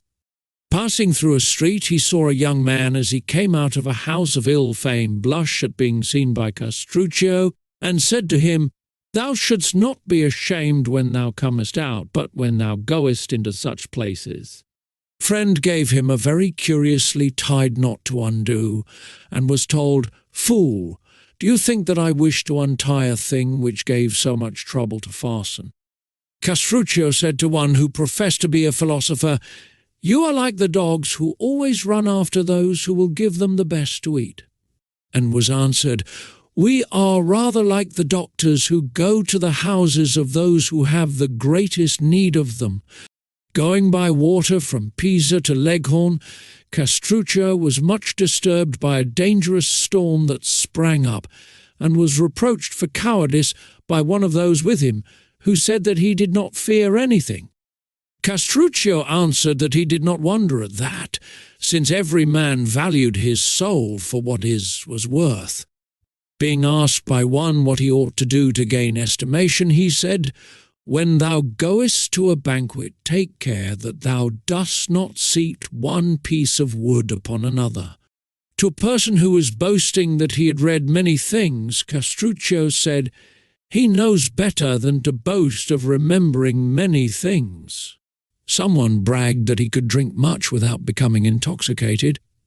Castruccio replied, "An ox does the same." Castruccio was acquainted with a girl with whom he had intimate relations, and being blamed by a friend who told him that it was undignified for him to be taken in by a woman, he said, "She has not taken me in, I have taken her."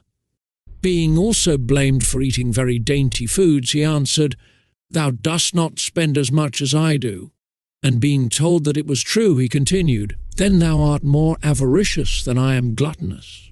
Being invited by Taddeo Bernardi, a very rich and splendid citizen of Lucca, to supper, he went to the house and was shown by Taddeo into a chamber hung with silk and paved with fine stones representing flowers and foliage of the most beautiful colouring. Castruccio gathered some saliva in his mouth and spat it out upon Taddeo, and seeing him much disturbed by this, said to him, "I knew not where to spit in order to offend thee less." Being asked how Caesar died, he said, "God willing, I will die as he did," being one night in the house of one of his gentlemen where many ladies were assembled. He was reproved by one of his friends for dancing and amusing himself with them more than was usual in one of his stations, so he said, "He who is considered wise by day will not be considered a fool at night." A person came to demand a favour of Castruccio, and thinking he was not listening to his plea, threw himself on his knees to the ground, and, being sharply reproved by Castruccio, said, "Thou art the reason of my acting thus, for thou hast thy ears in thy feet," whereupon he obtained double the favour he had asked. Castruccio used to say that the way to hell was an easy one, seeing that it was in a downward direction and you travelled blindfolded. Being asked a favour by one who used many superfluous words, he said to him, "When you have another request to make, send someone else to make it." Having been wearied by a similar man with a long oration, who wound up by saying, "Perhaps I have fatigued you by speaking so long," Castruccio said, "You have not, because I have not listened to a word you said." He used to say of one who had been a beautiful child and who afterwards became a fine man, that he was dangerous, because he first took the husbands from the wives, and now he took the wives from their husbands. To an envious man who laughed, he said, "Do you laugh because you are successful or because another is unfortunate?" Whilst he was still in the charge of Messer Francesco Guinigi, one of his companions said to him, "What shall I give you if you will let me give you a blow on the nose?" Castruccio answered, a helmet, having put to death a citizen of Lucca who had been instrumental in raising him to power, and being told that he had done wrong to kill one of his old friends. He answered that people deceived themselves, he had only killed a new enemy. Castruccio praised greatly those men who intended to take a wife, and then did not do so, saying that they were like men who said they would go to sea, and then refused when the time came. He said that it always struck him with surprise that whilst men in buying an earthen or glass vase would sound it first to learn if it were good, yet in choosing a wife they were content with only looking at her. He was once asked in what manner he would wish to be buried when he died, and answered, "With the face turned downwards, for I know when I am gone this country will be turned upside down." On being asked if it had ever occurred to him to become a friar in order to save his soul, he answered that it had not, because it appeared strange to him that Fra Lazzarone should go to paradise and Uguccione della Fagiuola to the inferno. He was once asked when should a man eat to preserve his health, and replied, "If the man be rich, let him eat when he is hungry. If he be poor, then when he can." Seeing one of his gentlemen make a member of his family lace him up, he said to him, "I pray God that you will let him feed you also." Seeing that someone had written upon his house in Latin the words, "May God preserve this house from the wicked," he said, "The owner must never go in." Passing through one of the streets, he saw a small house with a very large door, and remarked, "That house will fly through the door." He was having a discussion with the ambassador of the King of Naples concerning the property of some banished nobles, when a dispute arose between them, and the ambassador asked him if he had no fear of the king. "Is this king of yours a bad man or a good one?" asked Castruccio, and was told that he was a good one, whereupon he said, "Why should you suggest that I should be afraid of a good man? I could recount many other stories of his sayings, both witty and weighty, but I think that the above will be sufficient testimony to his high qualities. He lived 44 years, and was in every way a prince, and as he was surrounded by many evidences of his good fortune, so he also desired to have near him some memorials of his bad fortune. Therefore, the manacles with which he was chained in prison are to be seen to this day fixed up in the tower of his residence, where they were placed by him to testify forever to his days of adversity. As in his life he was inferior neither to Philip of Macedon, the father of Alexander, nor to Scipio of Rome, so he died in the same year of his age as they did. And he would doubtless have excelled both of them had fortune decreed that he should be born not in Lucca, but in Macedonia or Rome,